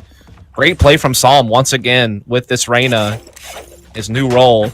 It's been playing really well overall throughout this series, even against the heavy loss in the last map. Just been nice to see, as we are going to see Envy looking to just go full send on A right away. Everyone is here. They have no presence anywhere else on the map. They are not messing around. They want to get in there with the breach flashes and just charge in with Raze and Jet. Utility is plentiful. Good fault line, but again, not fully capitalizing on this, although Def has gone in for 2. Pardon me. Mommy does come back with 1 of his own. Def did a great job. The first time we've really seen him play too aggressively outside of there, but Crashy's making the most. Odrus just runs into his demise. Yeah. It feels like maybe they got a bit too carried away with their success. We'll see. They still have a lot to use, right? They still have 1 flashpoint left on Maka. They still have his ult if they need it. They have their Omen has already flanked through B and is inside. That's Superman by Ramen. There is going to be the juxtaposing alts there from Breach. Rolling Thunder cancels the Rolling Thunder. Things you love to see. And now the Aftershock takes down Food. Not something you see too often. I thought he would be able to get away from that, considering the positioning, but does not. Mummy will get eradicated there. Great defense now being put up by Dignitas. They're starting to make their adjustments on covering some of these fast-paced hits from Envy. Starting to get their footing now defensively. They've won 2 in a row. Economy is starting to dwindle just a little bit for Envy. They can still full buy here, though. No problem there.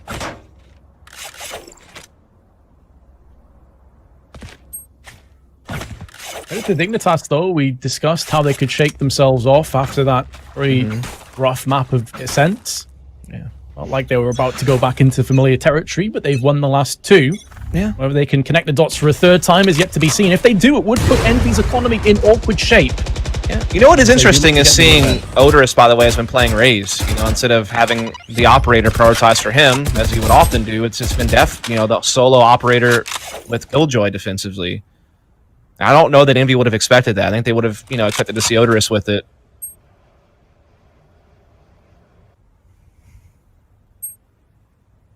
Dark covers are plenty. Mummy is using one of them as his residence for the time being. Another one tossed down into the B tower.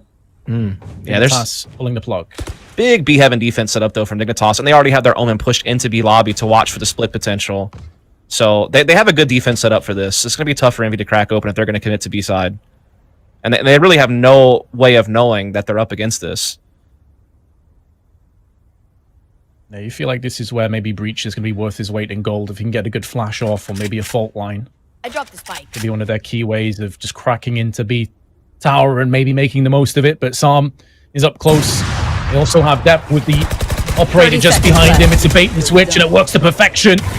It's a hit and run, and Psalm lives to tell the tale. He's out of there. 20 seconds to play with. Showstopper's been picked up. A kill will be forthcoming to Odorous.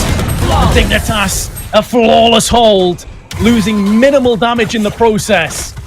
And Envy's economy's been shattered.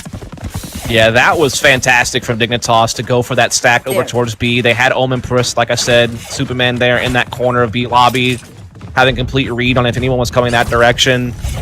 They had Def, being dynamic with how he's moving that operator around defensively, keeping Envy guessing when they need to worry about that weapon. This has been a great response from Dig to win 3 in a row and keep Envy up against the ropes in a way. I mean, they never really allowed them to build up too much of a lead. And Dignitas also taken that position right back away from them. Aggressive mid-smoke here from Dignitas. They're not really playing off the back, but they're just hoping it kind of keeps Envy honest on how fast they work up middle. As we do see that Dignitas are likely going to have to defend against an MVB burst play. Again, they like to do the raised blast packing with the breach flashes to just kind of pounce in here, and we'll see how it works. Fire in the hole! That's been picked up. Doesn't get any kills, though. Odorous goes in with the first. It's a great flashpoint, and Mummy makes the most of that. Headshot onto Psalm. They came into this round with 2 sheriffs. Economy was in real trouble, but they're making what little they had work. Depth again is having a lot of impact with this operator, but he finally falls prey to Mummy. And that will be all down to Maka, but not for much longer. There we go. Envy finally get themselves back into winning ways. Yeah, I mean, that's kind of what you always expect from Envy when you see that breach raise combination into B lobby that early. You know that the blast pack combo is coming. And even if it doesn't get a kill, what it does is create space. Then they're able to use their cyber cages and such to kind of block off that initial crossing point and just start closing in on the site and, get those close quarters battles, and they were able to win those, and that gets them their 5th round with 1 round left to go in the half. So overall, considering that they lost Pistol and the Force Buy, to get 5 rounds on attack on a map they normally struggle to get attacking rounds on, this is great for Envy. Especially because their defense is so strong on this map.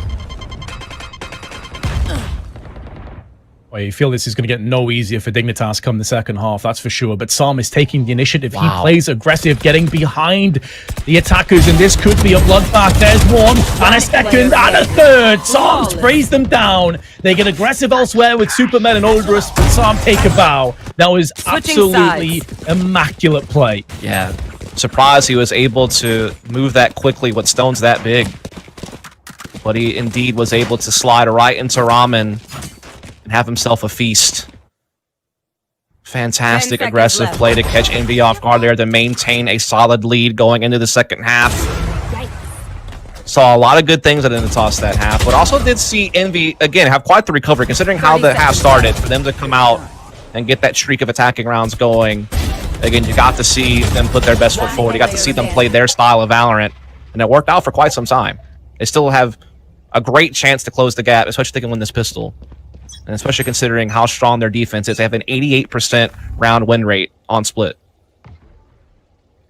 Oof, that's nothing to sniff at, is it? Very impressive. But Dig has been solid over the duration of this best of 3. And if they were to win this pistol, Dust, and, you know, convert as they've done today, they're looking at a potential 10-5 lead, and that would really mount the pressure on Envy. That's where we'd see what they're truly made of. Cover going out. And we can see that Dignitas are looking to put the pressure on A ramps here early. Pretty much all of their personnel is in this direction. They haven't already crossed over towards A heaven with a couple of their players. A couple still left behind with the spike. Shadows traveling. Smoke's going up though from Food to try to stall them from wanting to commit into the side itself. It also stops him from realizing how many people are crossing back and forth towards ramp. So they don't have quite the idea on the numbers being committed here to A heaven. Here comes the execute now. Leah's flashpoints, everything you can ask for, and it's an even trade to kick things off. Now Envy, though, picking up the slack, running away with the round. It all falls onto Death. 30 seconds down left. just to make sure he doesn't get flanked, but that's instantly been destroyed. And although he tries to right-click himself into victory, it's Finesse on the drive-by that gets the second pistol going the way of Envy. And this is maybe where their mammoth defense side starts to take shape. And also just to make a correction, that 88% I believe is with this 5. If you look at the core of Envy and the 23 maps or so that they've played, you know, with the bulk of their team, I believe it's closer to like 74% win rate on defensive side. Still very high though. Yes, this should do. Oh, this is a nice spot. Yeah, that definitely doesn't paint a good picture for Dignitas, does it? We'll see. Maybe they can prove the naysayers wrong. I think, to a degree, to be in a third map would certainly be living up to that mark, so maybe they can go in again.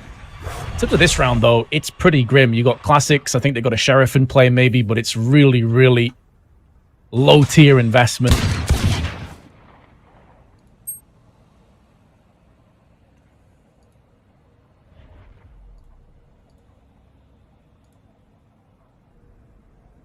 Just hoping, really, that Envy make a couple of missteps. Maybe move out into the open and gift wrap the weapon away, but I severely doubt that's going to come to fruition.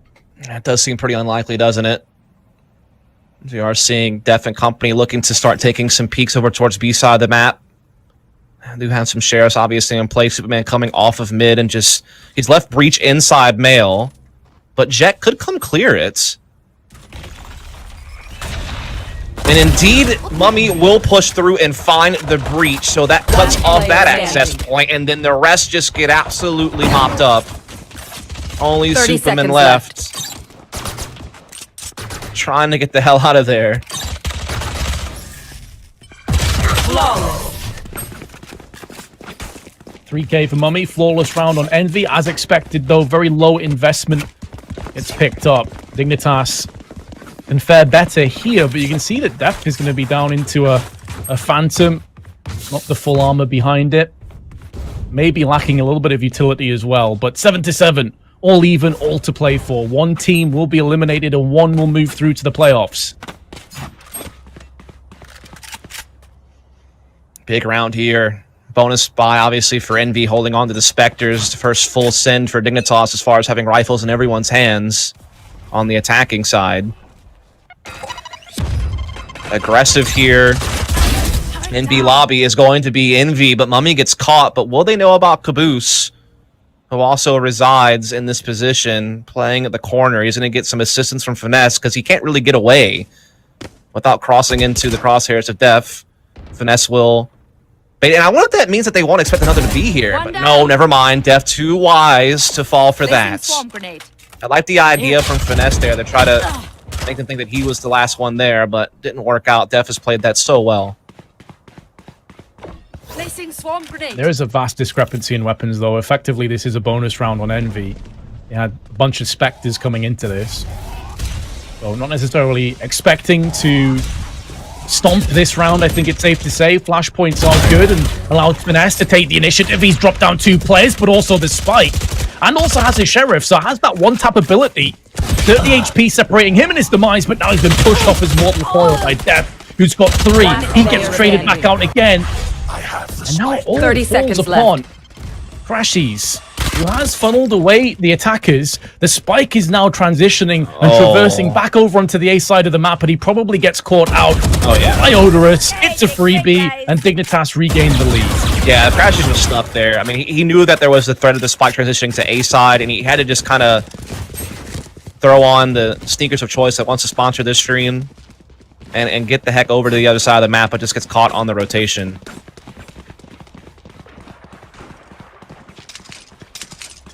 But here comes the first full buy from both sides. Go ahead. Before this, they only had Spectres, and you know, I was expecting when they got the first entries that it was just going to be a cakewalk. You know, they're going to walk through, maybe lose 1 player. The fact that they lost 3 actually forces Psalm down to a Spectre and 2 players at 100 credits. That was a massive round for Envy, if, of course, they can convert this. Oh, certainly. It's always what you're hoping to gain out of a bonus situation when you don't go for the upgrade. Obviously, Spectres being so good, you never want to throw them away. But it does limit your capabilities in that initial buy round, but no longer. Heavy will be on the operator. Double B, Heaven defense is in place with Caboose. They have Omen joining from ropes as well now to really reinforce this mid defense for Envy. Finesse has a great camera location that can pretty much see everything. I mean, he's loving it. Yeah, he's up close to the second he sees someone, he can come off the camera and then stand his ground.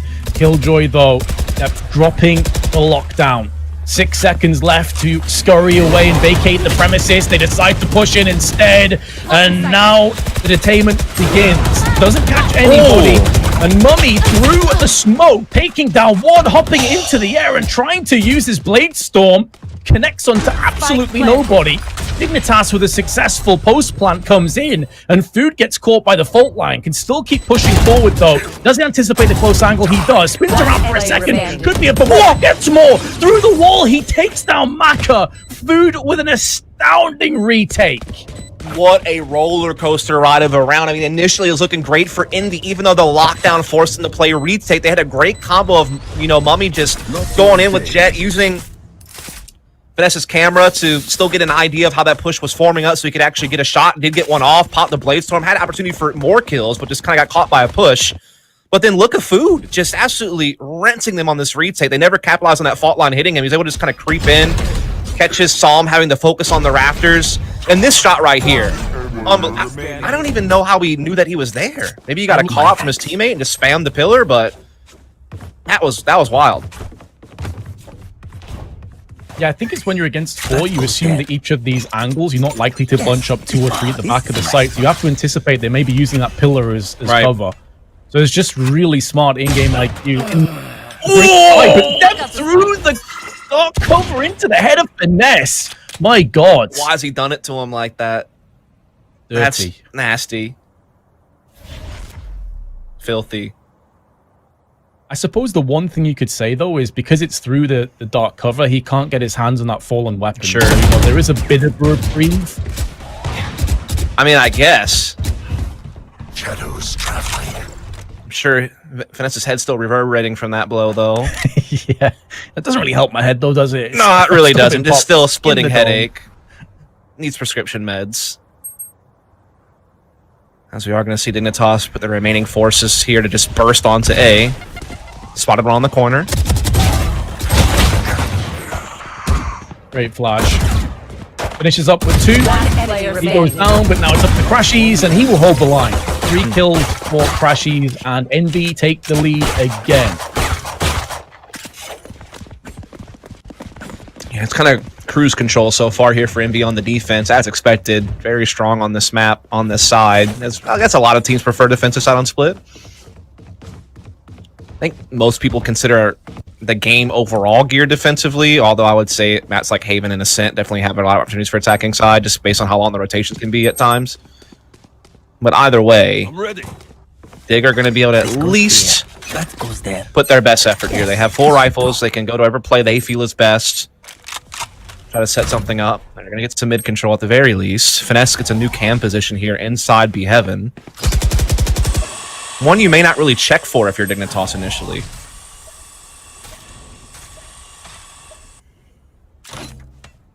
Beeps of flashpoints in the distance, not really yielding any early damage, but information and real estate being gathered on Dignitas. They've already made moves up middle.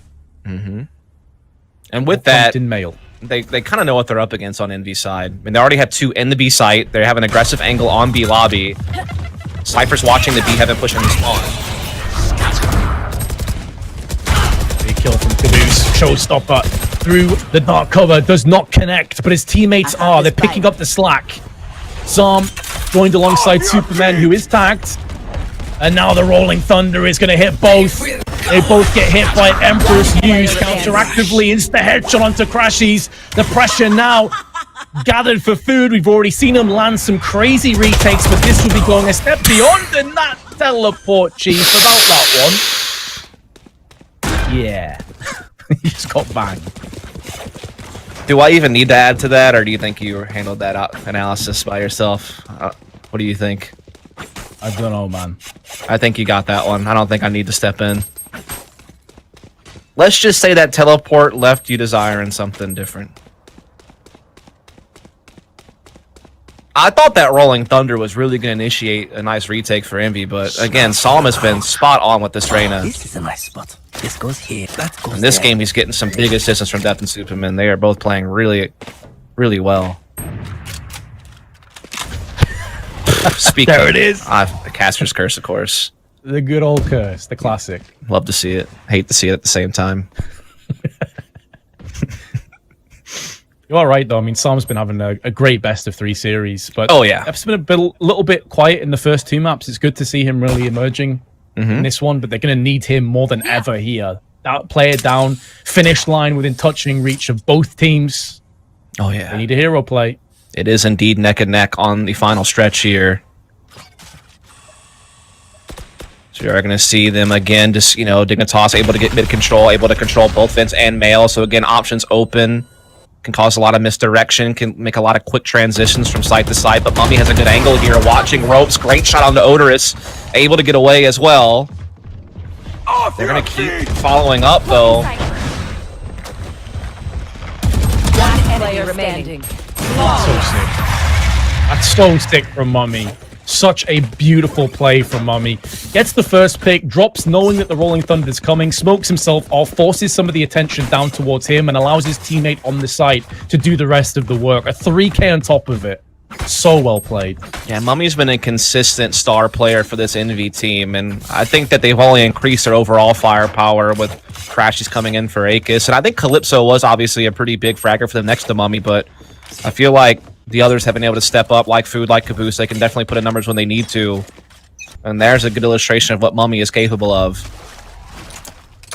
We are going to see Dignitas having to kind of save from the map point and series point play in the next round. Obviously, the Sheriffs still give them some chance to pose a threat. They will again be looking for mid-control. Smoke up on Male to allow them to get forward, but there is a trap wire on the Heaven doorway and 3 defenders from Envy in position. The pin pulled on the paint shell, but Caboose decides against it, puts it back in again. Because he doesn't hear footsteps. And although he saw multiple players pushing in towards the B tower, he can't be sure they fully invested behind this. They're fully committed to this push. Now he realizes it. First kill goes his way, and a second, there's the 3 Oh my. out of 4th. Every bullet used perfectly. Impeccable aim, a 4K. But although it's against Sheriffs, you cannot fault that aim. Yeah, exactly. That's still a good illustration, especially for that last kill. Just that little micro adjustment of the crosshair to get that 4th frag is a testament to his mechanical ability.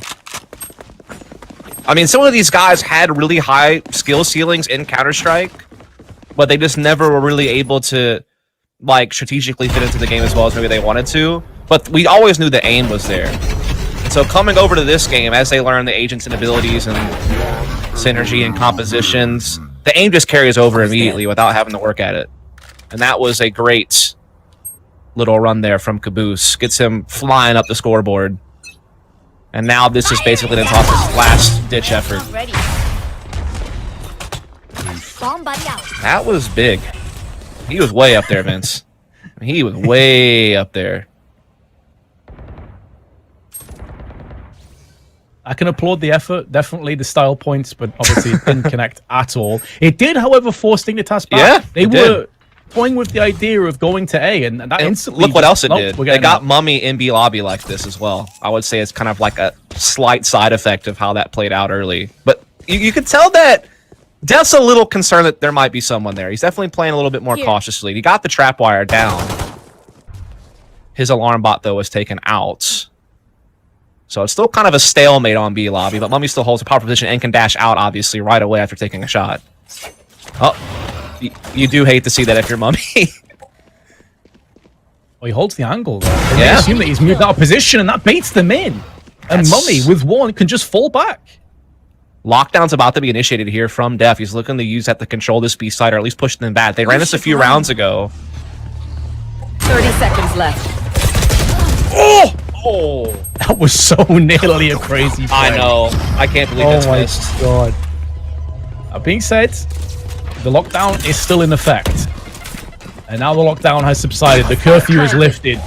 And Envy will start to try and push in. It will be through smokes. It will be through plenty of utility. And Odorous with a Vandal on point to the cranium of Caboose. But one straight back. One Phantom player used from remaining. Finesse. Crashy's also chipping in. It's looking good. Psalm, he's had such a good series. Can he clutch this one out? No. Very close. Look at the HP bars of Crashies and Food. But they still get the job done. More than enough time for the defuse. And 3 match points. 3 playoff points. 3 elimination points come up. And just to remind you what's on the line Match here, point. if you lose this series, you are out, and you don't even get a direct seed for placing top 8 in the UMG tournament. You have to start from scratch. That's a big L to take. Meanwhile, winner gets top 8. At bare minimum, you have a slot in the UMG tournament, and you're 1 best of 3 away from making first strike. So there is so much weight on Dignitas and Envy going into these last couple of rounds. blow something up. And we'll see if Dignitas has it in them, but so far all their success has been on islands in a sea of Envy dominance.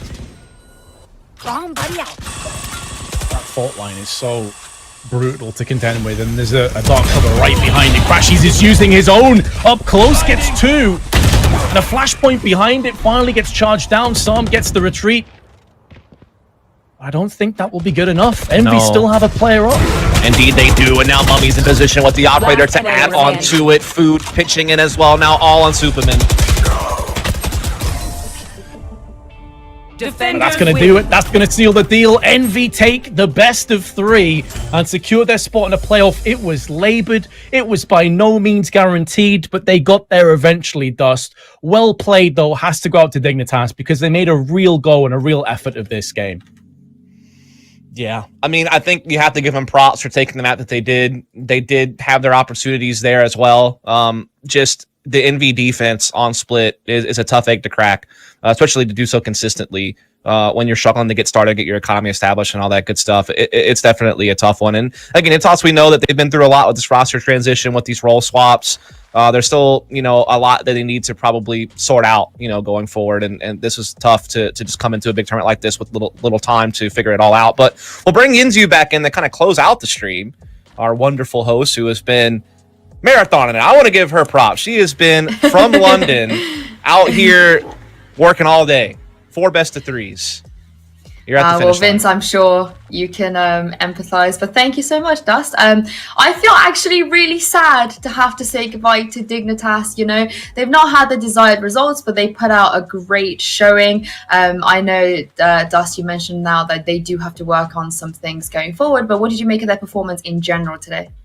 Yeah, I mean, I think I was impressed. I think Vince and I talked about this time and time again in the broadcast that, Psalm's made a big swap, over from like a more supportive, style of play, playing Sova primarily, to now, playing Reyna, which is a big person to create openings and be more assertive. So I thought he actually made that transition well. It looked sharp throughout many different points in this series. And I mean, again, I think that it just boils down to this team having to gel together more, build chemistry, and just sort out the kinks. But I think that there's definitely a good foundation there. Now we've completed our top 8 finally. Envy will be joining Cloud9 Blue, 100 Thieves, Complexity, T1, Sentinels, TSM, and Renegades into the playoff stage. We don't know the bracket just yet, but Vince, now we know who's going to be competing. Which top 4 do you see progressing realistically? I mean, I think it's hard to go against Sentinels, right? When we were discussing their previous game against Envy, best team in NA, some would even argue the world. So I think when you look at Sentinels, you've got to give like a tip to those. I honestly think with the rest of the teams, it's super, super close. I would expect to see the likes of TSM up there as well, of course. But that's the really great thing about this tournament is it's so stacked with so many crazy players and crazy teams. It's very difficult for me to decide who is actually going to make this. There's definitely potential for upset. So Dust, what do you think about the top 4 that could be progressing to that main event in December? Well, looking at the bracket, I mean, Cloud9 has Renegades, so I think that obviously Cloud9's going to be heavily favored there, so I imagine they're going to get the top 4 finish. Complexity has Envy, and Complexity's been pulling off some impressive results out of their Group B. Like, I didn't think they would get first seed. And so that impresses me a bit, but Envy's going to be a tough ask of them. I think the spicy one, the creme de creme, is a TSM versus 100 Thieves.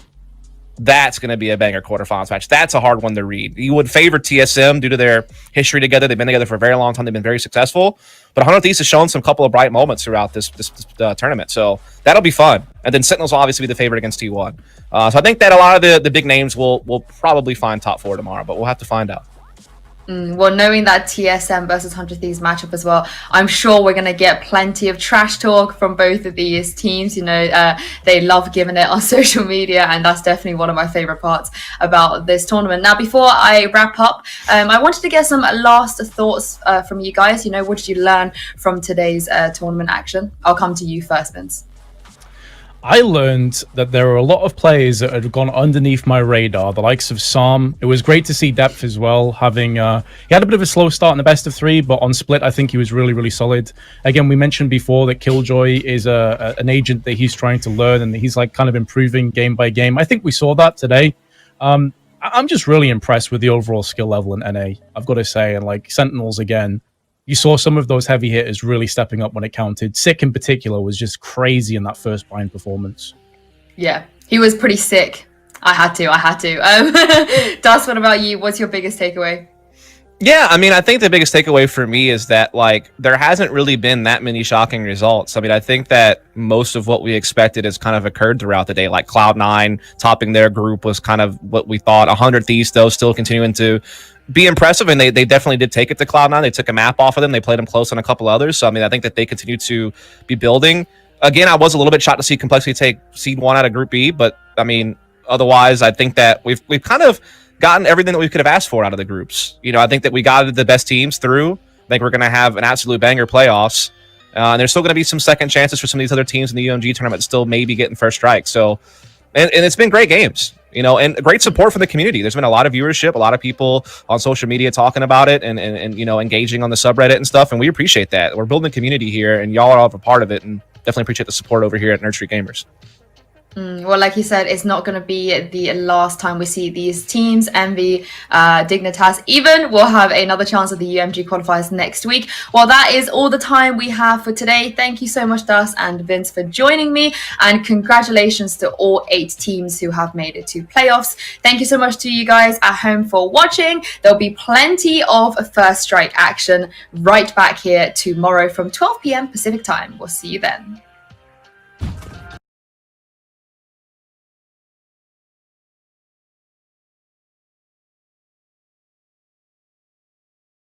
Welcome back, everybody. We're doing a little bit of a swap up as for the close qualifier and send 100 Thieves home. It's going to be bind, and Moon Raccoons will be set up for their offense first. Here we go. This one's going to get really interesting. Did take a big look at 100 Thieves yesterday. Of course, they were on the mainstream. They looked decent overall, but they did not get to play against a team of the caliber of Moon Raccoons. Fiend on his very signature. Reyna coming on through. Let's put his Rebo onto Steel first. Aggressive push through defensively. That was a double hit effort, but Moon Raccoons were happy with first blood. They back away and allowed Dicey to essentially sit inside the teleporter.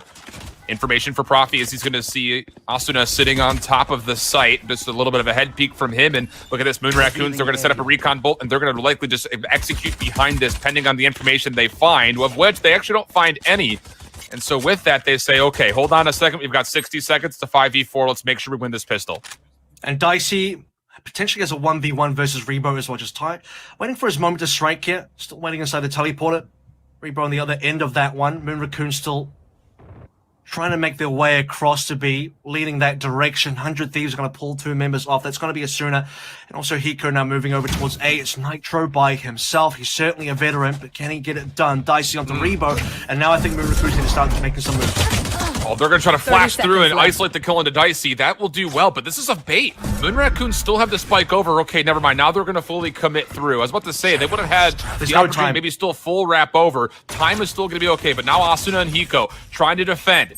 The Killjoy sentry turret dealt with. Asuna, though, will find one, immediately traded. Hiko, do you have the bounce passes here on the temperature with the shock darts? Yes, you do. Wow. 2v2 now the situation.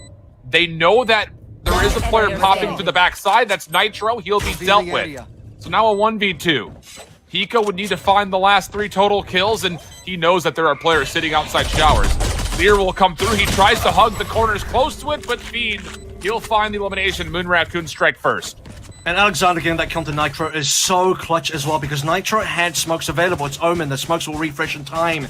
There's no way that Hiko can really win that 1v2 unless he finds an isolation kill very quickly. The lair comes through. He has to dodge left and right, duck and weave against that one, and just can't quite connect the shots. If there was a smoke available and a smoke landing towards showers, Hiko can start going for the defuse. He can tap the spike itself. He can force the engagement, force the Moon Raccoons to come towards him, but ends up being a very clutch kill coming on in. And the gamble, by the way, for Moon Raccoons to TP over. The reason I said no time is there's no time to go back towards B, so they must commit to A, must commit into 2 players, and Steel, lucky to be alive. Extremely lucky to be alive, just down to 32 HP. 100 Thieves going with a 3-man stack over towards A defensively. But part of it is actually a 4th. It was the Jet of Dicey who was stacked on top of Hiko, so this is going to pay off pending that Moon Raccoons actually commit, of which they're not really decided on it as of yet. Still searching for information, and with at least the damage confirmed under the Killjoy, you are going to likely feel pretty favorable to maybe swing this back over to B. Profi's going to make the long trip around to get the spike over. And because we look at Steel's HP being so low, he's a Sheriff player, by the way. He's one of the few players that actually upgraded. 2 Ghost, 1 Sheriff, 2 Classics here. And the only member on B. 100 Thieves have Gamble stacked over towards A, and it will not pay off for them. The utility coming on through, and now 100 Thieves have to make moves. Defensively, pretty slow in the rotation, but 3 members over towards the teleporter. Maybe to just insinuate that they're going to teleport behind it to Hookah. 2 members from Moon Raccoons would be there to contest it. Pending, that is the play. Spike will now come down. There's 1 and 2 players coming to the teleporter. The flash coming through, but actually Dicey's able to do well to find 1 kill. 4v4 we go. A lot of low health pools across both teams. The 3v3 now all of a sudden. Alec has to stay alive. Unfortunately, Temperature finds the kill into Steel. With just 5 HP, he'll back away. Temperature sitting very defensively through the defender side at spawn. We'll just make sure that this hit is going to be delayed. And even though a couple of weapons are picked up, this is still a 2v2. And it's still going to be hard for us to get on in. And as Temperature and Alexander read the hit correctly, they double up, find the crossfire, and win the second round. Really risky moments there for both teams. You saw how low I believe Alexander was on 1 HP there. Nitro doesn't have a lot of HP either. And Nitro ends up being one of the players that picks up a Spectre off the floor. Speaking of picking up, it's a 3rd round rush for Dicey on the Operator. Don't see it that often anymore in terms of picking up on 3rd rounds. You would have seen this before the Operator nerf. Plenty times Jets will have an Operator by 3. Now, most likely, you'd be lucky to get it by 4. So, Dicey, what are we going to see here? He's the mini 10s. 100 Thieves going to pull through with one of their top performing players. Let's see if someone walks on the sidelines early. Well, you would hope so. I mean, again, Dicey has not had the greatest of series. Again, we did miss the first 2 maps, but the statistics have not shown him really playing all too hot through the first handful. In total, for the first 2 maps, he's -12 from his kills to deaths. So definitely needs to get things going if 100 Thieves wants to have a chance to make sure that they can punch their ticket home, which I think a lot of people just by name recognition alone would expect. But again, you can't sleep on this Moon Raccoons team. They've proved themselves over the last month really now. And they're positioned for a spot to execute over to A behind the run it back. Nice opening first blood for Alexander. He'll commit through the Nano Swarm. Likely deal the deals well with the Sentry Turret. Nitro, can you find a double? No, he cannot. Dicey now responding over towards Heaven, realizing that a teleport maybe came through that dark cover that was placed, and with that, that'll allow for a pretty free plant of the spike. This is going to be tough situations for 100T to deal with now. They have Operator plus 2 rifles on this retake. Time is running out. Profi has control into lamps. With a Judge as well. Don't really want to be face-checking that one anytime soon. 100T need more utility. They have not enough smokes here to get one kill very quickly. That's a second and third. This is falling apart very quickly. Fiend will take one back. The Fiend, Okay, can he's you got do a enough? second. It's 1v1. 1v1. Spike was trying to be defused. Oh, not enough ammunition! It's going to reset everything, and Asuna, he's going to hold on to the Spike defuse. A catastrophic mistake for Fiend, trusting the last 3 shots of the Phantom. Almost able to lock down a 1v3, but the retake for 100 Thieves will come out successful. And it's not even the ammo, though. That's just cherry on top of the fact that he missed the 3 shots. He only had a few bullets remaining, and you had a situation that was a free kill. Asuna crouched down, looking towards the spike, not even looking at Fiend. That is the freest headshot Fiend is ever going to find on a stationary player that is just not doing anything. How does Fiend miss that, then doesn't have the ammo, doesn't re-challenge in time, and it is a total disaster. Really tough off of what looked to be a pretty solid take for Moon Raccoons initially. 100 Thieves on the retake, just a touch better. Nitro, oh boy, he's got all 5 members stacked up. There's going to be number 1. Can he find a second and a third? Almost gets 4 and 5, but Steel is there to pick up where he left off. It's just down to Fiend for another 1v multiple situation. This time it's 1v4. And the spike is down inside A mid, and at this point, stuck in lamps, you're just hoping you can find a couple of kills. This time with full ammunition, but unfortunately way less of a chance. It really isn't going to be possible here. Will swing through, gets one, dismisses away by 12 HP now. Versus a bunch of ultimates, bunch of players that know where he is. Util could even clean this one up. As soon as he's got anything left to throw in there, could certainly do so. Fiend can use Empress, but I don't think he will. TP's in, but Hiko's waiting on the other end.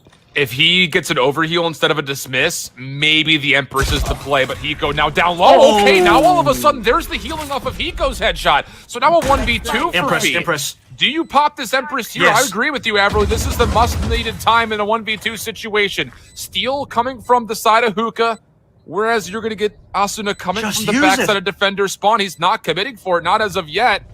He's going to hear footsteps to his right and gunshots, but is more weary of the battle coming from the backside. Going to get the headshot. There it is. Now for the dismiss. Gets the read onto where Steel is. He wants to spam through. He's going to get the 1v4 if he can find one more. Oh my God! Fiend! Right-click classic. No Empress needed. Moon Raccoons up 3-1.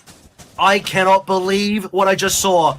A 1v4, a genuine 1v4 that is complete one by Fiend. You looked at what Moon Raccoons just did there in Spawn. They are bowing down to the man himself. Fiend has been outperforming 100T. If Moon Raccoons win this series, it's off of Fiend for sure. You give the MVP for him straight up. You look at the stats even on the other maps.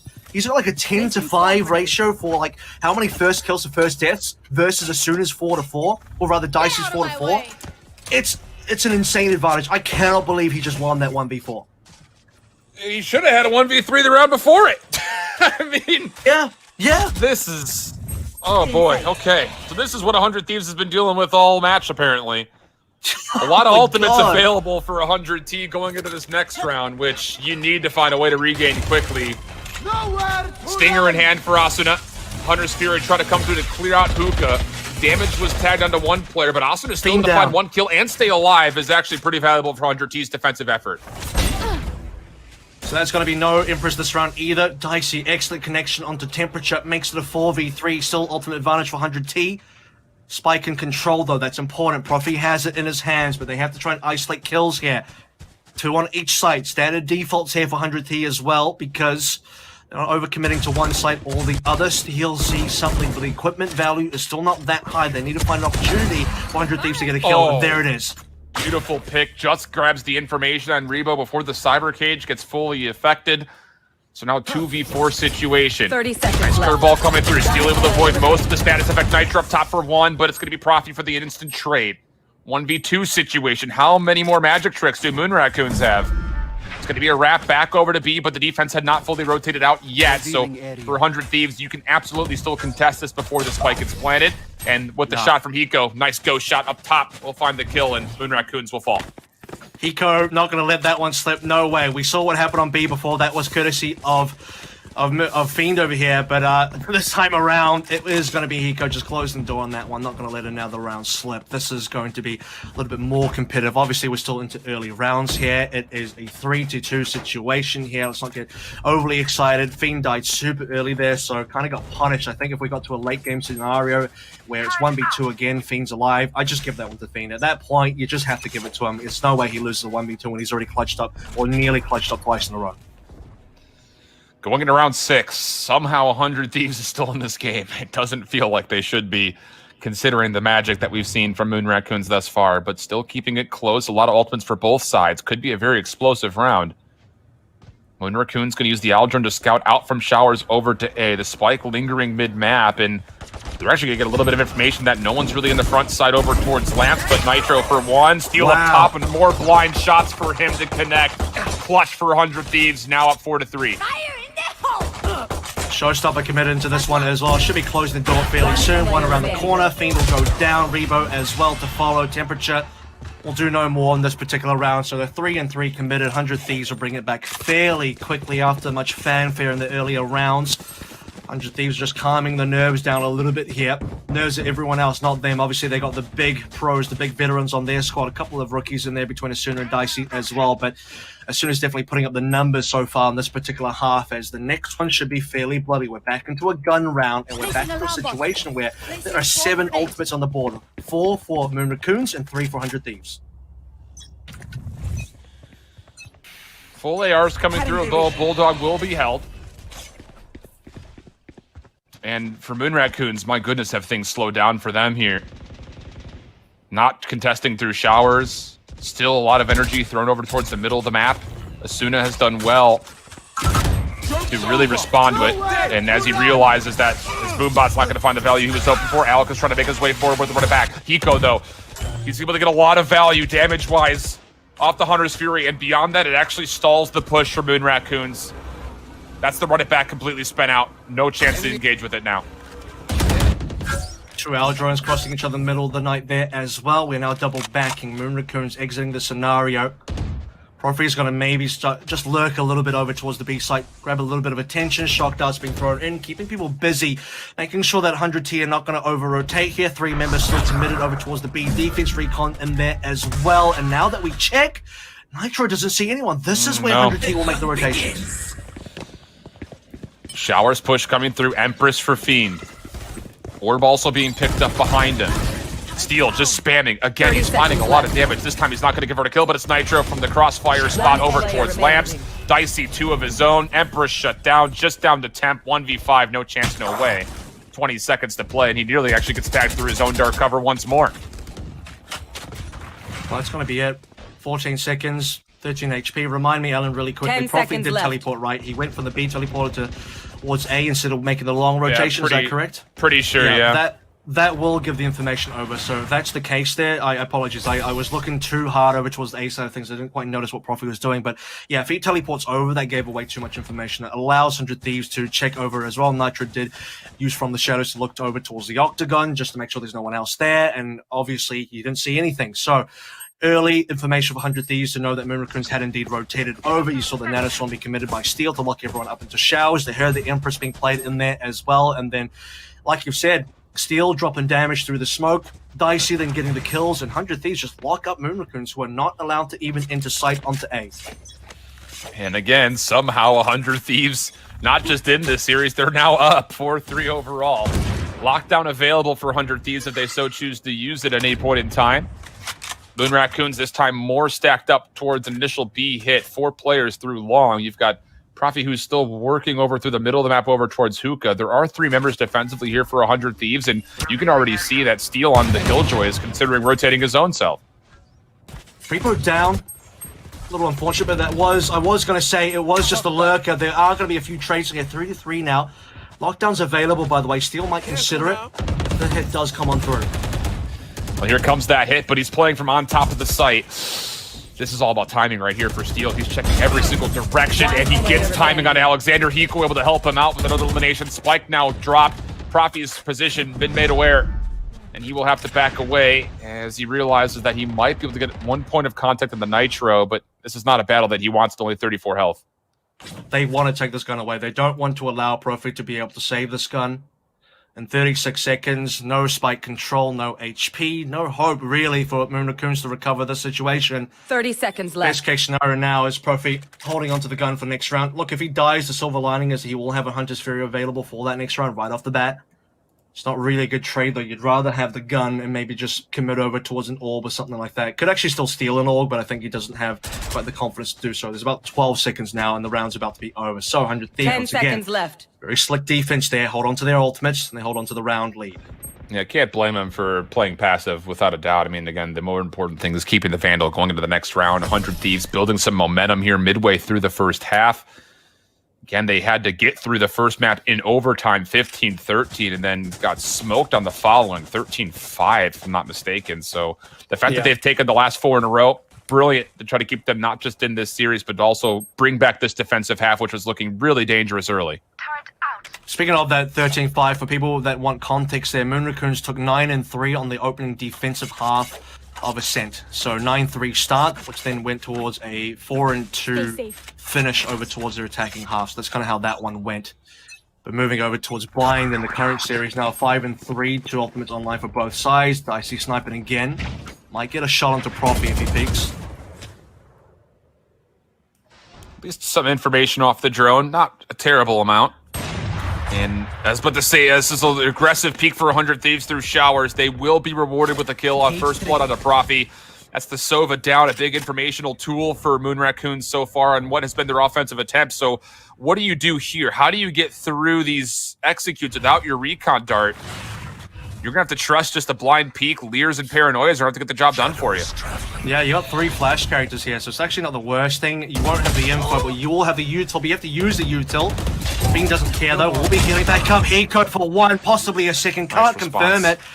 And the spike plant will come on through. 33 HP for Fiend, desperately needs to find a kill to heal up. Bladestorm for Dicey. Asuna, nice corner. He finds Fiend's shoulder and converts through the wall onto the head. Alexander from inside the site. Rebo playing from hookah. And you're going to get Dicey initially peeking at, I think a knife connects, but it's not enough. Now he's got to run it back. Al could actually use this if he so feels the opportunity to stay safe. Rebo gets 1 kill from top side over to hookah, and now they know where Nitro is. He takes a couple of spam shots from the defensive side at spawn. He's got to make a committal, and he's able to respond to 1. 1v1 between him and Rebo. Dark cover going to get played out. Nitro's going to commit. Rebo looking for the spam shots, and Nitro was hoping just to hold it. A gutsy call, but Rebo punishes the Moon Raccoons. Will get the operator and just barely stay alive with it. Who do they give it to? Okay, it is going to go in the hands of Fiend, who is their normal Jet player, by the way. He does play Jet on other maps, but is going to go for the Reyna here. So the Reyna sniping versus Dicey playing the Jet operating as well. That's going to be an interesting matchup. Fiend has to actually get a kill to dismiss away here, so it's not really even in terms of the safety that the Jet does provide. Also a bit of a different look. This is, by the way, one of the few opportunities that you can safely snipe on Fiend as well, because typically when Reyna has Empress, you want to be on the rifle. They are going to meet up. Moon Raccoons, again, 4 members over towards B long. Aldrone dealt with quickly, but the knowledge of the operator play will be there. Profi hoping for a Hunter's Fury over towards B long and elbow. Not going to connect with much. Maybe he was able to clip Hiko for a touch there. He's tagged up a small bit. But Moon Raccoons after that will just kind of reset things and once again put a lot of their attention over towards Hookah mid-map. Keeping the operators alive for now. Minimal damage traded. The only person that copped any damage there was Hiko. And not much to speak of either. Now falling off from the B side of things, moving over towards A.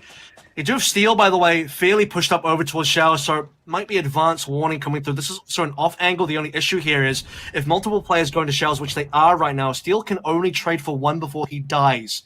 So let's see if that happens. Well, if you do well to find 2. He's going to get the information, but Steel again cannot lock down the shots. That's 2 rounds in a row that he's been completely snapped onto. Now they run it back. Curveball coming through. Asuna stunned, but it doesn't make a difference. He gets the kill onto Rebo, plus 1 more. Now the showstopper. That's going to go sent out towards Showers. Not going to find a kill, but Dicey's able to clear things up mid-map. And 100 Thieves off of Dicey's scope will hold things convincingly. And even in the face of Steel beefing his first gunfight, doesn't make a difference. The turnaround is incredible from Asuna.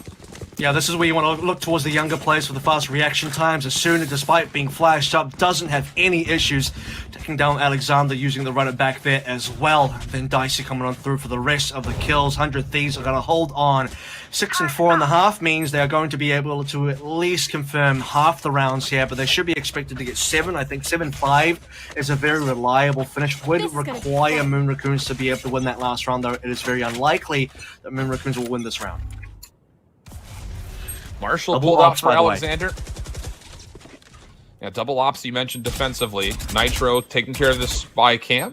A couple of shots through the dark cover won't connect for much, and Moon Raccoons look like they want to really just commit to this aggressively through the middle of the map. Oh, Steel, he's going to find the first. The peek comes through, takes care of the Marshall, holding Alexander. Nitro for 2 in the corner, make it 3. Beautiful setup, and honestly, to be fair, the dark cover that was sent out over towards the top side of heaven really didn't conceal as much as it needed to. I'm going to tell you this as well. When 100 Thieves are winning on these defenses, typically they're winning in a fashion where Moon Raccoons can't even get onto site. That's not every round they win, obviously, but there are plenty of rounds here where, if you remember, Moon Raccoons just get stuck in some sort of choke, especially from Showers. Steel locked down Showers that last time. He does so over towards the A short side of things via Heaven operating again. So where Steel has fallen short, he's definitely picked up the pieces, picked up the paces. And now the opportunity for Moon Raccoons to at least in the hard fight. 7, they have to do much better here. They have to get past the operators, and then it's going to be a tall order. Because I think that Moon Raccoons was in a position where they could have been up 5-0 if you clutch the 1v3 and then the 1v2 at the end. A little bit of weapon juggling going on as Steel is backing up over towards Heaven, wants to make sure that a rifle is approachable to pick up if he needs it.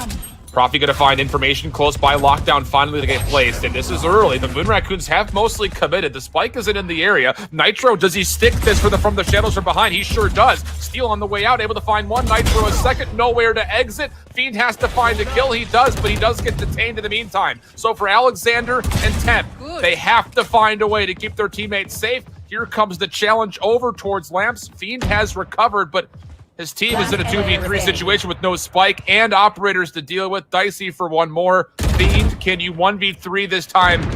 Those is a player up top. Shots will miss. Takes the challenge, doesn't expect Steel up close. And 100 Thieves will take the half 8-4. And doesn't use the Empress. This time I don't blame him for not using the Empress. If he pops the Empress there, his position is revealed. But at the same time, look, I mean, it's a pretty dire situation. Very little to do there. A 1v3, we've seen him clutch up really, really intense situations, but I think that one was just a little too tough. Doesn't have the ammo either. Just 6 shots left in there. It's not going to be enough. Let's take a look at the replays now coming through. Brought to you by GoPuff. And yeah, these early rounds, very back and forth shift. But as we got towards the end of this particular half, I mean, things were very exciting, I would say, in the first 4 rounds. Nitro had a really big run here as well. Obviously, Fiend with one of the best 1v4 clutches I think I've ever seen. I mean, this was just so excellently played. The fact that he doesn't use Empress, first of all, tilts me, but also impresses me at the same time. So you give some, you take away some, and you take it how it is. Hey, if he's going to clutch up 1v4s like that, he can make whatever choices he so chooses. So now Fiend defensively trying to aggress through Hookah. We'll get a little bit of a 1v1 versus Asuna, but we'll back away as the rest of the 100 Thieves squad will attack over through A mid. Dicey up close and personal. Right click's not going to connect Nitro there for the instant trade plus 1 more. Alexander, can you do more? He's able to find himself a double. Fiend. 1 more on the opposite side of the map will lead to a 2v1 for Moon Raccoons. I have the spike. The situation should be feeling pretty good now. The only thing that 100 Thieves have to work with is the fact that they have a free site on their own. Moon Raccoons, last 2 surviving members, did start over towards the B in terms of defaults here. Fiend and Profi. Fiend no stranger to very late game scenarios, late round scenarios where there's very low numbers here. And there's not a lot to work with. Unfortunately for Hiko, he's down to just 100 HP. And with the 2 ghosts available, a single headshot will take him down. A lot of time off the clock already, though, and Hiko's got a recon bolt plus 2 shock darts to play with. The timing of this kill is everything, and he somehow snaps to the first, but Rebo very fortunately able to find the trade as quickly as he did, because Hiko nearly had a chance to snap back over and reset the last 1v1. But Moon Raccoons take this pistol here in the second half and reduce the gap just down to 3 rounds. And by the way, Hiko, if he uses any utility there, his position would be revealed. So his best chance of winning is what I agreed with what he did there, which is to say, hey, if someone rolls up around this Tetris box that I'm standing at currently, then you can swing around and hopefully just get that connection on the headshots. And then afterwards, think about using the util, because he's still got shock darts, he's still got the recon bolt as well, so he can reveal the last guy, but knows that, I believe, Rico was on the spike itself. Unfortunately, does get traded almost instantly, so well played by, oh, it was actually Profi, sorry, well played by Profi to be able to clutch that one through for Moon Raccoons, who take the pistol. I have the spike. Enemy mark. 100 Thieves sending 3 members to showers, trying to maybe grab this ultimate orb a bit sooner than you would anticipate. Yep, Hiko going to grab this one freely. Do you stick with this hit is the question. Fiend is already clearing space mid-map, and he's got Rebo with him. And as Profi finds 1 kill over to A short, this is a one-dimensional hit coming off for 100 Thieves. That's coming through quickly. Dicey does well to find 2, but Profi's still alive on this site, able to find his teammates. So now a 3v2. Profi, long-range shots, goes to the ADS, now to the Classic. Can't confirm the kill, but a lot of damage dealt. Steel on 12, Dicey on 20, Rebo for both. Moon Raccoons, as expected, take the follow-up round. And just a fun stat for you, by the way, because we did talk a lot about pistols at our previous matchup with Equinox and FaZe, but 100 Thieves and Moon Raccoons as well. Fun fact here is Moon Raccoons have won 100% of the pistols. They won every single pistol so far. All 6 of them did even better than Equinox. The only thing they missed out on was they missed 1 anti-eco on the first half of Ascent. Other than that, they have 11 rounds just coming from pistols over 3 maps. Time for a field test. Well, for Moon Raccoons, they will be coming into this gun round a bit short-sighted on the arsenal as expected, with a handful of Spectres and a Bulldog. So you feel like for 100 Thieves, not only is a round that you need to win, but you would love to do it convincingly to start to get your economy rolling. And Moon Raccoons looks like they're going to gamble and not just play aggressively through hookah, they're going to stack this site with 4 defenders.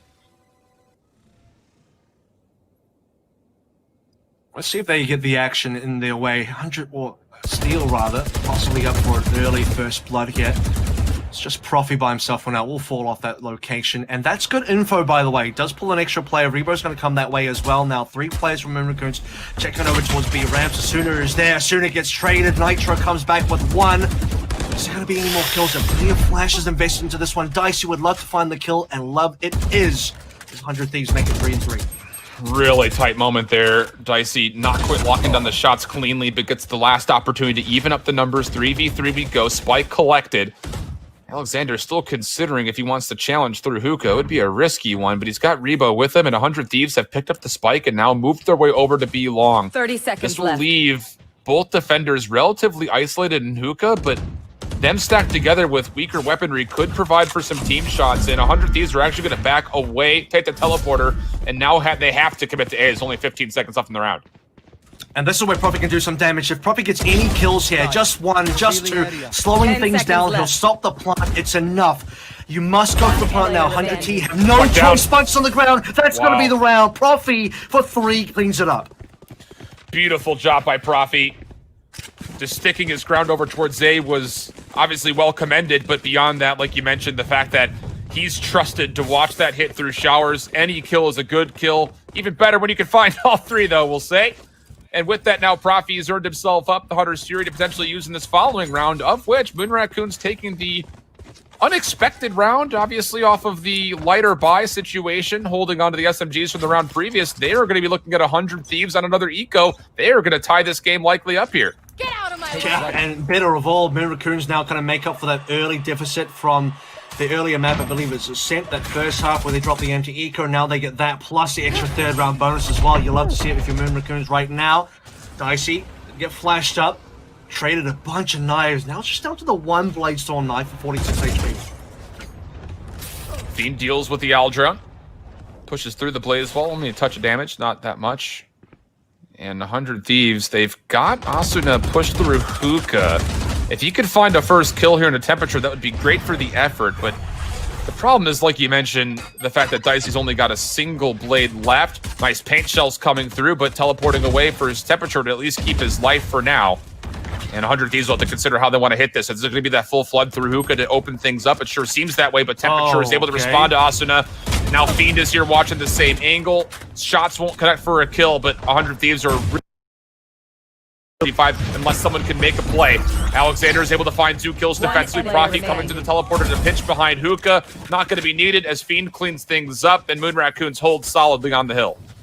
Bunch of pistol upgrades there for Moon Raccoons there. It did maybe get a little bit dicey in terms of not the play, but the HP bars on some of the players, including, well, funnily enough, Dicey was on very low HP as well, wasn't he, as we go into the next round now. Thinking about the situation for 100 Thieves. No Blaze Storm, obviously, but Nitro and Hiko both have ultimates available. Steel 2 away from the lockdown.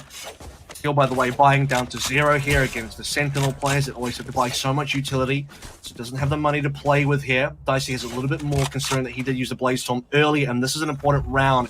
100 T don't win this one. They're going to be down 6 rounds this half. Very early running back coming out for Moon Raccoons. Defensively, that's actually pushed up B long. Nobody from 100 Thieves is here, but with that information coming out of Alexander, both of the other defensive members for Moon Raccoons are going to immediately go back over to A. Aggressive play for Fiend and Profi happening over towards Showers, gets punished immediately. Now the Hunter's Fury going to come through. Austin able to confirm off the damage that was dealt, and Hiko connects onto 1-4 plus the kill. What? Beautiful execution here for 100 Thieves, and now it's just down to Alexander 1v5. Not a lot of utility to use since the run it back has now been expended. And everything goes wrong for Moon Raccoons here. They had a 2-stack over towards Showers. Fiend dies straight away. And the rest of them just fall. Hiko connects like every single shot coming through from the Hunter's Fury. Dicey will not allow Alexander to even get on site. And suddenly, it ends up being a flawless round for 100 Thieves in a situation where their money was looking low. They were at a 4-round deficit for just this half, looking at only this half so far. But now, as we kind of zoom out a little bit, it's 9-8 overall. They're going to walk through with a bunch of money in the bank right now. Fiend will purchase up an operator. He's 1 away from the Empress, so may consider a situation like this. Let me paint you a picture here. Fiend gets 1 kill on the operator, gives the operator away, picks up a rifle, and then goes towards the Empress if required. It's just been so strange for 100 Thieves. I hesitated to mention it, but the fact of the matter is you only have 1 flash for this offense. You've got the paranoia, and that's really about it. So everything has to come on the backside of information from your Sova to hit, or the trust that your Jet and your Rays can find value for first bloods. And the first 4 rounds, they didn't really have any of that going right for them. But this time around, you get the opening kill off the Hunter's Fury. Things look better. Defensively, Moon Raccoon's going to spend theirs. Hundreds, no, actually, how about that? Steel's able to sidestep away for it. Thought for a second he was going to get connected onto. Asuda, last pack will find a bit of damage as he pushes through the cyber cage, as the spike will be planted behind this. Fiend with the operator, hoping for some shots to line up for him, but there is none available. Profi has to be trusted to push forward. He'll find the first kill in the retake. The lockdown now in place. No Hunter's Fury to deal with it, so you've got to find these kills quickly, and they're not really able to do it as Nitro finds himself a double. Last ones left are Alexander and Fiend, and they're stuck in heaven at the moment. Swap weapons and go for the Empress. This is really tiring, I gotta tell you, Alan. You need to be looking towards win conditions here for Moon Raccoons. It looks like they're gonna walk away from this one. The lockdown, very effective from Steel. Locks away all the Moon Raccoons. The only way for Moon Raccoons to really challenge that one would be actually to go for the kill to Killjoy, get the lockdown destroyed, and that would require a lot of resources. It would require a lot coming through for the Moon Raccoons to actually confirm it. But they don't want to risk the operator. Very expensive gun. Want to take the one through towards the next round. And 100T now, 10-8, 2 away. Or rather, yeah, 2 forward and 2 away from committing towards the match points. And then, obviously, at that point in time, Moon Raccoons will be in a lot of trouble. So, let's see how they handle this one. This Fiend still does have an operator. Does he want to keep it, though? Because, again, the Empress is there. So, my personal feeling on this one would be to swap guns with somebody. Well, he's going to trust the operator at least to start. We'll see if that swap does come through. We haven't seen... I feel like every time we get a chance to cast this team together, though, Avril, that is like the talking point that you've been harping on the most, is the fact that Fiend, whenever he plays the Empress, it usually comes through in rounds that you feel like needed to come through sooner. It's every Empress player. Trust me, if Asuna was on Empress right now, I wouldn't shut up about it either. So both teams are going to get it. Okay. Every player's going to get it, trust me. If you play Reyna incorrectly in my eyes, you're going to get it. Fiend is very aggressive by himself. It actually catches Dicey off of a tailwind. A little bit of comical relief off that one, but a good first blood for Moon Raccoons. And now all of a sudden 100 Thieves, who were positioning, hoping that Moon Raccoons would get aggressive somewhere defensively, are going to have to work their way through a 4v5. If you play that moment in reverse, it looks like Dicey was trying to dash away from the shot, which would have been the correct thing. But no, that was comical indeed. 100 Thieves now setting up for a massive push over towards Showers. It's not being watched. Soon I got to buy some time over from B. Maybe sell that fake over there. Fiend really wants to look towards Showers, and somehow Asuna just dunks on Alexander. That's a three-pointer right there. We saw that paint shells come out. We saw Alexander before we swapped off his POV. He looked at it and then wasn't able to get away from it. Is astonishing, to say the least. Recon Bolt will come down. Fiend will deal with it. Left. 3 members for 100 Thieves. Right outside Showers. Sending the Leer through to make sure that the dark cover does not block line of sight, can reposition, but the Paranoia will now deter his line of sight. Now Steel on the first one in. Fiend able to find one pick. Hiko working the other side, but this is a really tight situation. No one can clear off Fiend. He's going to use the dismiss. Temperature able to find the freest kill of his Valorant career. And we go 9-10. Moon Raccoon's in a great position. Good recovery as well. Again, they just lost to a Flawless. To come back to this is definitely much needed. Or a Flawless did come through at some point earlier. Point being here is that Moon Raccoons are in a much better situation now, at least economically. 9-10 is still competitive. You wouldn't want 100 Thieves to get too much of an advantage here. Very close map, though. I mean, we get very far away from the fact that you had this 13-5 blowout on Ascent. I'm glad to see a team like 100 Thieves recover from that. Shadows traveling. Big round coming up here, though. Pivotal one is weapons will still be purchased. Essentially a full gun round considered. And this one very well could turn the tides of this entire matchup. Again, on the line is not just the map, but a potential to get punched in and locked in for the closed qualifier. Top 16 teams from this open qual will make it into that group stage format. And Temperature is going to be trusted to try to lock things down. He's had a slow start so far on this map. Well, I guess I can't really consider it a start, as we're 20 rounds in, but he needs to be instrumental in this impending defense that's going to have to come through. Steel maybe trying to buy some time over towards the A side of things. Look how far pushed up, by the way, that Fiend is. That's good information, but they're losing members on B now. This is where Moon Raccoons has to think about rotating members over. They're going to lose B any second. Aldrone sees both players over towards Elbow, and that should be the hit command. Blaze Wall will block line of sight, but Alexander nearly can't lock on the shots. He gets the last bullet to connect. That's the Spike down, but Dicey for the trade. Spike will be picked up, and now Steel's on the rotation through Hookah. Rebo, the last player trusted to hold this down defensively. Quickly on the rotation is seen through Hookah, but can't find the kill on the Steel. Just down to Rebo from the elbow. Spike gonna come through, planted successfully. No shots to line up for Rebo whatsoever. And a pivotal round in this matchup goes the way of 100 Thieves, up 11-9. Steel, by the way, wins the duel over towards Hookah versus Fiend coming on through. So, yeah, unfortunately, that flank isn't going to work out either. Decent kills coming through from Moon Raccoons, but they just overcommitted over towards A. They had early information that at least over towards Showers, nothing was happening. You could honestly expect that Fiend should have pushed up even further. If you pushed up through Showers into what is that open teleporter lobby area, then you should just keep going. Go towards market, go towards short, see what you can find. Steel was there waiting, but Steel wasn't looking. So, I mean, could have been an extra kill, could have been more info. I just don't think Moon Raccoons were particularly prepared for the hit coming on in. Fiend is also not going to see anybody through ramp, so potentially more plays from Moon Raccoons will rotate over towards A. Enemy tag. Hiko gonna clear out some space with the Aldrone through the middle. Blade Storm for Dicey. And 100 Thieves look like they're primed to hit the go call on this execute, but Moon Raccoons is here and in full force. Now coming through, Temperature for 1.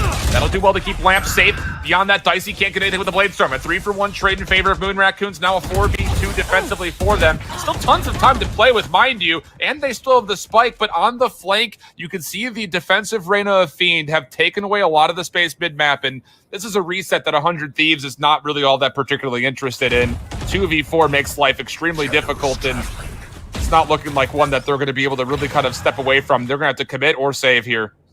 What's Fiend doing? He's really gone cold feet here. He actually had the opportunity to not only flank, but if you don't want to do the flank because it could be risky, hold the angle into market because 100 Thieves are going to push into you. You'll get a kill. You'll just dismiss away. That's fine. 30 seconds will now left. allow 100 Thieves to rotate back in, and I believe this is going to be a save. So, yeah, it's not going to happen here for 100T, but 23 seconds left to go. I lie. They might actually decide to go. There's not a lot of time, though. Well, they're going to the right spike site. Pending that Fiend misses his shot, it's going to be all into Temperature. He's going to hold the operator for now. Patient play. Fiend for 1, Temperature locks the other.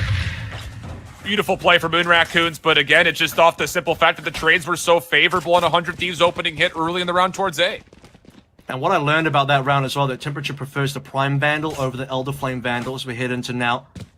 10 rounds for Moon Raccoons. Operator still in the hands of Fiend. Emperor still in the hands of Fiend. 100T.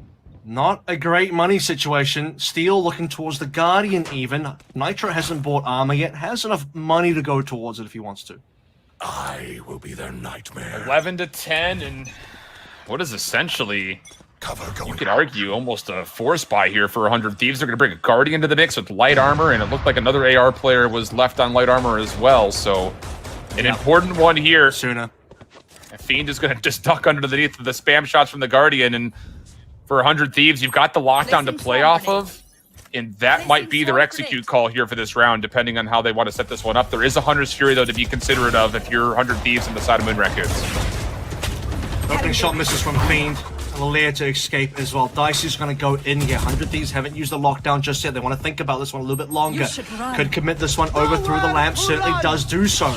Should be a counter, though. You see Profi will just destroy it. Well, and it's one of those things that with everyone stacked up over towards lamp, Profi's actually able to grab a connection onto Steel. So Revo looking to threaten. Hiko gets a shock dart off on the temp. That's over towards the right side of the A site. The spike never committed. It's going to TP out. And the only player who's here defensively is Alexander. The Neurotheft will be able to scout out some of the positions, but this is a lot of trust that your Phoenix player has his full kit to play with the exception of the ultimate. And Hiko is not fully just rushed it and committed. 30 seconds left.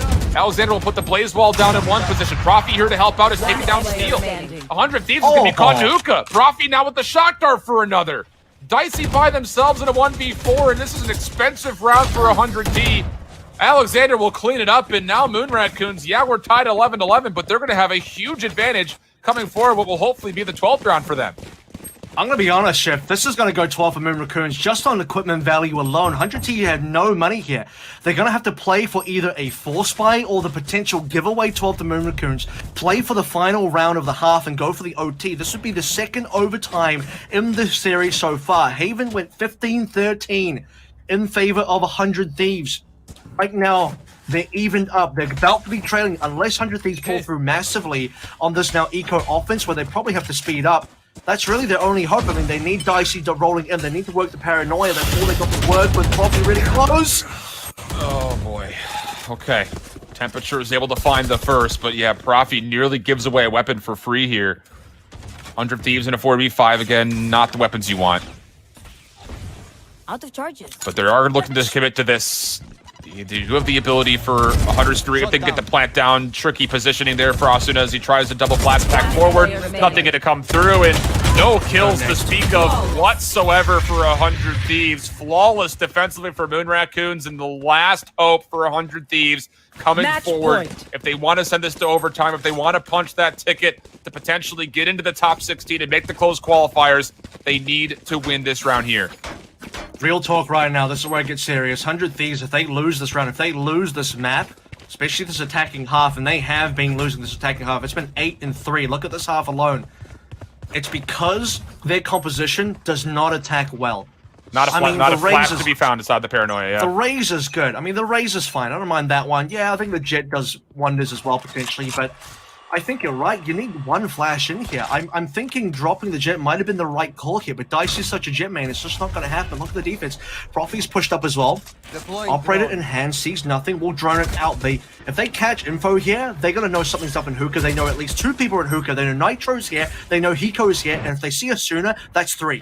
Profi doesn't find an angle to find a gunfight, though. Showstopper coming out early for 100 Thieves. This is going to be a commitment. Asuna trying to find the kill. He doesn't find it onto Profi? What just happened right there? The Sheriff kill for Profi's in the mix, but how does he stay alive through the Showstopper? Temp is going to clear some space. He's going to go back over to A. More confusion coming through. Fiend from the flank. Not going to be able to get a kill as he trusted the Ghost instead of the Operator. Avril's mind is about to explode considering the fact they didn't have a rifle throughout this round. And Hiko and the rest of 100 Thieves are going to get a plant off somehow. This is still... I mean, 100 Thieves might just lock this one up. Temperature has to go large here. He's been spotted, gets 1 kill, but Hiko will confirm it. And 100 Thieves take us to the second overtime of the series. Overtime. Fiend doesn't know how to play the Empress. He doesn't pick up a rifle. That aside, though, I mean, this round looked like it was possibly going to go more towards Moon Raccoons. Asuna misses a showstopper point blank. I don't How know does it how. even happen? How is it even possible? Profi lives through it like, okay, I don't know, I got the flak jacket on or something, and what is going on? This is crazy.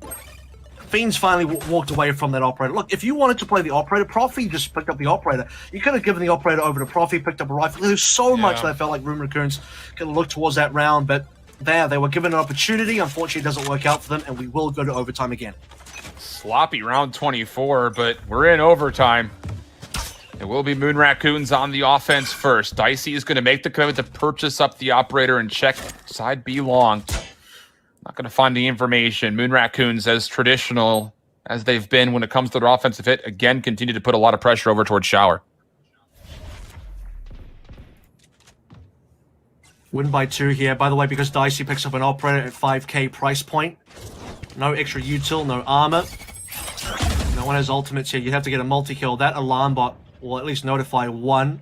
It is going to pull Dicey over. So, can we make some moves happen before Dicey gets here? Only one curveball for Alexander to play with as well when you talk about flash utility. Orb just in case. Again, it only takes 6 charges overall for the run it back. Dicey holding this angle. Here comes the curveball play. Dark cover first, curveball second, and Dicey still gets the connection. Incredible steal up close. He finds one and a second. Looking for number 3. Still able to triple up. Profi now, last one left alive for a 1v5. And already you're thinking about the next round. Profi, he's decent, but he's not 1v5 decent versus 100 Thieves. Certainly not versus Dicey, who through the smoke is going to get these kills. Through, the flash, Switching even sides. through multiple different pieces of Match utility. point. It was a lair and a curveball, I believe. Now the match point is certainly found for 100 Thieves. If 100 Thieves win this one, it has been a slog through all 3 maps. 2 OTs, a super one-sided crushing defeat versus this team on Ascent as well. Then finally pull on through. 100T, if they, again, this is going to be nuts if they actually make it through. It would also be pretty nuts if Moon Raccoons make it through. What I can say is that Moon Raccoons are far more favored on this defense because 100 Thieves, we've noted how difficult their attacks have been. Let's see if they can pull it through. Fiend again with the operator.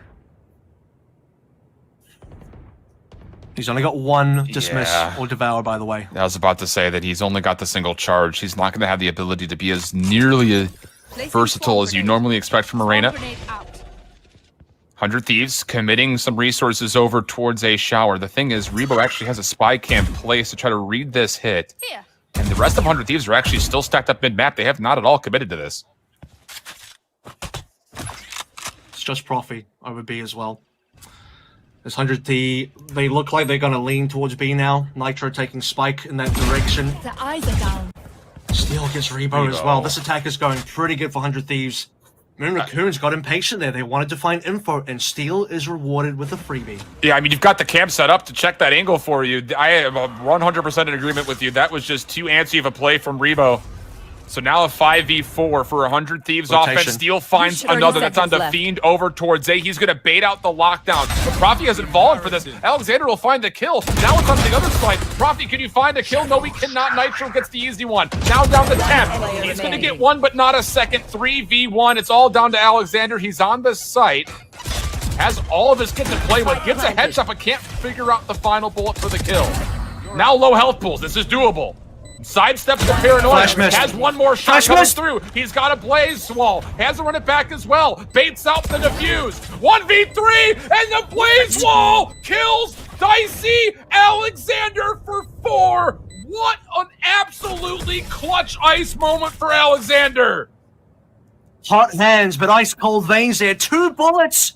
Switching sides. Bullet shift. Overtime. I can't believe what I just saw there. And Dicey, what's going on here? Just slowly shift walks through the firewall. Like, come on, you can't be doing that. Wait for the wall to go down. The blaze wall doesn't last that long. It's not going to last long enough that it will allow Alexander to get the defuse. It's not going to happen. You can wait for the wall to come down, but I don't know, man. Zoomer attention spans just go straight in for it. Maybe just underestimating the damage that Blazewall does. I mean, that's the first time I've seen a Blazewall kill. I'm not even going to lie to you, Avril. Like, yeah, Not who even walks gonna into lie. it? Who died into it? Like, it's like getting killed by a turret. Like, just don't. Oh boy. Everything resets now. Moon Raccoons. Another clutch moment for them as we get more battles between drone v drone flying. Oh, this Oh, series, boy. dude. Oh, I'm losing my mind right now for good and bad reasons. Mostly good, though, because that clutch was exciting. I did not believe Alexander was going to do it. I'm going to calm down for a moment, though, because let's focus on this round. 13-13 as a reminder. Again, Haven went 15-13. Are we going to go longer than that? Are we going to finish 15-13 again? Is this going to go 14-14? It's a very long map so far. You do favor 100 Thieves in the defense. They have a defensive advantage, and there it is, instant kill. Oh, but Assassin have played pretty aggressively, will be dealt with. So even trades thus far, and you know where the threat of the operator now is, and able to get out of B long. So everyone's going to take the teleporter over. Defensively, you're looking at what is going to be Nitro and Steel over towards A initially. Dicey's on the rotation, and there's only 30 seconds to play. And with the spike sitting over towards A showers, this is going to be an A commitment. Nitro able to find one kill mid-map. Steel trying to find some spam shots. It's Dicey who finds the kill first. Now over long range over towards A mid. That's another kill, and it's once again down to Alexander. He's got more low health pools in front of him. No way in hell does he clutch this up, and he nearly gets a second kill on the Steel to reset the 1v1. But 100 Thieves will survive, but I use the word survive selectively. Match point. I'm going to tell you this right now. The winner of this will depend on who can win on the half they're not favored on. Both teams are favored on defense. 100 Thieves defense has been rock solid. Even just look at the round distribution here on the summary in the middle of your screen. What is that? It's a 5-7, 8-4 versus another 8-4. That tells you everything about how these teams have played their offenses and defensive halves. So, one of these two teams is going to have to come out and win a half they're not supposed to win. I mean, we're threatening on this match becoming an instant classic, but maybe not for the best reasons, as there have been a couple of moments that really should not have happened. Brilliant curveball for Alexander, but he only gets one. Now Temperature, he's trying to convert the spam shots. Last bullet will connect on the Nitro, and Moon Raccoons will come out with a favorable trade, looking at now a 4v3 defensive start. Yep, and losing Nitro is the kick in the balls here as well. Asuna will bring one back, but you don't have any smokes. If this is the big problem for your take, what you can do is you can rush onto a site with both your Jet and your Raze, just jump packing in, dashing in. Hiko will give you some shock arrow and recon arrow assistance, but with no flash available, no paranoia, no smokes, 100T really are disadvantaged on this now attack. Moon Raccoon should be able to win it. The only problem is they've gambled the wrong site, and it's just down to Rebo to hold for now. I just don't understand, if you're Profi, why do you challenge that? You've got a 4v3 situation. You need that utility to hold off the spike site if the rotation comes out. So now it's just down to Rebo. He's already lost his cyber cage. His spy cam will find him some intel. He's able to win one gunfight, but Dicey gets to respond to the tap. Not enough ammunition for Rebo to win the gunfight. No reload there whatsoever, so now it's just down to Fiend from behind, trying to keep Moon Raccoons alive. Spike planted. Tap shots will not connect as Dicey safely plants behind the container, and you've got none other than Hiko playing from B long and Wood. This is a really tough ask. No Leers, does have 4 charges of the Soul Orbs to play with, but you got to find a kill first. He's going to get a 1v1. The angle's being held. He finds the kill. Immediately goes for the heal. Recon bolt will come through, gets it to halfway. Now the challenge coming through. He go through the wall. Will convert the recon bolt. Was never dealt with. 100 Thieves survive through another overtime, and they will break into the top 16. 15-13 again. It is heartbreak for Moon Raccoons. They cannot get the upset. Plenty of matches have been upset today, but Moon Raccoon versus 100 Thieves is not going to be one of them. Congrats to 100 Thieves for clutching on through. It's the veterancy. It's the experience. It's the older players on the team that know how to handle those late game situations. And coming up big now on that final round as well. 15-13 once more. They have to win a round. They were not favored to win. How poorly did that one start? They lose Nitro super early. It goes to a 3-3. You're right. Profi dying. Not ideal. They're going to have to readdress that one. Plenty of other rounds, though. You could say, hey, look, that last round, this or that happening. But every other round as well that, you know, for both teams, where things kind of went wrong, you have to look at those ones. There was that super winnable round right at the end. I can't remember specifically which one, where Asuna doesn't land the showstopper, and that was a winnable round. And that was when, I mean, you had the Empress Ghost play, which is awkward. Just lots of stuff like that happening through. So, yeah, it's a really interesting series. Congrats to 100 Thieves. Let's go take a look at the replays here, presented by GoPuff, official delivery partner of Nerd Street Gamers. Use promo code NerdStreet when you sign up on GoPuff, and you'll get $4 off your first 4 orders. GoPuff ordered in seconds.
Hello?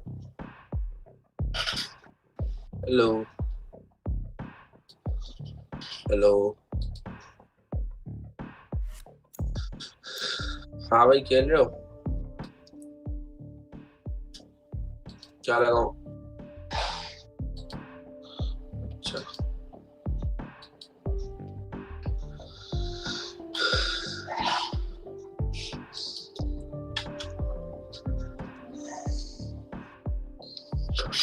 मैं आता हूँ फिर ठीक है